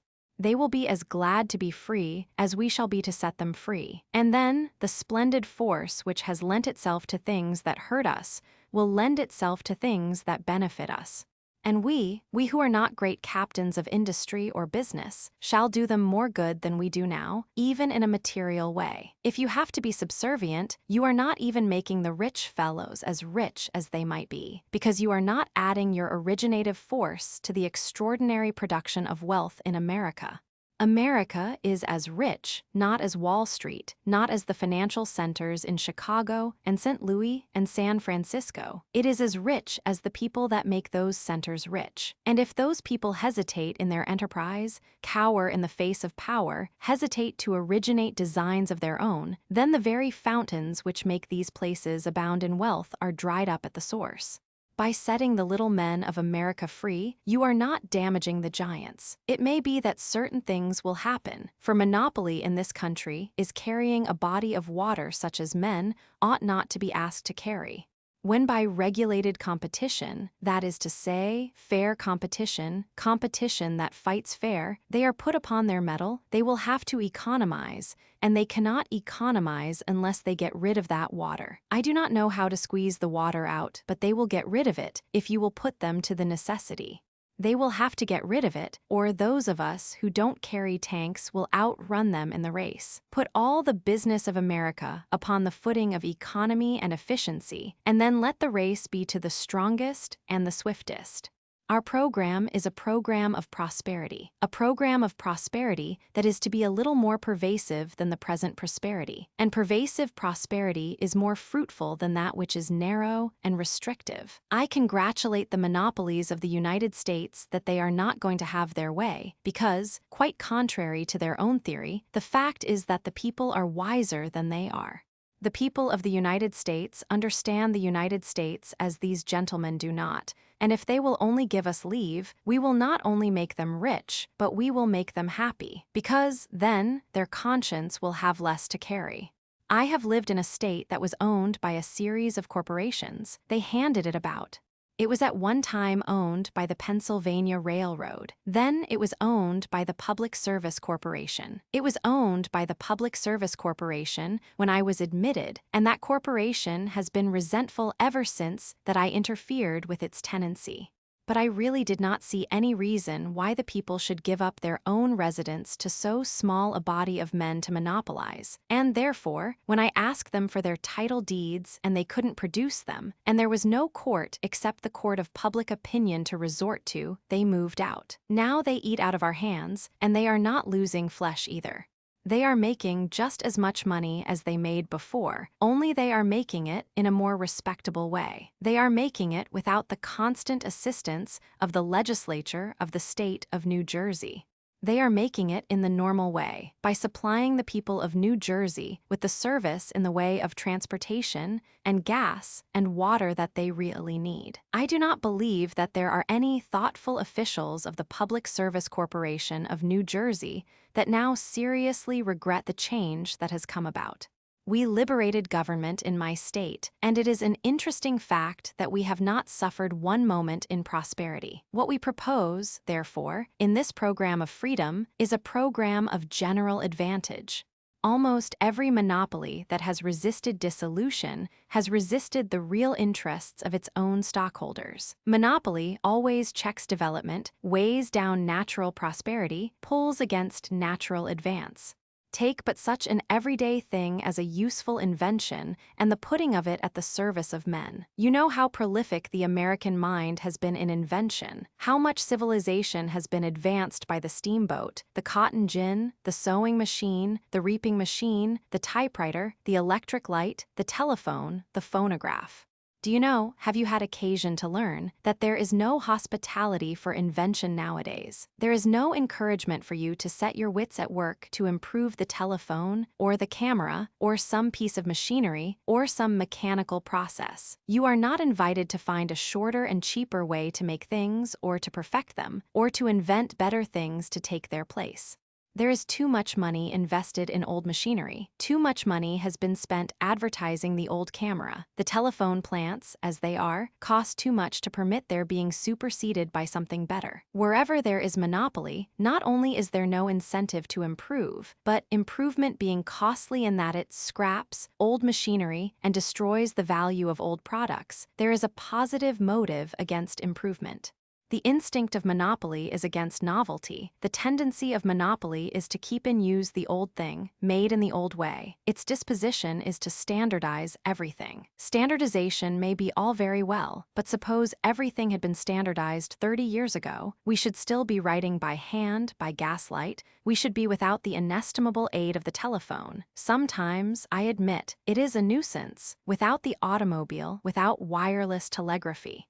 Personally, I could have managed to plod along without the aeroplane, and I could have been happy even without moving pictures. The damper put on the inventive genius of America by the trusts operates in half a dozen ways. The first thing discovered by the genius whose device extends into a field controlled by a trust is that he can't get capital to make and market his invention. If you want money to build your plant and advertise your product and employ your agents and make a market for it, where are you going to get it? The minute you apply for money or credit, this proposition is put to you by the banks. This invention will interfere with the established processes and the market control of certain great industries. We are already financing those industries. Their securities are in our hands. We will consult them. It may be, as a result of that consultation, you will be informed that it is too bad, but it will be impossible to accommodate you. It may be you will receive a suggestion that if you care to make certain arrangements with the trust, you will be permitted to manufacture.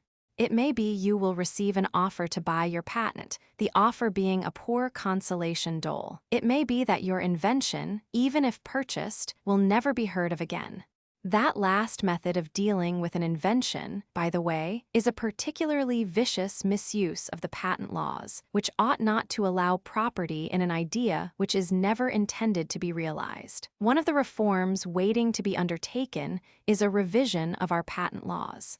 In any event, if the trust doesn't want you to manufacture your invention, you will not be allowed to, unless you have money of your own and are willing to risk it fighting the monopolistic trust with its vast resources. I am generalizing the statement, but I could particularize it.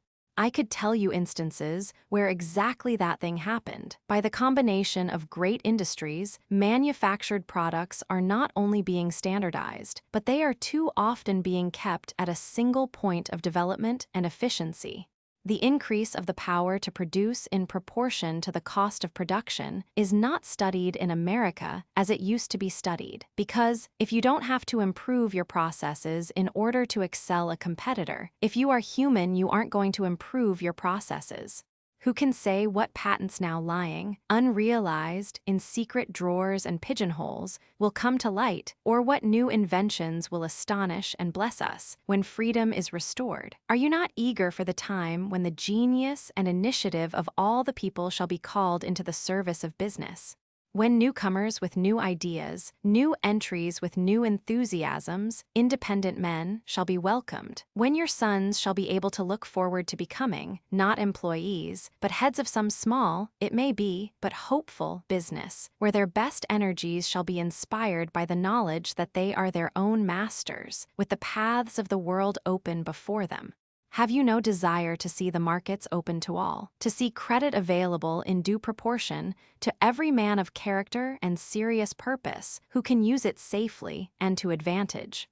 To see business disentangled from its unholy alliance with politics, to see raw material released from the control of monopolists and transportation facilities equalized for all, and every avenue of commercial and industrial activity leveled for the feet of all who would tread it. Surely, you must feel the inspiration of such a new dawn of liberty. There is the great policy of conservation, for example, and I do not conceive of conservation in any narrow sense. There are forests to conserve, there are great water powers to conserve, there are mines whose wealth should be deemed exhaustible, not inexhaustible, and whose resources should be safeguarded and preserved for future generations. But there is much more. There are the lives and energies of the people to be physically safeguarded. You know what has been the embarrassment about conservation? The federal government has not dared relax its hold because, not bona fide settlers, not men bent upon the legitimate development of great states, but men bent upon getting into their own exclusive control great mineral, forest, and water resources, have stood at the ear of the government and attempted to dictate its policy.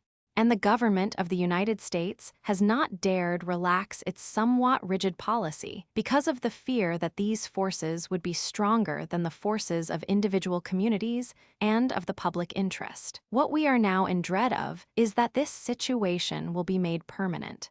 Why is it that Alaska has lagged in her development? Why is it that there are great mountains of coal piled up in the shipping places on the coast of Alaska, which the government at Washington will not permit to be sold? It is because the government is not sure that it has followed all the intricate threads of intrigue by which small bodies of men have tried to get exclusive control of the coal fields of Alaska. The government stands itself suspicious of the forces by which it is surrounded. The trouble about conservation is that the government of the United States hasn't any policy at present. It is simply marking time. It is simply standing still. Reservation is not conservation. Simply to say, we are not going to do anything about the forests when the country needs to use the forests is not a practicable program at all. To say that the people of the great state of Washington can't buy coal out of the Alaskan coal fields doesn't settle the question. You have got to have that coal sooner or later. And if you are so afraid of the Guggenheims and all the rest of them that you can't make up your mind what your policies are going to be about those coal fields, how long are we going to wait for the government to throw off its fear? There can't be a working program until there is a free government. The day when the government is free to set about a policy of positive conservation, as distinguished from mere negative reservation, will be an emancipation day of no small importance for the development of the country. But the question of conservation is a very much bigger question than the conservation of our natural resources. Because in summing up our natural resources, there is one great natural resource which underlies them all, and seems to underlie them so deeply that we sometimes overlook it. I mean the people themselves. What would our forests be worth without vigorous and intelligent men to make use of them? Why should we conserve our natural resources unless we can, by the magic of industry, transmute them into the wealth of the world? What transmutes them into that wealth, if not the skill and the touch of the men who go daily to their toil and who constitute the great body of the American people? What I am interested in is having the government of the United States more concerned about human rights than about property rights. Property is an instrument of humanity. Humanity isn't an instrument of property. And yet, when you see some men riding their great industries as if they were driving a car of juggernaut, not looking to see what multitudes prostrate themselves before the car and lose their lives in the crushing effect of their industry, you wonder how long men are going to be permitted to think more of their machinery than they think of their men. Did you never think of it? Men are cheap, and machinery is dear. Many a superintendent is dismissed for overdriving a delicate machine who wouldn't be dismissed for overdriving an overtaxed man. You can discard your man and replace him. There are others ready to come into his place, but you can't without great cost discard your machine and put a new one in its place. You are less apt, therefore, to look upon your men as the essential vital foundation part of your whole business. It is time that property, as compared with humanity, should take second place, not first place. We must see to it that there is no overcrowding, that there is no bad sanitation, that there is no unnecessary spread of avoidable diseases, that the purity of food is safeguarded, that there is every precaution against accident, that women are not driven to impossible tasks, nor children permitted to spend their energy before it is fit to be spent. What is the use of having industry if we perish in producing it? If we die in trying to feed ourselves, why should we eat? If we die trying to get a foothold in the crowd, why not let the crowd trample us sooner and be done with it? I tell you that there is beginning to beat in this nation a great pulse of irresistible sympathy, which is going to transform the processes of government amongst us. The strength of America is proportioned only to the health, the energy, the hope, the elasticity, the buoyancy of the American people. Is not that the greatest thought that you can have of freedom, the thought of it as a gift that shall release men and women from all that pulls them back from being their best, and from doing their best, that shall liberate their energy to its fullest limit, free their aspirations till no bounds confine them, and fill their spirits with the jubilance of realizable hope. Chapter 12. The Liberation of a People's Vital Energies. No matter how often we think of it, the discovery of America must each time make a fresh appeal to our imaginations. For centuries, indeed from the beginning, the face of Europe had been turned toward the east. All the routes of trade, every impulse and energy, ran from west to east. The Atlantic lay at the world's back door. Then, suddenly, the conquest of Constantinople by the Turk closed the route to the Orient. Europe had either to face about or lack any outlet for her energies. The unknown sea at the west at last was ventured upon, and the earth learned that it was twice as big as it had thought.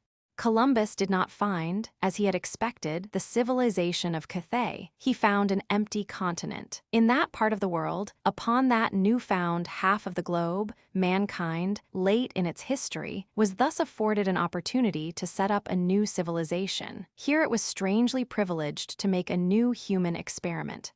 Never can that moment of unique opportunity fail to excite the emotion of all who consider its strangeness and richness. 1,000 fanciful histories of the earth might be contrived without the imagination daring to conceive such a romance as the hiding away of half the globe, until the fullness of time had come for a new start in civilization. A mere sea captain's ambition to trace a new trade route gave way to a moral adventure for humanity. The race was to found a new order here on this delectable land, which no man approached without receiving, as the old voyagers relate, you remember, sweet airs out of woods aflame with flowers and murmurous with the sound of pellucid waters. The hemisphere lay waiting to be touched with life from the old centers of living, surely, but cleansed of defilement, and cured of weariness, so as to be fit for the virgin purity of a new bride. The whole thing springs into the imagination like a wonderful vision, an exquisite marvel which once only in all history could be vouchsafed. For has not every ship that has pointed her prow westward borne hither the hopes of generation after generation of the oppressed of other lands? How always have men's hearts beat as they saw the coast of America rise to their view? How it has always seemed to them that the dweller there would at last be rid of kings, of privileged classes, and of all those bonds which had kept men depressed and helpless, and would there realize the full fruition of his sense of honest manhood, would there be one of a great body of brothers, not seeking to defraud and deceive one another, but seeking to accomplish the general good. What was in the writings of the men who founded America? To serve the selfish interests of America. Do you find that in their writings? No, to serve the cause of humanity, to bring liberty to mankind. They set up their standards here in America in the tenet of hope, as a beacon of encouragement to all the nations of the world. And men came thronging to these shores with an expectancy that never existed before, with a confidence they never dared feel before, and found here for generations together a haven of peace, of opportunity, of equality. God send that in the complicated state of modern affairs, we may recover the standards and repeat the achievements of that heroic age. For life is no longer the comparatively simple thing it was. Our relations one with another have been profoundly modified by the new agencies of rapid communication and transportation, tending swiftly to concentrate life, widen communities, fuse interests, and complicate all the processes of living. The individual is dizzily swept about in 1,000 new whirlpools of activities. Tyranny has become more subtle and has learned to wear the guise of mere industry and even of benevolence. Freedom has become a somewhat different matter. It cannot, eternal principle that it cannot have altered, yet it shows itself in new aspects. Perhaps it is only revealing its deeper meaning. What is liberty? I have long had an image in my mind of what constitutes liberty. Suppose that I were building a great piece of powerful machinery, and suppose that I should so awkwardly and unskillfully assemble the parts of it that every time one part tried to move it would be interfered with by the others, and the whole thing would buckle up and be checked. Liberty for the several parts would consist in the best possible assembling and adjustment of them all, would it not? If you want the great piston of the engine to run with absolute freedom, give it absolutely perfect alignment and adjustment with the other parts of the machine, so that it is free, not because it is let alone or isolated, but because it has been associated most skillfully and carefully with the other parts of the great structure. What at liberty? You say of the locomotive that it runs free. What do you mean? You mean that its parts are so assembled and adjusted that friction is reduced to a minimum, and that it has perfect adjustment. We say of a boat skimming the water with light foot, how free she runs, when we mean, how perfectly she is adjusted to the force of the wind, how perfectly she obeys the great breath out of the heavens that fills her sails. Throw her head up into the wind, and see how she will halt and stagger, how every sheet will shiver and her whole frame be shaken, how instantly she is, in irons, in the expressive phrase of the sea. She is free only when you have let her fall off again and have recovered once more her nice adjustment to the forces she must obey and cannot defy. Human freedom consists in perfect adjustments of human interests and human activities and human energies. Now, the adjustments necessary between individuals and the complex institutions amidst which they live, and between those institutions and the government, are infinitely more intricate today than ever before. No doubt this is a tiresome and roundabout way of saying the thing, yet perhaps it is worth while to get somewhat clearly in our mind what makes all the trouble today. Life has become complex. There are many more elements, more parts, to it than ever before, and therefore, it is harder to keep everything adjusted, and harder to find out where the trouble lies when the machine gets out of order. You know that one of the interesting things that Mr. Jefferson said in those early days of simplicity, which marked the beginnings of our government, was that the best government consisted in as little governing as possible. And there is still a sense in which that is true. It is still intolerable for the government to interfere with our individual activities, except where it is necessary to interfere with them in order to free them. It must come to his assistance to see that he gets fair play. That is all, but that is much. Without the watchful interference, the resolute interference of the government, there can be no fair play between individuals and such powerful institutions as the trusts. Freedom today is something more than being let alone. The program of a government of freedom must in these days be positive, not negative merely. Well then, in this new sense and meaning of it, are we preserving freedom in this land of ours, the hope of all the earth? Have we, inheritors of this continent and of the ideals to which the fathers consecrated it, have we maintained them, realizing them, as each generation must, anew? Are we, in the consciousness that the life of man is pledged to higher levels here than elsewhere, striving still to bear aloft the standards of liberty and hope? Or, disillusioned and defeated, are we feeling the disgrace of having had a free field in which to do new things and of not having done them? The answer must be, I am sure, that we have been in a fair way of failure, tragic failure. And we stand in danger of utter failure, yet, except we fulfill speedily the determination we have reached to deal with the new and subtle tyrannies according to their deserts. Don't deceive yourselves for a moment as to the power of the great interests which now dominate our development. They are so great that it is almost an open question whether the government of the United States can dominate them or not. Go one step further, make their organized power permanent, and it may be too late to turn back. The roads diverge at the point where we stand. They stretch their vistas out to regions where they are very far separated from one another. At the end of one is the old, tiresome scene of government tied up with special interests, and at the other shines the liberating light of individual initiative, of individual liberty, of individual freedom, the light of untrammeled enterprise. I believe that that light shines out of the heavens itself that God has created. I believe in human liberty as I believe in the wine of life. There is no salvation for men in the pitiful condescensions of industrial masters. Guardians have no place in a land of freemen. Prosperity guaranteed by trustees has no prospect of endurance. Monopoly means the atrophy of enterprise. If monopoly persists, monopoly will always sit at the helm of the government. I do not expect to see monopoly restrain itself. If there are men in this country big enough to own the government of the United States, they are going to own it. What we have to determine now is whether we are big enough, whether we are men enough, whether we are free enough to take possession again of the government which is our own.